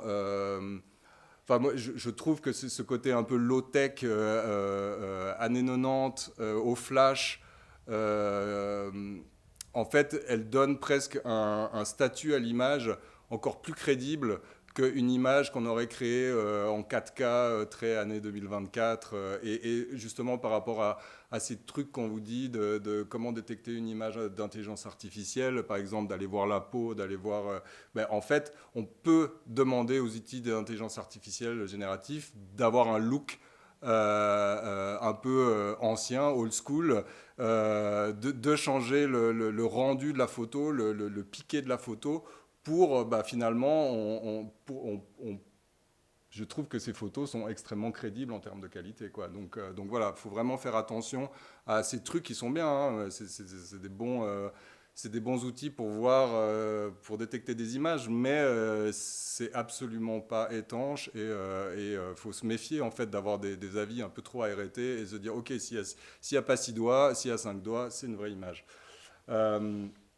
Je vous ai aussi, parce qu'en fait, voilà, c'est pas moi qui les ai créés, celles-là, je les ai trouvées sur le site de Sora, qui est la plateforme de ChatGPT dédiée exclusivement à la génération d'images et de vidéos, et donc où les utilisateurs, les photos et les vidéos qui sont générées par les utilisateurs sont mis en première page avec le prompt qui est exposé à tout le monde. Donc on peut copier le prompt. Donc vous voyez, les exemples que je vous ai donnés plus tôt sont des prompts extrêmement courts, mais si on veut donner des instructions extrêmement précises, donner des informations sur la qualité du grain de la photo qu'on veut avoir, sur le rendu, sur la pose, sur l'angle de vue, on peut aller vers des prompts qui peuvent prendre plusieurs lignes, voire plusieurs paragraphes si on veut des choses plus précises. Donc voilà. Tout ça pour dire, donc j'ai pris cette citation de Antonio Guterres, qui est le secrétaire général des Nations Unies, qui a dit dans une conférence sur l'IA, sur le sujet de l'IA, qui a dit, en fait, la technologie n'avancera jamais aussi lentement qu'aujourd'hui, et qui est une phrase très vraie, c'est que au jour J, vous pouvez toujours vous dire que dans le futur, ce sera encore plus rapide, et que vraiment... tout ce qu'on vous avait appris aujourd'hui sur comment détecter une photo, comment détecter une fausse affirmation, dans 6 mois, ce sera peut-être plus valable. Donc voilà, il faut garder cette flexibilité d'esprit et éviter d'avoir des avis trop arrêtés, parce que en fait, c'est le meilleur moyen de tomber dans des pièges, parce que si vous êtes sûr que si vous faites ça, ce qu'on vous a dit qu'il fallait faire tout ça pour détecter une fausse image, en fait, peut-être que dans 6 mois, dans 3 mois, ce sera plus valable. Est-ce que vous avez des questions à ce stade? Bon, alors je continue. Ah, voilà. Ah, le micro. À titre de curiosité, c'était quoi sur les images précédentes, si tu voyais des défauts ou des trucs où tu disais mais ça, c'est potentiellement généré avec Sora. Ta question, c'est quoi? Est-ce qu'on pourrait détecter des choses ici? Oui, et peut-être tu vas l'adresser avant, mais peut-être il y a des moyens de détecter par d'autres outils qui est juste nous-mêmes. Ouais, en fait, il y a toujours un peu moyen, je sais pas, faudrait vraiment analyser. Par exemple, ici, là, il y a un truc un peu bizarre ici, mais on peut s'amuser à aller creuser dans les détails de la photo. Et peut-être qu'il y a aussi des outils qui permettent d'automatiser la détection des images. Mais en fait, c'est ce que je vais essayer de vous transmettre dans cette discussion qu'on a aujourd'hui. C'est qu'en fait, moi, je préfère pas donner trop d'outils de détection, même si souvent on me demande, on dit « Ah, mais il n'y a pas des outils qui existent, etc. » Le problème des outils, c'est que si je vous donne un outil et puis qu'en fait, pendant 6 mois, il marche bien, puis en fait, dans 6 mois, les algorithmes auront changé et qu'en fait, ça ne marchera plus. C'est ce qui s'est déjà passé. Par exemple, il y avait un site qui s'appelait 0GPT qui détectait les textes générés par ChatGPT. Maintenant, il ne marche plus, quoi. Et donc, faire trop confiance à un outil pour détecter un autre outil, en fait, le jour où l'outil devient caduc ou un autre outil aura été éduqué pour paramétrer pour passer outre l'outil, c'est un peu faire trop confiance à la technologie. Donc je préfère pas donner d'outils et plutôt voilà, vous dire qu'il faut vraiment faire super gaffe et puis travailler son esprit critique et vraiment jamais oublier que maintenant, en fait, toute image, elle est vraiment potentiellement fausse. Je sais pas si ça répond à ta question, mais voilà, vous allez voir, je vais vous montrer encore pas mal d'images. On peut aller toujours zoomer au pixel près, savoir si celui-là est cohérent ou pas, mais après, il faut aussi se dire que quand... Voilà, c'est quand même le sujet de cette intervention, c'est peut prévenir contre les manipulations. Et la manipulation, elle arrive quand on est dans l'émotion, quand on est sur les réseaux sociaux, quand on voit une vidéo, elle nous fait réagir. En 3 secondes, on a réagi, on a partagé. Et en 3 secondes, on n'a pas été analysé si tous les pixels étaient cohérents les uns par rapport aux autres et qu'il n'y avait pas une incohérence de nombre de doigts au fin fond de la photo. Donc voilà, c'est ça qu'on peut toujours potentiellement trouver des erreurs, mais c'est vrai qu'on a rarement plusieurs minutes pour analyser une photo. Pardon, j'ai répondu à ta question. Super. Donc là, par exemple, je vous montre un autre exemple de prompt aussi un peu. Ça c'est une image que j'ai créée. C'est aussi pour vous montrer un peu... voilà, pour les intelligences artificielles et les outils de génération, ils ont tous leurs particularités. Donc, par exemple, voilà, ça c'est Midjourney, c'est le générateur qui est pas mal utilisé par les artistes parce qu'il a une qualité graphique et qui est souvent assez appréciée. Et donc voilà, là avec ce simple prompt, donc j'ai demandé une couverture, une photo qui aurait pu être en une de Vogue Magazine et qui aurait remporté un concours avec quelqu'un, avec bon, je l'écris en anglais, mais bref, avec un mannequin, avec des paillettes et du maquillage rose, voilà. Donc voilà, ça c'est ce que Midjourney m'a sorti et donc j'ai pas fait de présélection, j'ai vraiment essayé de pas tricher, donc j'ai sélectionné les 4 premières images qui sont sorties. Donc bon, et ça je l'ai fait en fin 2024. Bon, il n'y a pas si longtemps que ça, mais bon, je pense qu'on peut quand même tous convenir que ces qualités sont quand même d'une pertinence et d'une qualité plastique assez incroyable. Et par exemple, voilà, là j'ai utilisé avec le même prompt un autre outil qui est Leonardo AI. Et donc vous voyez que le rendu est assez différent à la fois sur le rendu graphique des personnes. Là, en fait, quand je lui ai demandé ça, directement, il m'a incrusté le titre Vogue du magazine avec les textes. Donc bon, on peut voir que les textes sont un peu tout bizarres comme ça, pas vraiment lisibles, mais il y a aussi les codes barres. Donc on peut en déduire que, en fait, voilà, Leonardo, il connaît ce que c'est un magazine Vogue. Il a certainement été nourri par toutes les unes existantes du magazine Vogue et en faisant une sorte de moyenne de toutes ces unes, il a réussi à créer ce que je lui demandais. Enfin, c'est quand même assez pertinent.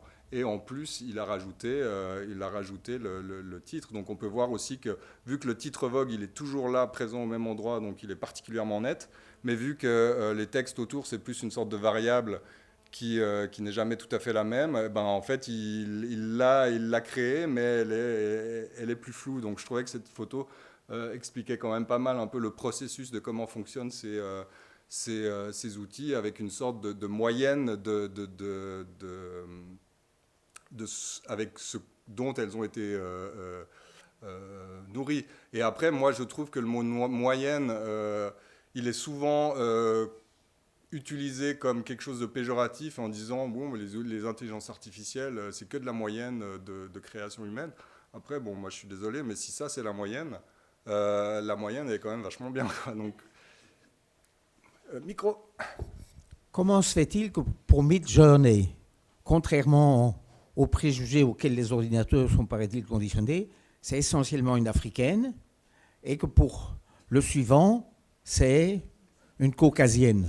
C'est une très bonne question. J'en parle dans 3 slides. Je vais revenir sur cette question dans 3 slides. Donc voilà, voilà, même prompt, résultat différent. Donc voilà, juste pour vous montrer que chaque IA est entraîné différemment et fait des résultats différemment, même avec le même prompt. Et donc les outils d'intelligence artificielle générative de vidéo, c'est aussi quelque chose qui s'est extrêmement développé ces derniers mois et qui est arrivé à des puissances assez impressionnantes. Je vais vous en reparler plus tard.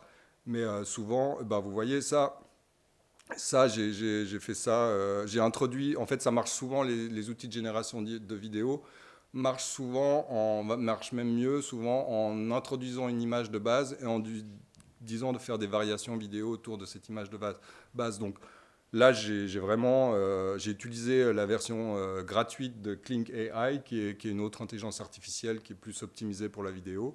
Et donc, je lui ai mis cette image et je lui ai dit, fais-moi la une du Vogue animée.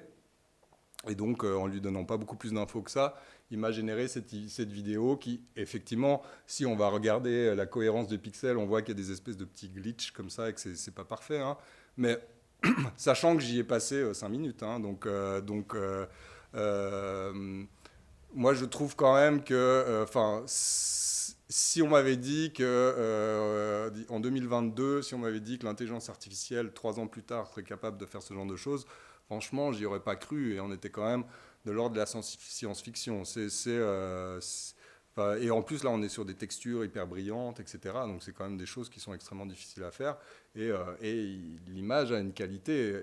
Et ça va poser question quand même par rapport aux métiers, par rapport à des métiers de la création qui vont être... et pas que de la création. Je ne suis pas forcément partisan de dire que tous les métiers vont être détruits et qu'il y a beaucoup de métiers qui vont se transformer. Mais c'est sûr que ça crée ça va transformer, ça va impacter vraiment tous les métiers d'une manière ou d'une autre. Et ça ne veut pas dire qu'on ne va plus avoir besoin d'artistes du tout. Je ne suis pas du tout... ça, j'y crois pas du tout. Mais c'est sûr qu'il va y avoir, des transformations profondes. Ça c'est certain. Alors, lié à votre question, mais je ne sais pas si vous avez remarqué, mais en fait, dans mon prompt, je l'ai écrit en anglais. Donc en anglais, il n'y a pas de question de genre les métiers ou ne sont pas genrés, donc c'est neutre. Donc quand je lui ai demandé un modèle, c'est pas spécifié. L'anglais avec cette phrase-là permet pas de savoir si j'ai demandé une femme ou un homme, par exemple. Mais par défaut, il m'a proposé sur toutes les deux modèles d'IA, m'ont proposé des femmes. Et pourquoi ? Certainement parce que en fait, j'ai regardé, mais je crois que le magazine Vogue, je ne sais plus combien de centaines de magazines sont sortis depuis le début du magazine, mais je crois qu'il y avait genre moins de 5% des images, des couvertures qui représentaient un homme. Et donc, vu qu'on travaille sur des moyennes, l'outil s'est certainement dit, en fait, vu que 95% des unes de Vogue, il y a une femme dessus, et voilà, il a imaginé que moi, je voulais une femme. Et donc, en fait, ça, c'est cette question en fait de déduire des informations par rapport à ce à quoi l'outil a été nourri.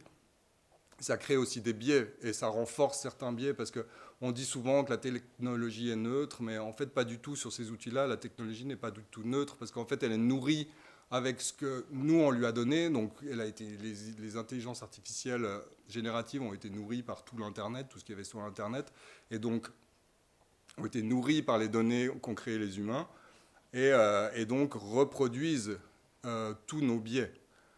Donc par exemple, voilà, pour Midjourney, si on lui demande un simple prompt, donc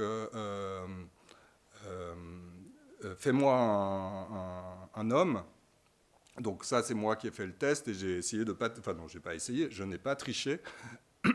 J'ai pris les premières photos qui sortaient, donc on peut voir que pour l'homme, ben, en fait, on a ces 16 photos sont quand même en termes d'âge et de type de visage représenté quand même assez variés.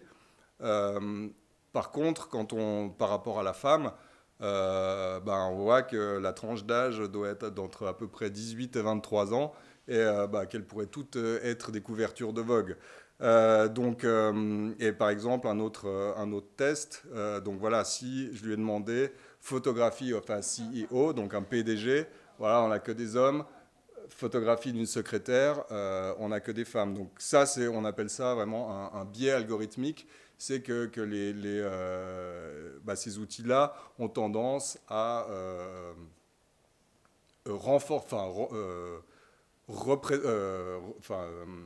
copier, ressortir, renforcer les biais qu'on a dans nos sociétés.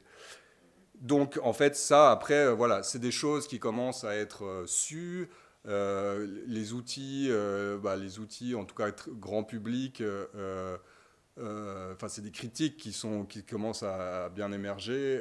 Et donc, les concepteurs de ces outils essayent, dans une certaine manière, de corriger ces biais. Donc, on peut avoir, par exemple, Midjourney a beaucoup de corrections. Et en fait, c'est des fois des balances. Mais le prompt brut, il aurait tendance à dire, ben voilà, avoir ce résultat-là. Peut-être que maintenant, si vous faites ce test-là, ben peut-être que, sans que vous le sachiez, dans le pré-prompt, donc c'est une phrase qui sera introduite avant votre prompt à vous, il y aura peut-être, les concepteurs auront dit, ben en fait, quand quelqu'un demande une représentation d'un être humain, faire attention à bien varier l'âge, la couleur de peau, etc. Donc, et des fois, on arrive à des accidents où les pré-prompts sont tellement... les paramètres sont trop poussés, qui fait que, en fait, peut-être que... voilà, et la question de pourquoi il n'y a que des personnes à peau noire qui sont sorties sur mon prompt, alors que j'ai regardé... pour le coup, ce n'est pas du tout le cas statistiquement sur les unes de Vogue. Il n'y a pas une majorité de personnes noires en couverture. Donc, c'est peut-être que c'est sûrement que le pré-prompt avait été trop corrigé, qui fait que voilà, on a le résultat fait que les visages noirs ont été peut-être pas trop, alors je ne sais pas si c'est ce terme qu'il faut utiliser, mais ont été poussés et pour corriger en fait ce biais statistique. Et juste des petites anecdotes, par exemple, Midjourney, je crois que ça commence à être corrigé, mais en fait, il était extrêmement difficile de faire un visage de femme juste normale de 40 ans. Si on lui demandait une femme normale de 40 ans, il faut faire des prompts grands comme ça pour dire tout ce qu'on veut, tout ce qu'on ne veut pas, pour qu'au final, on ait juste quelqu'un normal. Parce qu'il avait toujours tendance à faire des mannequins, des mannequins, des mannequins. Et voilà, c'est des choses qui sont vraiment voilà, ce biais algorithmique. Est-ce que vous avez des questions? Oui, une encore. Micro. Le modèle qui se déplaçait, il cligne des yeux. C'est tout à fait étonnant. Ah oui, mais il y a tout qui est étonnant. Hein. Non, mais tout est extrêmement perturbant. C'est une initiative que l'ordinateur prend de manière tout à fait autonome. Parce que... Donc c'est une certaine liberté par rapport à ce qu'on lui demande. Il nous engage dans une voie tout à fait inattendue. En tant qu'artiste, ça peut être des outils assez intéressants à explorer, parce qu'effectivement, il y a une dose inattendue. Et après... Pour la vidéo, celle-là, peut-être que, je ne sais plus, j'ai dû en lancer plusieurs.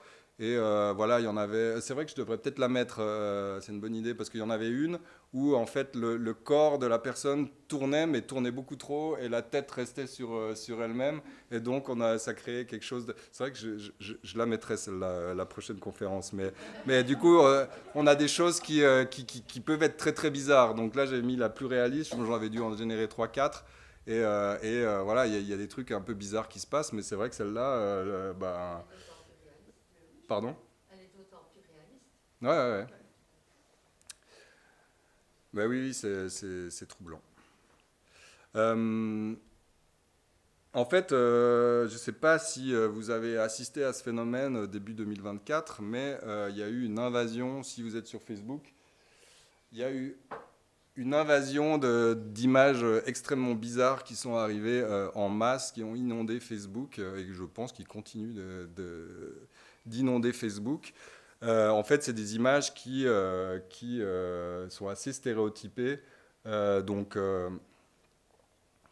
C'est toutes des images qui ont été générées par intelligence artificielle, donc on a plein de types différents.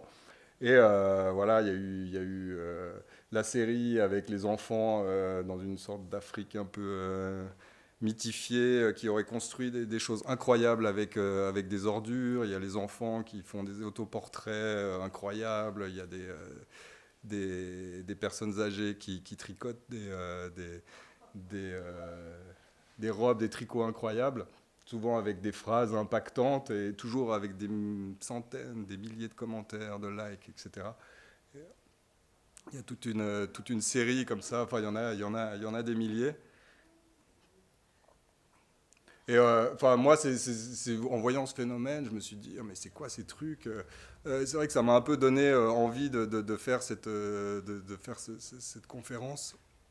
Parce qu'en fait, voilà, c'est des images qui sont maintenant générées en masse sur les réseaux sociaux, et celles-là particulièrement sur Facebook.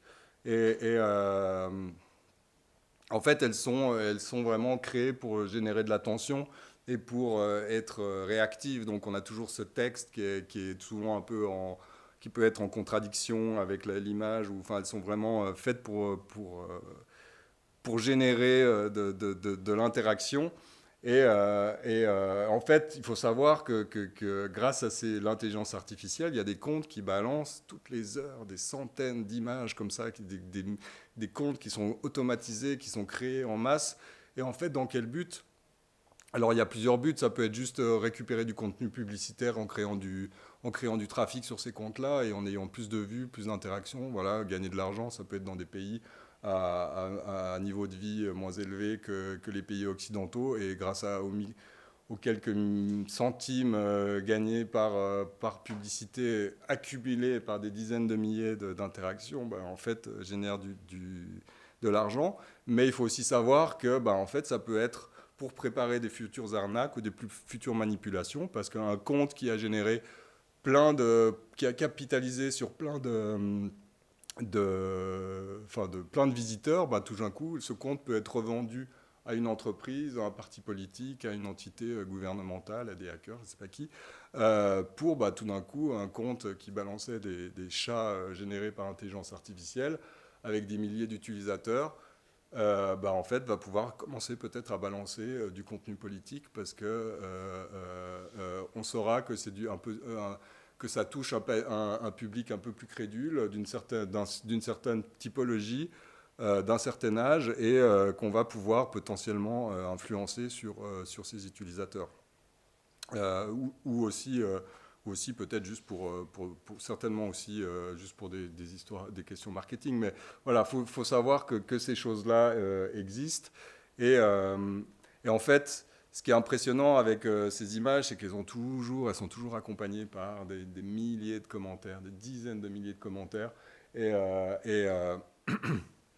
Voilà, il faut savoir aussi que les outils d'intelligence artificielle, maintenant, ils sont très forts pour générer du texte. On a certainement tout le monde a fait l'expérience avec ChatGPT, mais ils peuvent aussi être automatisés, et vous pouvez avoir les outils d'intelligence artificielle. Si vous êtes adepte de débats politiques, de débats sur les réseaux sociaux, sachez que peut-être que Robert, qui a des avis très tranchés, avec qui vous essayez de faire partager votre point de vue, c'est peut-être juste un bot, un robot d'intelligence artificielle qui sera intarissable et qui va pouvoir vous répondre de manière automatique. Et en fait, alors peut-être que ce ne sera pas forcément sur quelque chose de politique, mais il sera juste là pour entretenir la conversation, pour générer de l'attention et pour générer du contenu publicitaire.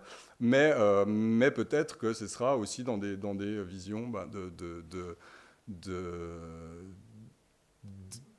de détourner certains débats politiques, etc., et sur certains sujets. Donc voilà, il faut savoir que si vous aimez débattre avec des gens avec des inconnus sur les réseaux sociaux, ça peut potentiellement être un robot, quoi.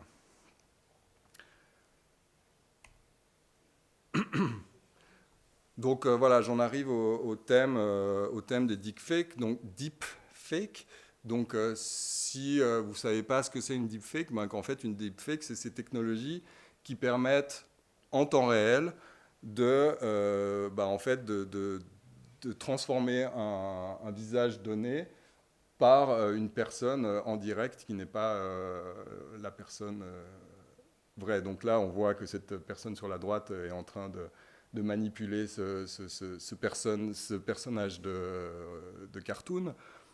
C'est des technologies qui ne sont pas nouvelles, qu'on connaît quand même depuis certaines années, mais de nouveau, booster l'intelligence artificielle, c'est des technologies qui deviennent de plus en plus impressionnantes, qui viennent de plus en plus crédibles et dont on n'arrive plus vraiment à détecter. Et il faut savoir que c'est sur la voix, sur les mouvements du visage, mais ça peut aussi être sur la voix. Donc on peut cloner une voix pour en fait se faire passer pour quelqu'un d'autre.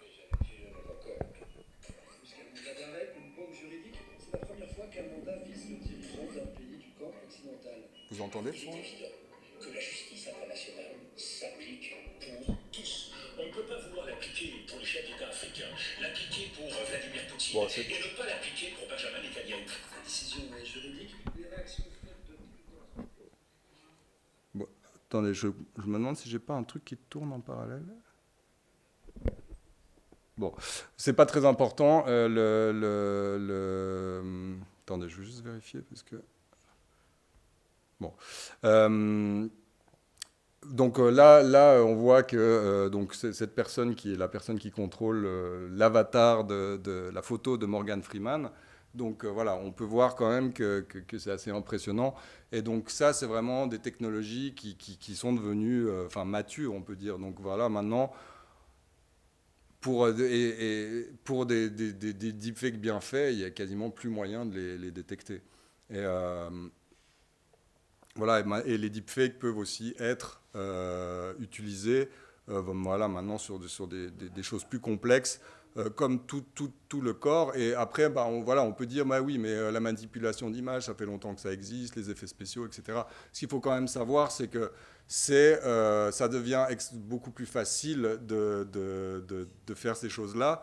Et on n'a plus besoin d'être toute une équipe de personnes qui travaillent sur des effets spéciaux pour pouvoir faire ça. Maintenant, en se connectant à une plateforme, en mettant une photo de base et une vidéo de base et une photo qu'on aimerait incruster sur la vidéo, c'est des choses, suivant les plateformes, qui peuvent être faites vraiment par n'importe qui. Donc voilà, faut quand même savoir qu'on est à ce stade de maturité de ces technologies.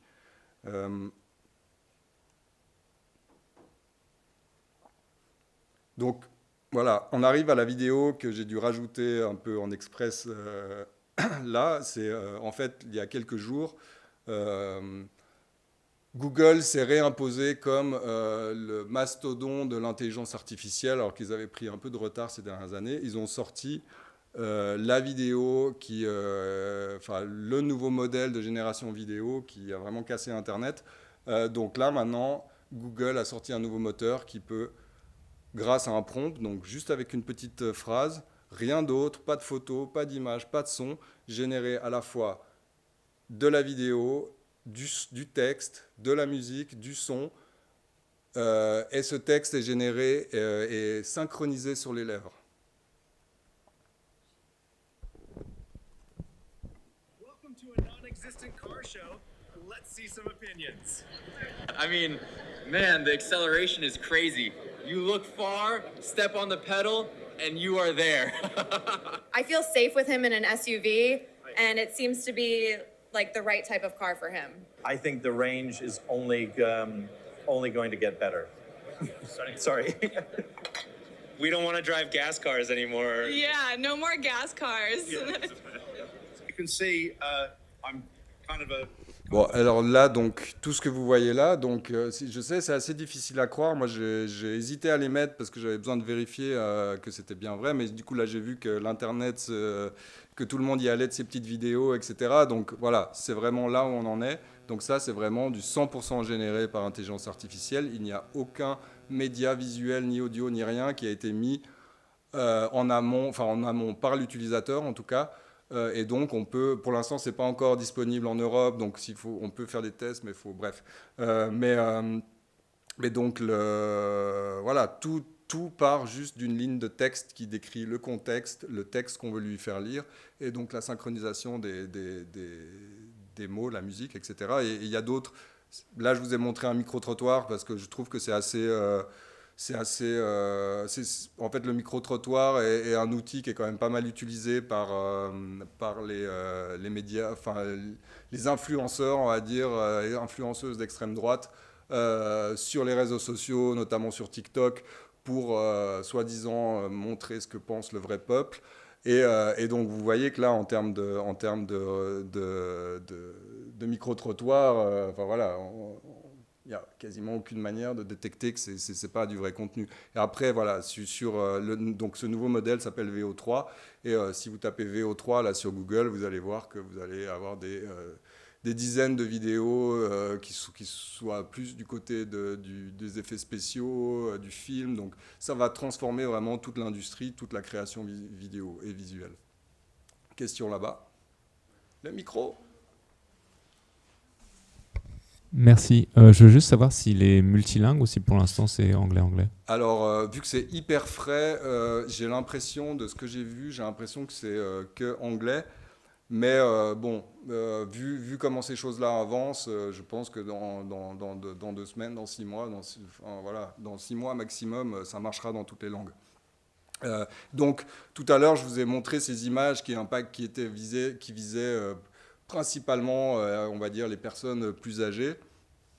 Mais il faut aussi faire attention à en fait, ce conflit générationnel en disant les vieux, ils y comprennent rien avec les IA. Parce que vous voyez, là maintenant, c'est pas une question d'âge, c'est pas une question. Enfin, moi, j'ai vu passer ces vidéos. Je m'informe beaucoup sur ces questions-là. On m'a dit que c'était de l'IA, j'ai regardé ça, c'était tellement bluffant que j'ai même hésité à les mettre dans cette présentation pour être sûr que je ne montrais pas juste des trucs qui n'étaient pas vrais. Donc voilà, il faut faire attention, ce n'est pas une question d'âge, tout le monde maintenant peut se faire manipuler par des images. Juste pour vous montrer un peu de où on vient. Donc ça, c'est une pub Burger King que je trouve assez réussie. C'est 2023 pour Halloween. En fait, Burger King a sorti cette pub qui est assez horrible. Mais donc ces images-là, c'est vraiment en 2023, quand on demandait à des outils de génération de vidéos, en fait, l'outil de génération de vidéos, ça nous sortait ça. Donc, ils ont juste demandé à l'outil, fais-nous des gens qui mangent des burgers en vidéo. Et ils ont vraiment utilisé le résultat. On voit encore les mains avec plein de doigts, là. Mais donc, voilà, VO3, Google, il y a 6 jours. Vous voyez le gap en une année, en 2 ans, où on en est maintenant. Et donc, voilà, il ne faut aussi pas se dire que c'est des trucs de niche qui sont pour l'instant utilisés de manière hyper expérimentale que par un certain nombre de personnes extrêmement technologiquement au courant de ce qui se passe. Donc, en fait, les outils, les vidéos générées par intelligence artificielle, elles inondent YouTube, elles inondent TikTok. Donc, voilà. Je vous ai fait une petite sélection de vidéos que j'apprécie comme ça particulièrement. J'ai un petit faible pour les bébés, les défilés de bébés, et j'ai découvert un nouveau type de vidéos qui sont les insectes qui se transforment en fleurs, que je trouve particulièrement réussi. Mais donc vous voyez quand même, voilà. Les bébés, on voit très clairement que c'est pas vrai. Les insectes, je trouve, c'est quand même plus troublant. La première vidéo que j'ai vue, l'insecte, j'ai fait « Ah ouais, c'est quoi cet insecte ?» Et après, j'ai vu que c'était de l'IA, mais voilà, on est dans ce niveau maintenant de qualité. Et il faut savoir que voilà, sur TikTok, vous allez chercher AI vidéo viral, vous en avez des milliers. Voilà, je vous laisse les apprécier quelques minutes pour faire une mini pause.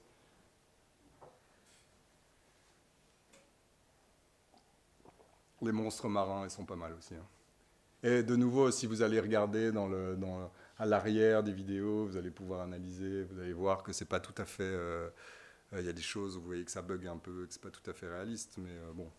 C'était de la science-fiction il y a pas longtemps, hein, de pouvoir faire ce genre de contenu. Juste un petit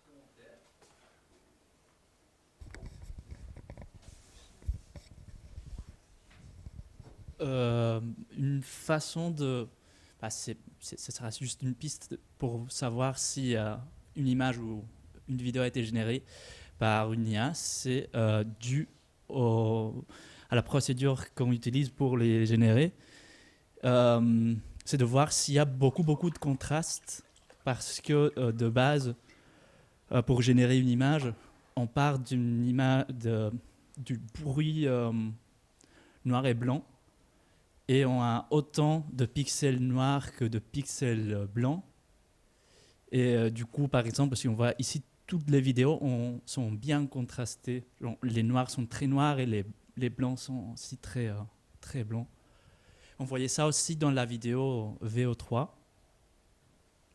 Pour moi, ça c'est l'indice le plus flag, disons, pour... Oui, peut-être après, si personne n'empêche d'automatiser le résultat et de dire un petit étalonnage avant de l'uploader sur les réseaux sociaux pour contrer cet effet-là. Et si ça se trouve, dans 6 mois, je ne sais pas. Mais oui, après, c'est certainement vrai. Après, voilà, moi, j'ai tendance à dire que c'est quand même... Enfin, personnellement, moi, je travaille dans l'image... je vois pas du tout, j'arrive pas à avoir ce niveau d'interprétation de l'image pour me dire le nombre de pixels blancs est équivalent au nombre de pixels gris. Je trouve que, mais c'est certainement, c'est tout à fait vrai, hein, mais c'est vrai que ouais, ce genre de technique, je trouve que c'est, et qui peut-être sont encore vraies, mais peut-être dans 6 mois, ce sera plus vrai. Donc, moi, je me méfie quand même un peu de ce genre comme les doigts, quoi. Les doigts, c'était une très bonne méthode pendant quelques temps, mais voilà, maintenant, ça l'est plus. Voilà, je vais vous parler d'un petit phénomène, c'est que on en arrive, enfin voilà, selon vous, à quoi ressemble un bébé pan? Parce que bon, le bébé pan à droite, à droite, oui, enfin à votre gauche, il est très mignon, mais un bébé pan, ça ressemble, c'est quand même c'est un oiseau un petit peu moche quand même. Et en fait, bah, si vous tapez en anglais baby peacock sur Google, en fait, vous vous retrouvez avec plus d'images générées par intelligence artificielle, donc ces petits oiseaux mignons, mais qui ne correspondent pas du tout à la réalité. Donc voilà, il y a aussi ce risque et ce phénomène qui est en train de se passer, c'est voilà, et on va bientôt avoir plus de contenu, si ce n'est pas déjà le cas, de contenu généré par intelligence artificielle sur Internet que de contenu réel. Et bon voilà, l'exemple du bébé pan est quand même assez flagrante. Par contre, donc ça c'est une capture d'écran que j'ai pris mi-2024 et en fait j'ai refait le test là il y a quelques jours, quelques semaines.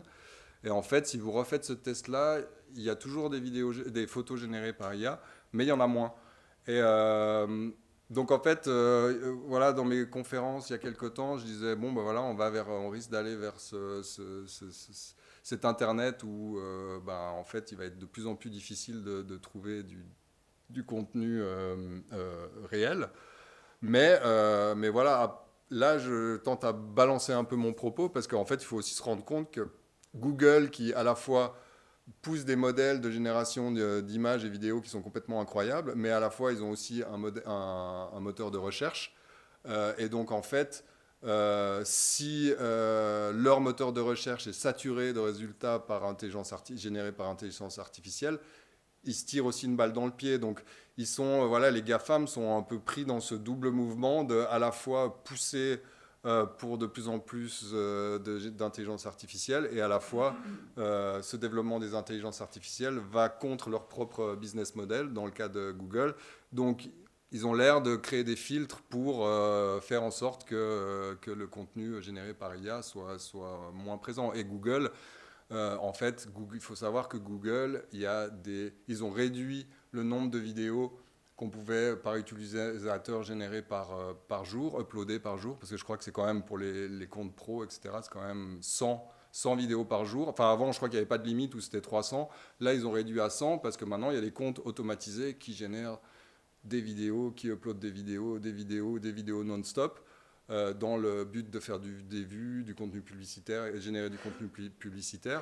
Et ben en fait, tout ce contenu généré en masse automatisé, en termes de bande passante, en termes de stockage, ça représente des coûts faramineux, même pour un GAFAM comme Google. Donc voilà, il y a aussi ce double mouvement donc je ne sais pas vers où on va dans cette balance-là, mais à la fois les GAFAM qui sont pris dans ce mouvement contraire de favoriser quelque chose d'un côté qui, d'un autre côté, leur tire une balle dans le pied et risque de mettre en péril leur business model.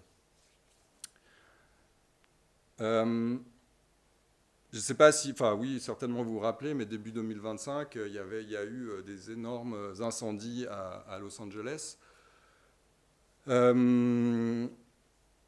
Donc, ouais, je sais pas si vous remarquez quelque chose sur ces photos. Donc, en fait, il faut savoir que le signe Hollywood n'a pas brûlé. Et toutes ces photos-là, c'est moi qui les ai créées. Je les ai générées avec Grok, l'outil d'intelligence artificielle lié à X, poussé par Elon Musk. Et pourquoi j'ai fait ça ? En fait, parce que j'ai vu passer cette info comme quoi, en fait, il y avait des fausses informations comme quoi le signe Hollywood était en train de brûler. Donc, j'ai aussi découvert que le signe Hollywood avait son propre compte Instagram par cette occasion. Et donc, dans le compte Instagram du signe Hollywood, il disait « Non, le signe n'a pas brûlé ». Donc voilà, je me suis dit « Mais attends, mais comment ont été créées ces images ?» Et donc, j'ai vu que c'était par Grok, donc j'ai essayé... donc Grok, vous pouvez le tester. Avant, il était seulement en payant sur X, mais maintenant, il a son site propre. Et si vous avez un compte X, vous pouvez aussi y accéder. Et donc, voilà, en quelques mots, vous pouvez dire le signe Hollywood qui brûle et il va vous générer des photos comme ça. Et donc, c'est vraiment extrêmement simple. Soit vous allez sur le site de Grok, soit vous allez sur X et vous avez un petit bouton en bas et vous pouvez générer des images comme ça. Il faut savoir que Grok, en plus, si vous générez ces images sur Grok, une fois que l'image est générée, il y a un petit bouton partager et donc vos fausses images, vous pouvez juste directement les partager sur la plateforme. Alors après, elles ont un petit watermark ou un petit mention en dessous générée par IA. Après, si vous la téléchargez et que vous la republiez à côté, il y aura plus cette mention. Donc c'est devenu quand même extrêmement facile à n'importe qui de faire ce genre de manipulation. Et voilà, ce vrai événement qui génère plein d'images et sur lequel viennent se rajouter des fausses images, et cette intrication de vrai et de faux, c'est quelque chose qu'on va être beaucoup plus confronté ces prochaines années, enfin ces prochains mois, ces prochaines semaines, tout le temps. Donc en fait, là, ce qui devient troublant, c'est qu'on commence à avoir une vraie intrication entre le vrai et le faux, et quelque chose peut être en partie vrai, mais avec une couche d'images générées et de fausses informations. Et pour montrer cet exemple-là, il y a un exemple assez frappant. Je ne sais pas si vous avez entendu parler de cette histoire-là, mais c'est donc... Ça, c'est la une de Libération en octobre 2023. Et en fait, pour avoir publié cette une, Libération a été accusée de fake news, en fait. Et pourquoi ? En fait, parce qu'il se trouve que sur cette photo, en fait, le manifestant, il est en train de brandir une photo qui a été générée par intelligence artificielle. Et donc, le contexte, c'est qu'il y a eu, en octobre 2023, après l'invasion de Gaza par l'armée israélienne, il y a eu des tirs, d'explosion d'un hôpital. Il y a eu des morts, etc. Et donc, ça a généré beaucoup de manifestations dans le monde, et particulièrement dans le monde arabe. Et en fait, il y a une manifestation au Caire. Un photoreporter a pris cette photo qui a été publiée dans le journal.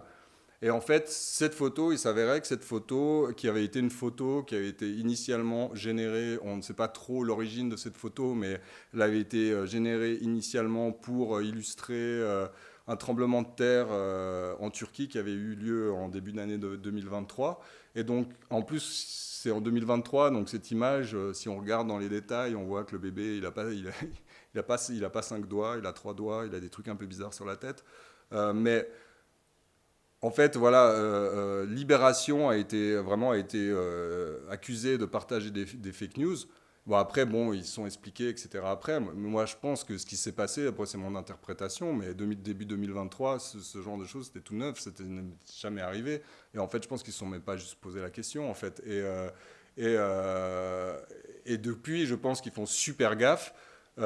Et après, moi, je trouve intéressant, cette image, elle est intéressante parce que je pense qu'elle a le droit d'être publiée en une, mais peut-être que maintenant, le choix éditorial, il mentionnerait que en fait, il y a une image générée par IA. Parce que je trouve qu'en soi, des manifestants qui brandissent des pancartes générées par IA, c'est une information en soi. Donc voilà, je pense que Libération fait beaucoup gaffe maintenant.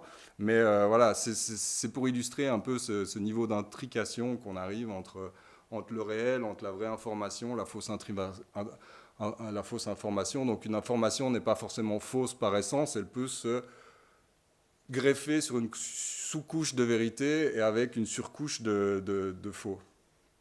Et juste pour tester, en fait, moi je me suis posé la question si j'arrivais à refaire cette image. Il faut savoir que les images, les plateformes de génération d'images ou de textes, etc., elles sont quand même, pour la plupart, en tout cas celles qui sont grand public, elles sont fortement modérées. Donc vous ne pouvez pas faire de n'importe quoi sur Midjourney, vous ne pouvez pas demander un enfant mort, par exemple. Mais voilà, j'ai essayé, sur Midjourney, donc j'ai demandé une photo de presse qui montrerait un bébé pleurant dans des décombres d'un building effondré. Et en quelques minutes, j'ai dû adapter un tout petit peu le prompt, mais en quelques minutes, j'ai eu des dizaines de photos de bébés dans les décombres. Bon, je vous les ai mis en petit parce qu'elles sont assez horribles, mais donc vraiment, j'étais étonné que je pouvais faire générer ce genre de photos assez horribles de manière aussi rapide. Lors de la dernière campagne aux États-Unis, je pense qu'elle restera aussi comme dans l'histoire comme la première campagne électorale importante à avoir, où l'intelligence artificielle générative, les images ont été tellement, parce qu'il y en a eu des milliers. Si on recherche un peu ici, on a peut-être un peu moins vu ce phénomène-là, mais il y en a vraiment eu des milliers, des millions, et notamment parce que ça a été la sortie de Grok à ce moment-là, ou juste avant, et donc Grok qui est extrêmement peu modéré, sur lequel il n'y a aucun problème de générer des visages de personnalités connues, contrairement à d'autres outils. Et donc voilà, il y a eu plein de caricatures. Donc vous voyez ce genre de photos. Bon, on est plus de l'ordre de la caricature. On voit clairement qu'elles sont fausses. Voilà, cette technique peut-être de regarder le contraste entre les blancs et les noirs. Là, c'est assez évident que on voit que tout est un peu saturé, et puis bon, même les habits en image, quoique peut-être Elon Musk, je ne sais pas, mais on voit assez bien qu'on est de l'ordre de la caricature. Donc bon, peut-être que ce genre d'images sont un peu moins nocives, mais voilà, toujours avec le même outil Grok. Donc Elon Musk, Donald Trump a partagé des photos pendant la campagne de fans, soi-disant des fans de Taylor Swift qui auraient soutenu Trump, et donc il a partagé ces photos sur son réseau social. avec des messages en soutien à Trump sur les t-shirts. Il faut savoir que Grok... Excusez-moi.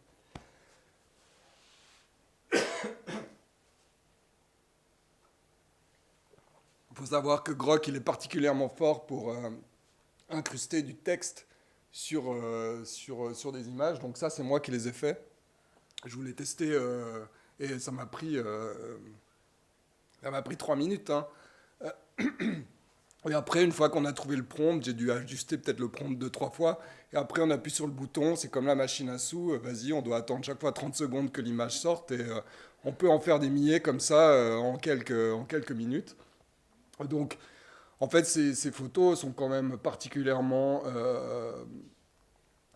je trouve que c'est particulièrement impressionnant parce que si vous regardez le texte, etc., les déformations des tissus, c'est extrêmement crédible. J'ai même pu en faire avec des armes. Bon, les spécialistes des armes, je pense que celle-là, on ne voit pas trop l'arme, donc elle est assez... ça va, mais il y a pas mal d'armes un peu bizarres. Mais bon, en tout cas...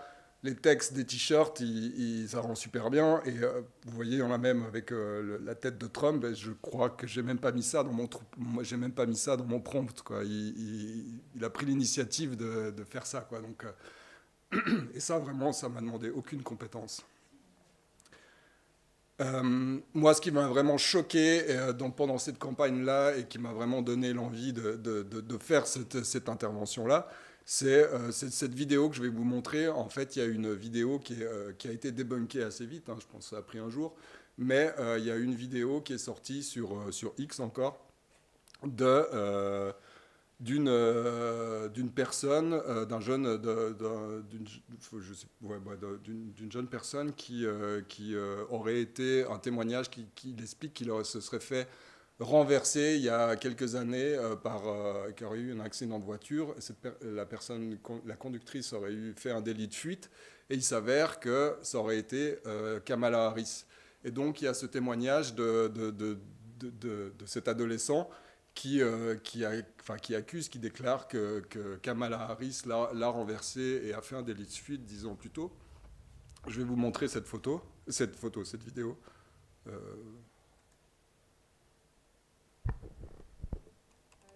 Watching the woman who hate me. And of course, back then, I didn't know that it's Kamala Harris, California Attorney General. At that moment, I just saw a frightened stranger woman. And I was laying and looking at her, and she was sitting on the wheel, looking back at me. I heard my mother screaming, and then the woman turned away from me. She started her car and just drove off quickly. Voilà, je vous ai juste mis un extrait, elle est un peu plus longue, mais... Pardon. Je vous ai juste mis un extrait, elle est un peu plus longue, mais... Enfin, moi, quand j'ai vu cette vidéo, en plus, je l'ai vue dans un contexte où c'était une vidéo qui débunkait la vidéo. Donc, moi, on m'a dit, cette vidéo est fausse. Mais quand j'ai vu cette vidéo, je me dis, waouh, moi, avec... voilà, je sais où on en est technologiquement, je sais que c'est possible. En plus, si on analyse, c'est pas un deepfake d'extrêmement bonne qualité. On pourrait faire mieux technologiquement. Mais je me suis dit, en fait, si j'avais vu cette vidéo passer sur un réseau social sans qu'on me dise que c'est une fausse vidéo, est-ce que j'y aurais pas cru? En tout cas, est-ce que mon premier sentiment n'aurait pas été d'y croire? Donc je me suis vraiment posé la question et je ne suis pas sûr du résultat, en fait. Il faut savoir que voilà, cette vidéo a été partagée quand même, le temps qu'elle se fasse débunker, quand même des milliers de fois. Et en fait... La puissance de l'intelligence artificielle fait que maintenant, on peut quand même créer des écosystèmes automatisés, des systèmes de diffusion de l'information qui commencent à devenir super complexes. Parce qu'en fait, ce qui s'est passé, c'est que cette vidéo, donc, elle était postée sur X avec un lien qui ramenait sur différents sites.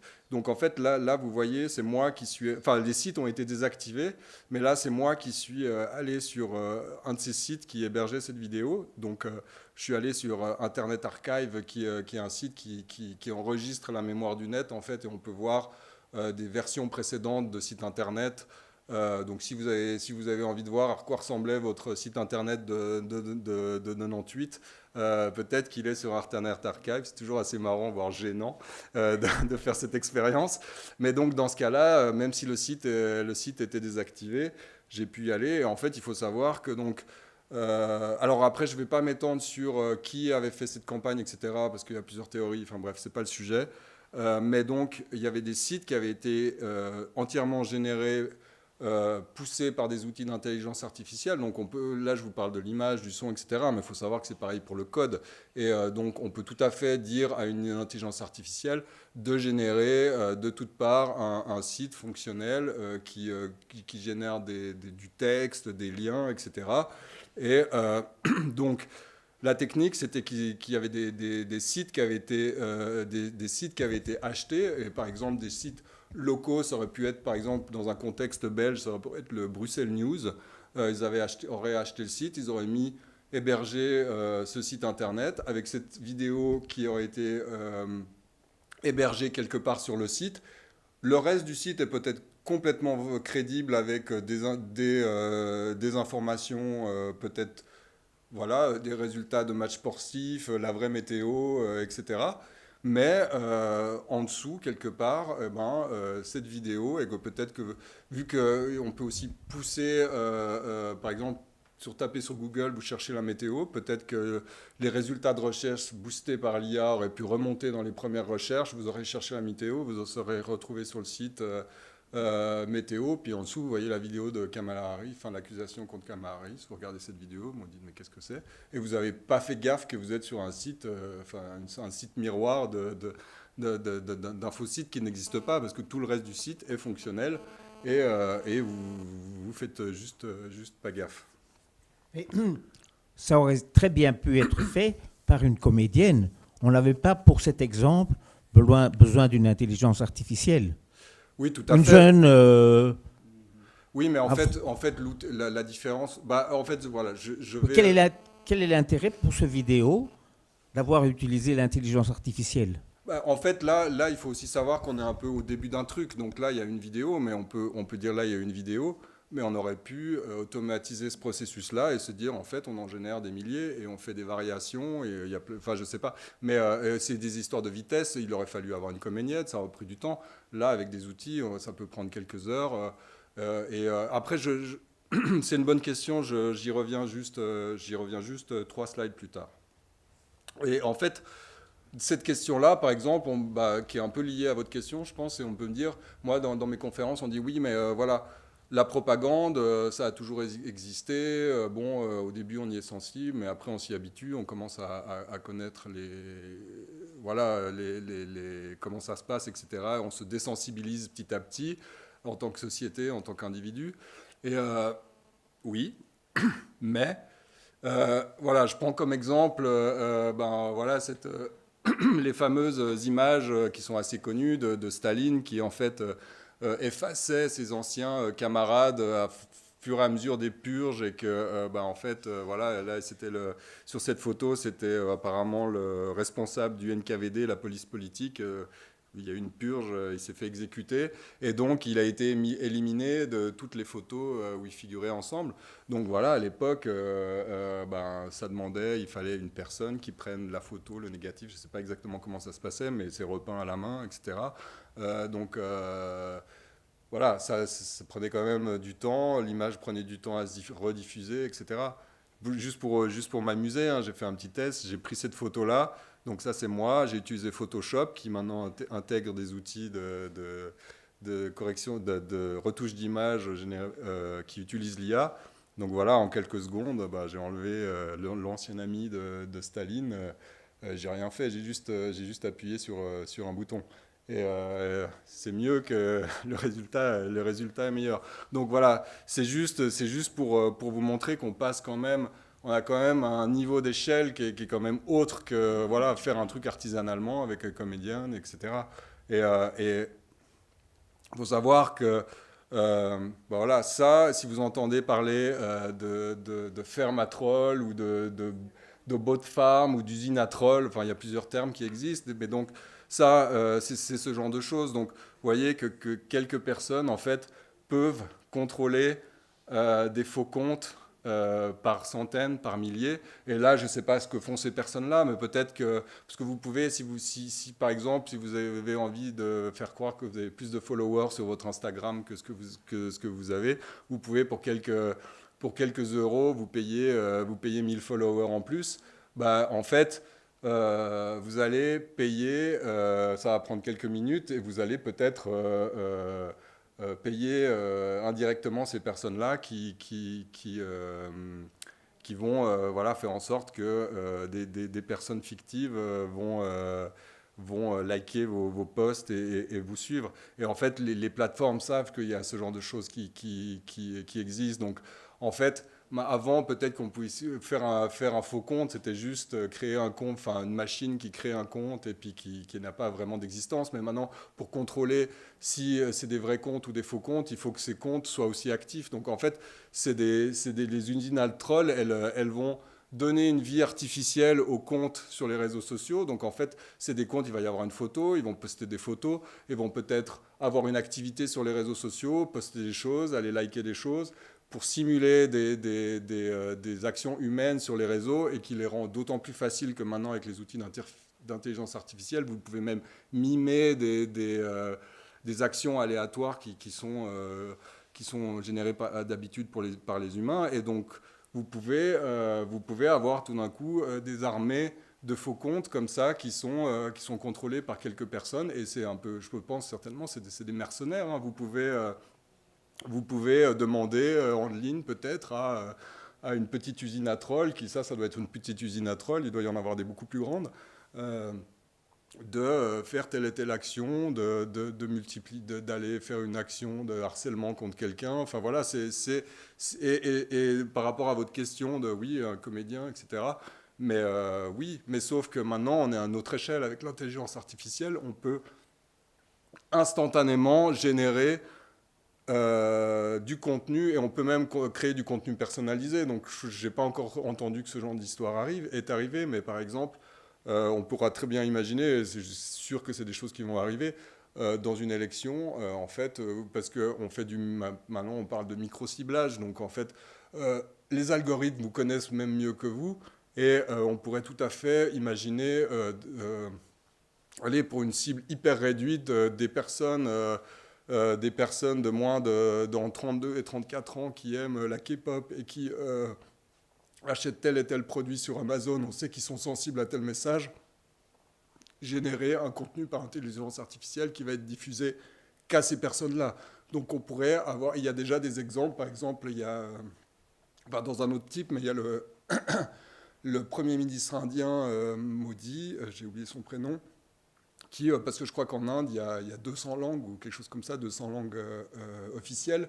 Et donc, il a fait un discours qui a été traduit en deepfake dans les 200 langues. Et donc, il s'est adressé aux personnes de ces différents...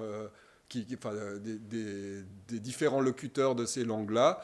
Mais plutôt que ce soit un traducteur ou du sous-titre, en fait, c'est lui, son visage et les bouches qui parlent ce langage-là. Donc voilà, et c'est des choses qui vont se développer. Donc pour répondre à votre question, c'est vraiment une question d'échelle, en fait. Et oui, la propagande a toujours existé, mais là, on parle d'échelle et de rapidité et de micro-ciblage qui sont quand même du jamais vu.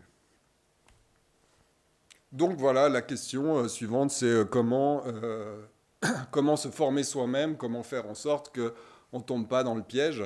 Donc je pense que c'est quand même extrêmement important d'avoir sa petite hygiène numérique, et donc ne pas oublier que je pense que déjà la première chose qu'il faut toujours, qu'il ne faut pas oublier, c'est que en fait, voilà, comme j'espère vous l'avoir montré, et là, avec ce que Google a sorti il y a 6 jours, là, on est sûr que, en fait, maintenant, absolument tout contenu, audio, vidéo, texte, musique, peut être potentiellement généré par une IA.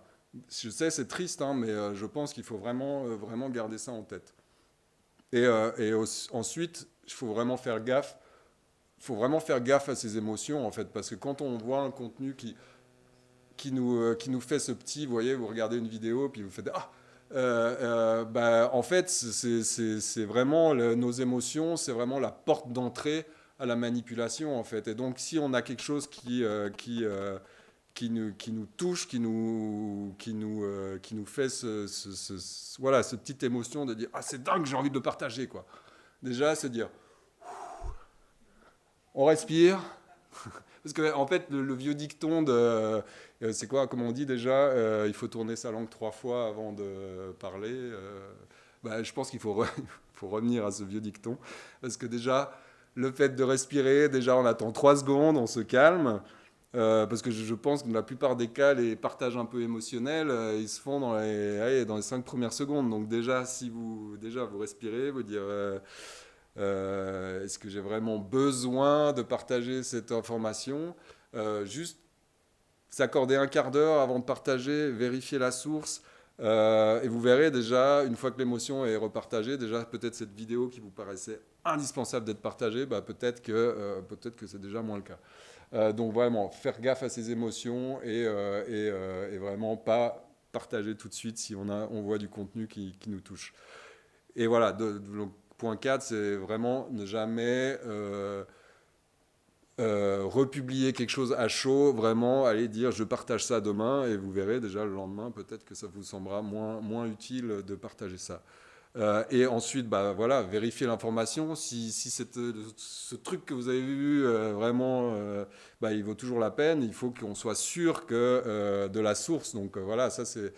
Il faut toujours aller voir. Maintenant, je pense que l'avantage de ce genre de choses, c'est que les médias un peu traditionnels, etc., qui ont été beaucoup crédibilisés ces dernières années, enfin, pas forcément décrédibilisés, mais qui ont eu des gros problèmes économiques, je pense que ça va faire qu'on va avoir une nécessité à avoir du contenu journalistique de qualité, estampillé, vérifié, sans IA, etc. Et donc voilà, il va falloir se retrouver ses propres sources. Enfin voilà, après, suivant ses...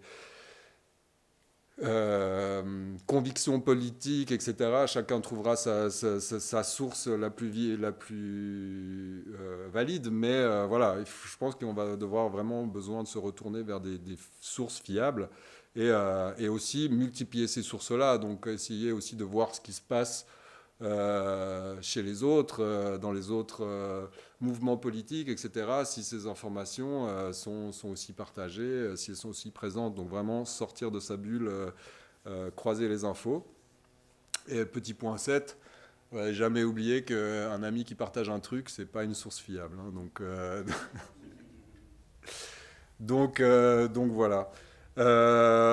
Très important, la petite hygiène numérique de ne pas oublier chaque fois qu'on voit quelque chose qui nous touche un peu sur les réseaux. Est-ce que vous avez des questions à ce stade?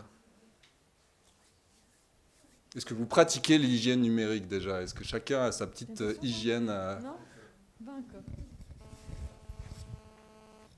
Moi, j'ai un peu une question qui est par rapport... Enfin, j'ai 2 questions. La première, c'est est-ce que c'est pas plus que les outils qui permettent de générer, mais l'état des médias ou du média en ce moment? C'est-à-dire que la première porte d'entrée vers les informations, c'est les réseaux sociaux.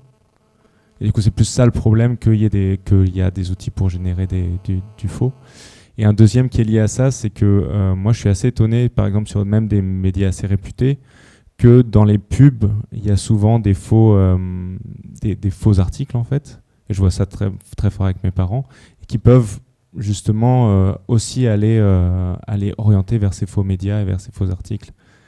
Et comment est-ce qu'on peut aider ses proches à ne pas aller vers... en fait, parce qu'ils pensent faire bien, parce qu'ils vont sur le site du Monde ou le site d'un grand média, et puis en fait, finalement, ils se retrouvent sur Outbrain et sur des trucs qui sont des faux médias, quoi. Ouais.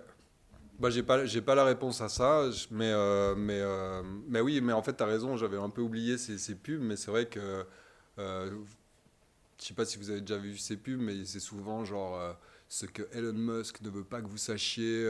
Non, c'est la théorie cachée d'Elon Musk, les gouvernements ne veulent pas que vous sachiez, enfin souvent des choses un peu putaclic, comme on dit, et qui effectivement, vous êtes sur un site sérieux et qui peuvent vous emmener sur ailleurs. Je pense que... Moi, personnellement, à ma micro-échelle, j'ai commencé à faire...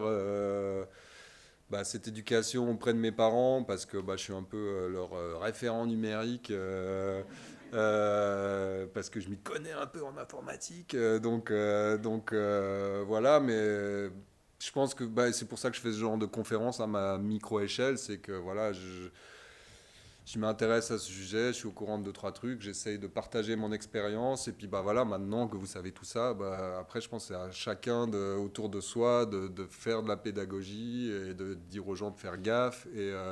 Et par rapport au journalisme, moi je pense que effectivement la porte d'entrée c'est les réseaux sociaux, et je pense qu'on va assister à un rebouleversement de l'écosystème informationnel qui va... Je sais pas, moi je pense qu'il va y avoir des sortes de labels garantis sans IA, ou j'en sais rien, je sais pas, mais il y a des choses qui vont changer, ça c'est sûr. Après, moi j'ai pas, à ma micro-échelle, j'ai pas de réponse, mais ouais, complètement. Il y avait une autre question. Ah, micro sur la droite. Là. Ah, non, t'avais une question, Nico? Ah, pardon, excuse-moi. Merci. Bonsoir. J'avais 2 petites réflexions. La première, face à cette invasion de deepfake, la source de nos informations jusqu'à présent a été l'Internet. Et je me pose la question maintenant, dans l'avenir, qu'est-ce que va devenir cette source d'information? Ça, c'est la première. Et la deuxième, c'est le droit à l'image. Donc on nous a toujours dit qu'il y avait un droit à l'image. Donc maintenant, quand on assiste à ces manipulations, je parle par exemple de Donald Trump ou Macron, enfin des hommes politiques, est-ce qu'on ne va pas assister à une avalanche de procès pour utilisation d'images à mauvais escient? Voilà, ça c'était ma question principalement sur le droit à l'image qui sont manipulés. La première question, déjà, Internet n'est pas une source en soi, parce que sur Internet, il y a tout. Donc, sur Internet, peut-être le site du Monde est une source sûre. Sur Internet, qu'est-ce que vous connaissez? Qu'est-ce que vous avez comme... Par exemple, l'exemple que vous avez fait tout à l'heure, faire une recherche Google sur une image, ouais. Tomber sur des images qui sont finalement générées par l'IA. Ouais, c'est juste, faut faire super gaffe. Et après, je sais pas, je pense que là, on assiste à un bouleversement, et tout. Là, je suis très mauvais en prospective, et comme je disais, Google, peut-être que même ils vont arriver à... Enfin, même certainement que la recherche sur Internet va changer. Et maintenant, Google est en train, par exemple, d'introduire... si vous avez été chercher des trucs sur Google il y a quelques jours, en fait, maintenant, vous commencez à avoir... il y a plus de recherche qui se fait par IA qu'avant. ChatGPT est déjà utilisé beaucoup pour faire de la recherche. Enfin, tout va changer là, ces prochains temps. Donc, et moi, là, ça sort de mes compétences. Donc, mais en tout cas, si on parle de contenu informationnel, je pense qu'il va falloir retourner vraiment vers les médias qui je pense, quand même... pour ceux de meilleure qualité, sont au courant de ce genre de choses et vont devoir faire gaffe de plus en plus. Et par rapport à la deuxième question qui était le droit à l'image, alors ça, de nouveau, là, je ne vais pas m'étendre là-dessus parce que c'est absolument pas mon domaine de compétence. Après, je sais qu'il y a un droit à la caricature, mais effectivement, entre la caricature et la diffamation, je pense que les lignes vont devoir bouger, et là, c'est pas dans ma compétence, mais c'est sûr que les choses vont bouger, quoi. Mais j'ai pas la réponse. Si quelqu'un a une réponse.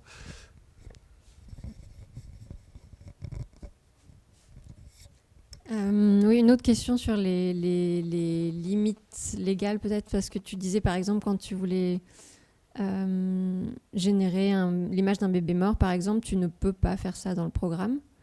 L'IA ne te permet pas de générer cette image. Est-ce que ça veut dire que c'est des limites que les outils d'IA restreignent eux-mêmes les possibilités de l'utilisateur? Est-ce que c'est lié à des lois, des législations qui sont, par exemple, aux États-Unis ou en Europe? C'est-à-dire qu'aujourd'hui, ici, en Belgique, tu utilises des outils qui sont créés aux États-Unis. Est-ce que ces outils-là, est-ce qu'ils sont soumis à une loi ou à quelconque législation? Est-ce qu'elle est américaine? Est-ce qu'elle est européenne? Ou est-ce que pour l'instant, c'est uniquement les règles que les créateurs de ces outils s'imposent eux-mêmes? Alors, sur la question des règles, là, je suis de nouveau pas encore complètement compétent. Après, en tant qu'utilisateur, est-ce que j'ai pu observer et aussi me renseigner sur les trucs que j'ai lus, c'est que, par exemple, Midjourney, vous pouvez très difficilement, ou ChatGPT, par exemple, par rapport aux images, vous pouvez très difficilement faire de la nudité. Vous voulez faire même un enfant à peine habillé, enfin, vous voulez faire juste un enfant, je ne sais pas, en short, il y a des choses qui sont... c'est extrêmement difficile, même s'il y a le mot enfant, c'est très difficile de faire quelque chose, en fait. Et par exemple, par exemple, oui, des choses, des mots comme mort ou accident, enfin voilà, il y a des mots, ça peut vite être bloqué. Alors ça, c'est à la fois les constructeurs qui s'imposent des limites. Il y a à la fois du puritanisme, il y a à la fois de la peur de la pédophilie, il y a des fois un excès de prudence. Après, il y a des vraies raisons. Mais des fois, il y a des choses très bizarres où on peut aussi contourner ces outils. Par exemple, là, l'exemple du bébé mort, si je mettais 100, enfin blood, ça ne marchait pas. Par contre, si je mettais confiture de framboise, ça marchait, mais le résultat visuellement était le même. Hein. Et par exemple, sur DeepSeek, qui est une IA chinoise, si vous demandez des infos sur la place Tiananmen, ça commence à écrire, et puis après, ça fait je ne peux pas répondre à cette question. Donc, et après, si ChatGPT, je ne sais pas s'il est disponible en Chine, comment ça se passe, si ChatGPT peut générer des infos sur la Chine, mais en soi, les IA, si elles sont... En fait, elles sont... Enfin, alors là, je ne suis pas extrêmement spécialiste, donc voilà, peut-être que je me trompe, mais par défaut, si elles ne sont pas du tout bridées, ce qui peut arriver sur des modèles open source, gratuits, qu'on peut avoir, où il y en a qui sont générés, utilisés pour générer de la pornographie, parce qu'il y a... Du coup, les personnes qui le créent disent qu'il n'y a absolument pas de problème avec la nudité. Mais les outils grand public, en fait, ils sont obligés d'être modérés d'une manière ou d'une autre. Après, le curseur, soit il est légal et en partie par d'autres paramètres culturels, certainement. Mais parce qu'en fait, il y a eu les premiers modèles qui ont été un peu publics. Je crois que c'était Microsoft qui avait fait des tests et... en quelques heures, l'IA s'était transformée en un horrible nazi et avait dit des choses horribles et avait dû être débranché parce que justement, il n'y avait pas de filtre et ça n'avait pas été modéré. Donc, en fait, toutes ces IA, elles sont forcément modérées et là où sont mis les curseurs, ça dépend des constructeurs, des lois. Et certainement, là, il y a des choses qui vont changer parce que là, l'Europe essaie d'imposer certaines législations. Donc, peut-être qu'effectivement, il y aura peut-être une obligation de ne pas générer des personnages publics, je ne sais pas. Mais après, il faut aussi savoir que ces modèles, maintenant, il y a les modèles grand public qui seront générés. Si vous êtes quelqu'un de malfaisant, vous avez moyen d'avoir des modèles open source qui sont pas, et de créer vos propres modèles et de pas de les transformer à votre... selon vos intérêts pour pouvoir générer des choses qui ne sont peut-être pas permis sur les modèles grand public. Donc, voilà. Bonsoir. Bonsoir. Merci beaucoup Yannick pour toute cette belle présentation. Tu as dit tout à l'heure que tu ne voulais pas faire le devin et faire des prédictions, et je voulais savoir si tu serais d'accord de quand même te dire, c'est quoi à ton avis le truc le plus fou sur lequel ces grosses boîtes d'IA sont en train de bosser pour un an, allez, à un horizon raisonnablement proche pour qu'on puisse le prédire, quoi. C'est quoi le prochain gros truc depuis cette vidéo Google générée sur base d'un prompt avec des gens qui parlent et la voix sync Parce qu'on se demande si à un moment ce truc-là, ça va pas un peu plateau, quoi. Ouais, après, bon, là, moi, je me suis concentré un peu sur les médias audiovisuels, etc., parce que je suis... voilà, c'est ce que j'aime bien, mais après, moi, je pense que quand même, là, j'ai parlé un peu des côtés obscurs aussi, hein, mais bon, je sais pas, j'ai vu un truc aujourd'hui sur qu'apparemment les outils d'IA permettaient de créer des nouveaux processeurs que les ingénieurs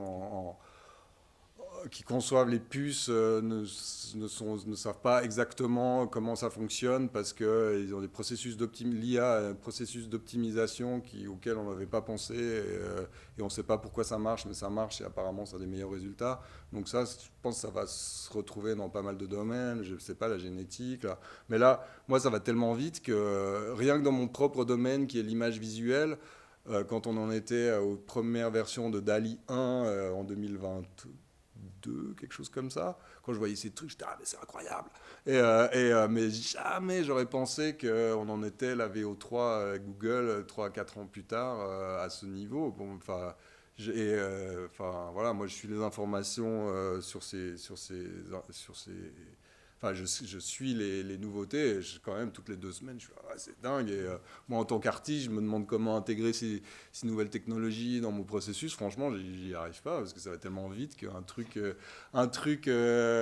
dingue, il est déjà obsolète 2 semaines plus tard. Et je suis là, waouh, moi, j'attends un peu que ça se stabilise avant d'essayer de faire des trucs avec. Mais non, franchement, mais je pense que... franchement, on se dirige vers quelque chose qui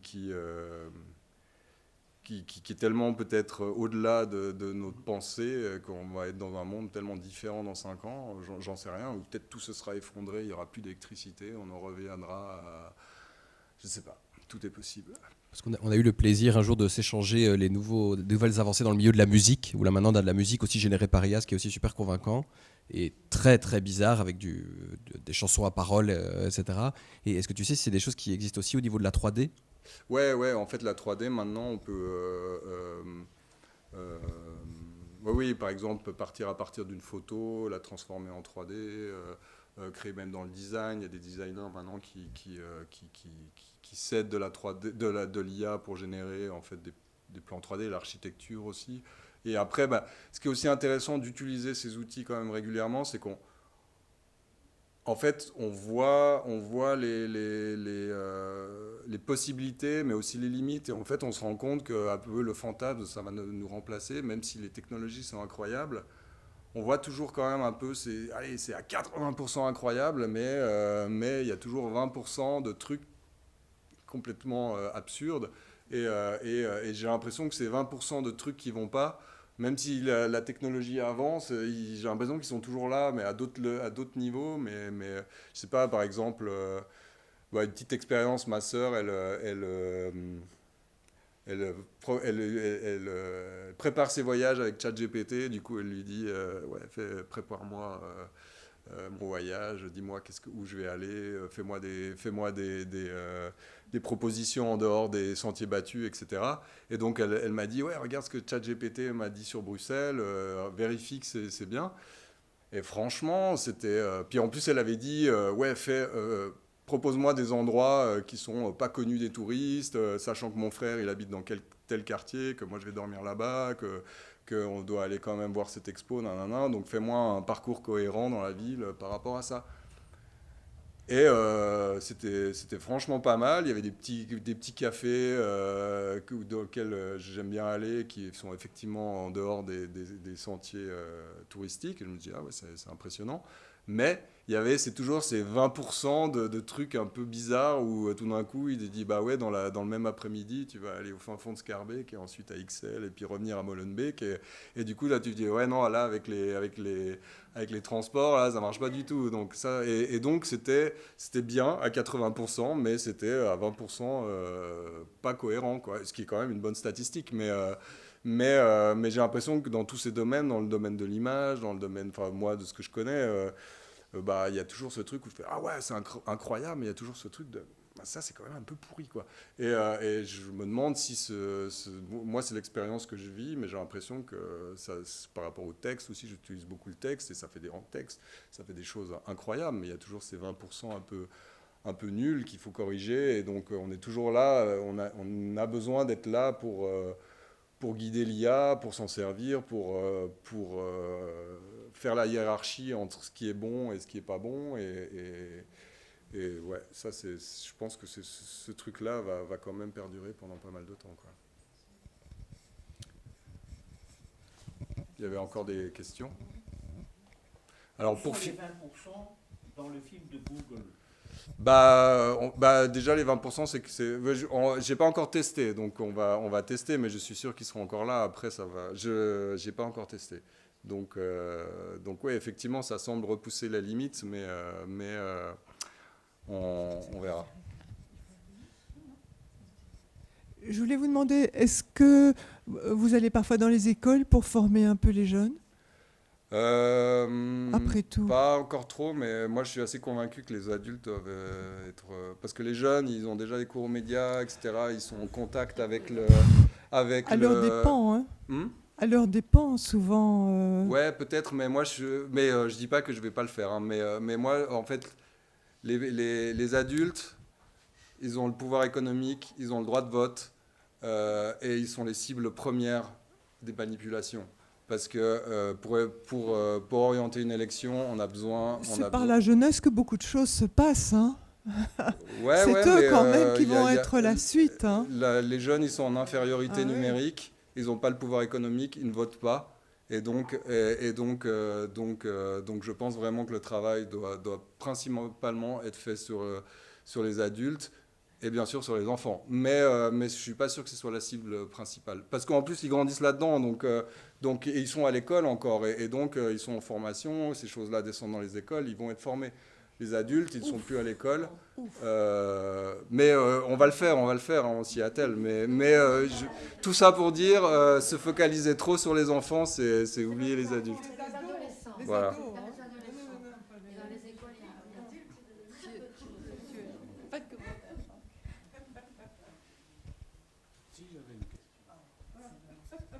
J'ai une question quand même.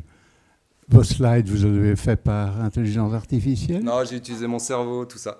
Les images, à part les images, non. Mais et vous avez dû jeter 20% ? Les images. Non, mais en plus, les images, j'ai essayé d'être... Là, toutes les images que je vous ai montrées, qui avaient été générées, j'ai essayé d'être assez pertinent et de vous montrer les premières, comme ça. Mais non, mais moi ce que je fais, je dois jeter bien plus que 20%. Mais par exemple, là, pour être sûr, si vous avez vu des fautes d'orthographe, c'est que c'est les slides que j'ai pas fait corriger par l'IA, ça c'est sûr. Hein. Parce que l'IA fait pas de fautes d'orthographe, moi j'en vais beaucoup plus que 20%. Donc, Bon, vous avez encore des questions ? J'ai un petit jeu pour la fin, si jamais. Ouh, parce que là, c'était un peu lourd, donc on va peut-être se détendre un peu. Donc on va jouer un petit jeu avec des lapins. On va compter vos points, on va essayer de trouver quelle image est faite par IA, quelle image n'est pas faite par IA.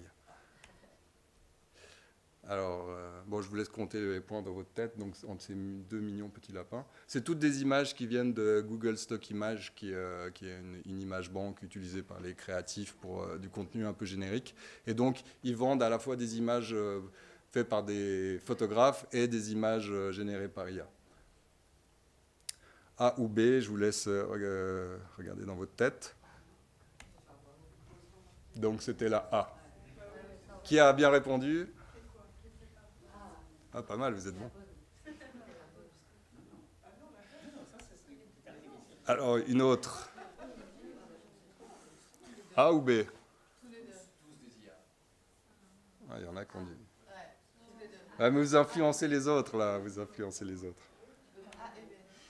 Ouais, bravo, bravo. Ah, il y en a qui sont... Ouais, il y a un petit piège, il y en a qui sont doués. Franchement, j'en ai aucune idée. Moi, je suis pas sûr de réussir le test. Hein. Mais moi, j'ai juste... je suis allé sur... c'est le site qui me dit que les images sont générées. Mais franchement... Non, ça se voit. Tous les deux, ils sont... C'est la peau, la qualité de la peau. C'est comme si c'était fait de plastique. Oui, mais maintenant, la mode chez les jeunes, c'est de faire la peau comme ça. Ouais. Bon, alors vu qu'il y a débat, on va faire... là, celles-là, je trouve qu'elles sont difficiles à trouver. Hein. La qualité de la peau, moi, je la trouve bien dans les deux. La fourrure B. aussi. B, c'est IA. Ouais. Ah, c'était la B. Ah, j'ai un A qui a... Ouais. A ou B ? Tous les deux sont IA. Sûrement la A, Ouais, tous les deux. Voilà.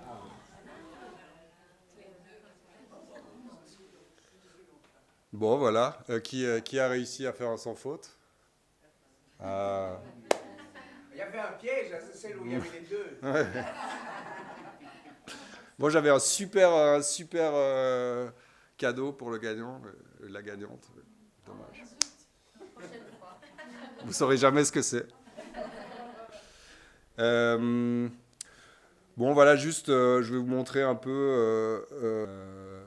Alors moi, je vous conseille toujours le film Her, qui, pour ceux qui ne l'avaient jamais vu, vous avez beaucoup de chance parce que vous allez pouvoir découvrir ce magnifique film qui date de 2013. Et voilà, ce film, il est vraiment quand même extrêmement visionnaire parce que, en fait, c'est un film en 2013 qui parle vraiment de maintenant, quoi. Et donc, ça parle de cet homme qui, incarné par Jonathan Phoenix, qui tombe amoureux de son IA. Et donc, cette IA, c'est un film qui est assez peu sur l'effet spéciaux. C'est vraiment l'IA est incarnée par la voix. Et en fait, alors contrairement à beaucoup de représentations dans la science-fiction, l'intelligence artificielle est souvent passe par des artefacts assez lourds, des robots, des choses assez physiquement présentes. Là, l'IA, elle est évanescente, elle passe par la voix, et il y a juste cette interface vocale, et on ne voit quasiment jamais l'objet qui incarne l'IA. Et donc, en fait, finalement, cette interface homme-machine qui est quand même, je pense, une sorte de révolution anthropologique, quoi. C'est la première fois qu'on peut communiquer avec notre langage, dans n'importe quelle langue, avec une entité qui n'est pas humaine.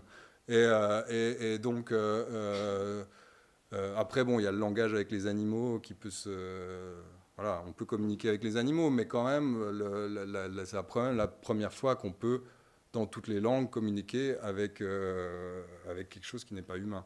Et donc, ce film-là, vraiment, je pense qu'il s'est même bonifié avec le temps parce que voilà, il parle vraiment de maintenant. Et donc, bon, il y a des choses qui ne sont pas encore tout à fait advenues qui se passent dans le film, mais voilà, c'est vraiment un de mes films préférés par rapport à ces questions-là.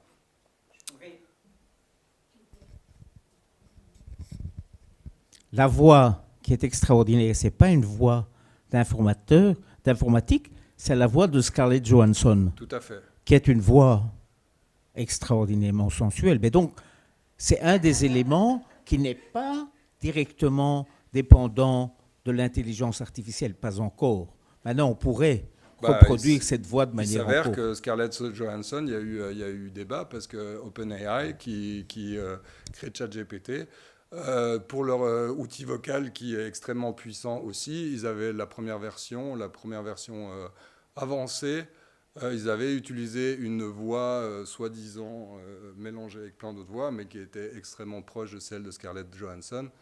Et ils ont dû changer parce que forcément, elle n'était pas contente, quoi. Donc oui, tout à fait. Et donc oui, cloner une voix, maintenant, c'est complètement possible. Donc dans le film, c'est une vraie voix, mais maintenant, on aurait tout à fait pu l'incarner par une voix synthétique. L'autre contenu, donc là, on va dans quelque chose de plus documentaire. Donc il est disponible sur Netflix s'il y est toujours, mais c'est The Great Hack. Donc ça, c'est pas directement lié à l'IA, mais en fait, c'est un documentaire qui parle de la première élection de Trump avec le scandale Cambridge Analytica qui a été... enfin voilà, il faut savoir que la première élection de Trump, c'est la première fois que les techniques de micro-targeting sur les réseaux sociaux, c'est-à-dire vraiment aller chercher des micro-cibles, et donc on n'est pas dans l'homme de plus de 50 ans, on est dans l'homme de plus de 50 ans qui aime le tennis et qui s'habille avec telle et telle information, sera sensible à tel message politique. Et donc ils avaient réussi à calibrer vraiment la propagande, en tout cas les messages politiques à du micro-targeting, de micro-ciblage de cibles potentielles, d'électeurs potentiels. Et donc, c'est un documentaire qui est assez intéressant parce qu'on voit comment ces techniques-là peuvent permettre de manipuler l'opinion, ou en tout cas de diriger l'opinion vers un but, vers le but des personnes qui génèrent pardon, je me suis un peu perdu là. Bref. Mais donc, en tout cas, ce qui est intéressant, c'est que ça ne parle pas encore d'IA, mais ça pose les bases, en fait. Et maintenant, si vous regardez ce film et vous vous dites, OK, là, on est quand même, voilà, on est quelques années plus tard, et maintenant, on rajoute la surcouche d'IA, on peut, voilà, je pense qu'on peut bien se rendre compte du potentiel de manipulation qui peut y avoir dans ces outils. Un autre contenu culturel que j'aimerais grandement vous conseiller, c'est mon podcast préféré qui est Le Code à changer, disponible, je ne sais pas s'il est diffusé sur France Inter, mais en tout cas il est disponible en podcast, il est produit par France Inter, et donc c'est présenté par Xavier Delaporte, qui est un excellent journaliste, qui a une voix extrêmement agréable à écouter et qui parle voilà, du numérique, de la technologie, mais il ne va pas vous parler voilà, des dernières sorties technologiques. C'est vraiment un niveau un peu méta, à se questionner, des questionnements sur comment le numérique transforme nos vies. Et c'est toujours des sujets hyper intéressants, présentés d'une manière hyper accessible. Donc c'est des sujets pointus, mais présentés d'une manière hyper accessible. Et dans tous les épisodes, ça fait quand même plusieurs années que ça existe, donc il y a beaucoup d'épisodes.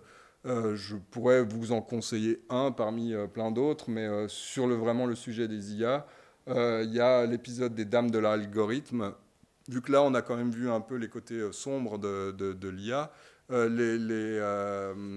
cet épisode-là parle en fait, de femmes qui sont, c'est que des femmes qui sont employées qui sont fonctionnaires de l'État français, qui travaillent pour le département de la justice et qui sont employées en fait à nourrir les IA, constamment nourrir des outils d'IA, de jurisprudence, et en fait elles doivent, parce qu'il faut anonymiser les résultats de justice, etc. Et dans ces fameux 20% d'erreurs que l'IA fait, il faut être sûr, il faut toujours qu'il y ait un contrôle humain, parce que ça peut avoir des grosses répercussions si tout d'un coup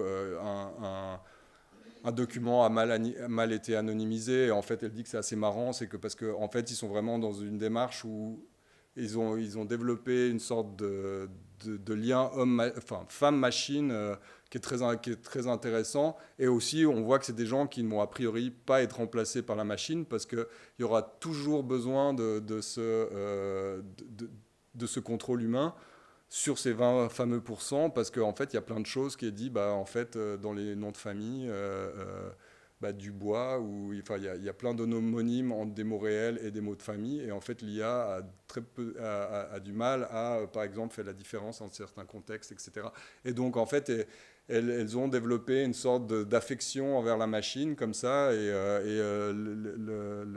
l'épisode est hyper intéressant.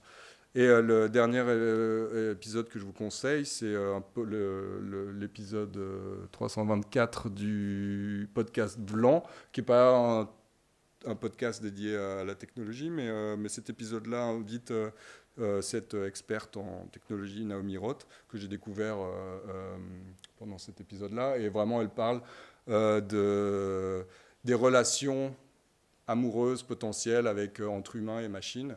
Et c'est vraiment hyper intéressant, parce que voilà, elle replace un peu vu qu'on est des animaux particulièrement empathiques, et voilà, elle a développé toutes des recherches, etc., sur la capacité qu'on a, la facilité en fait qu'on a potentiellement en tant qu'être humain à s'attacher en fait à ces algorithmes et à ces machines qui sont extrêmement fortes pour nous donner l'impression qu'elles sont empathiques, quoi. Peut-être qu'elles le sont un jour vraiment, mais donc cet épisode est hyper intéressant, et je pense que c'est important de s'intéresser à ce genre de choses, parce que bon, moi j'ai pas d'enfant, mais je me demande si voilà, peut-être qu'on s'intéresse pas forcément à l'intelligence artificielle et que ça nous dépasse un peu et qu'on n'a pas envie de s'y intéresser, mais peut-être que si vous avez des enfants en bas âge, vous devrez gérer dans quelques années les premiers émois de votre enfant avec son IA, son assistant IA, et donc vous serez peut-être confronté à ce nouveau type de relation et que voilà, va falloir apprendre à gérer ça.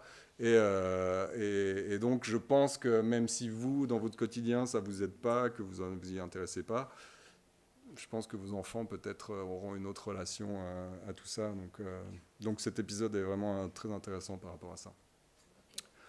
Voilà. Vous avez d'autres contenus à conseiller ?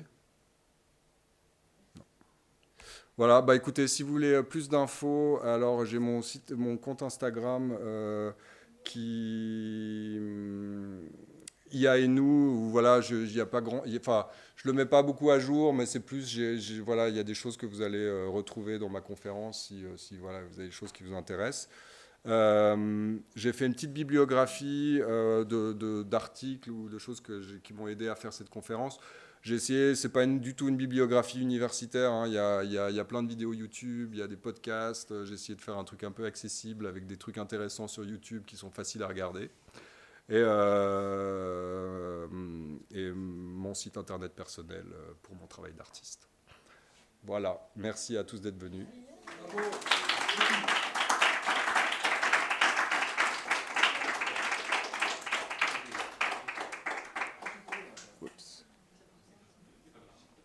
J'ai dépassé le temps. J'ai dépassé le temps. Je suis bon, non? C'était jusqu'à quelle heure? On parlait 17, 2h30.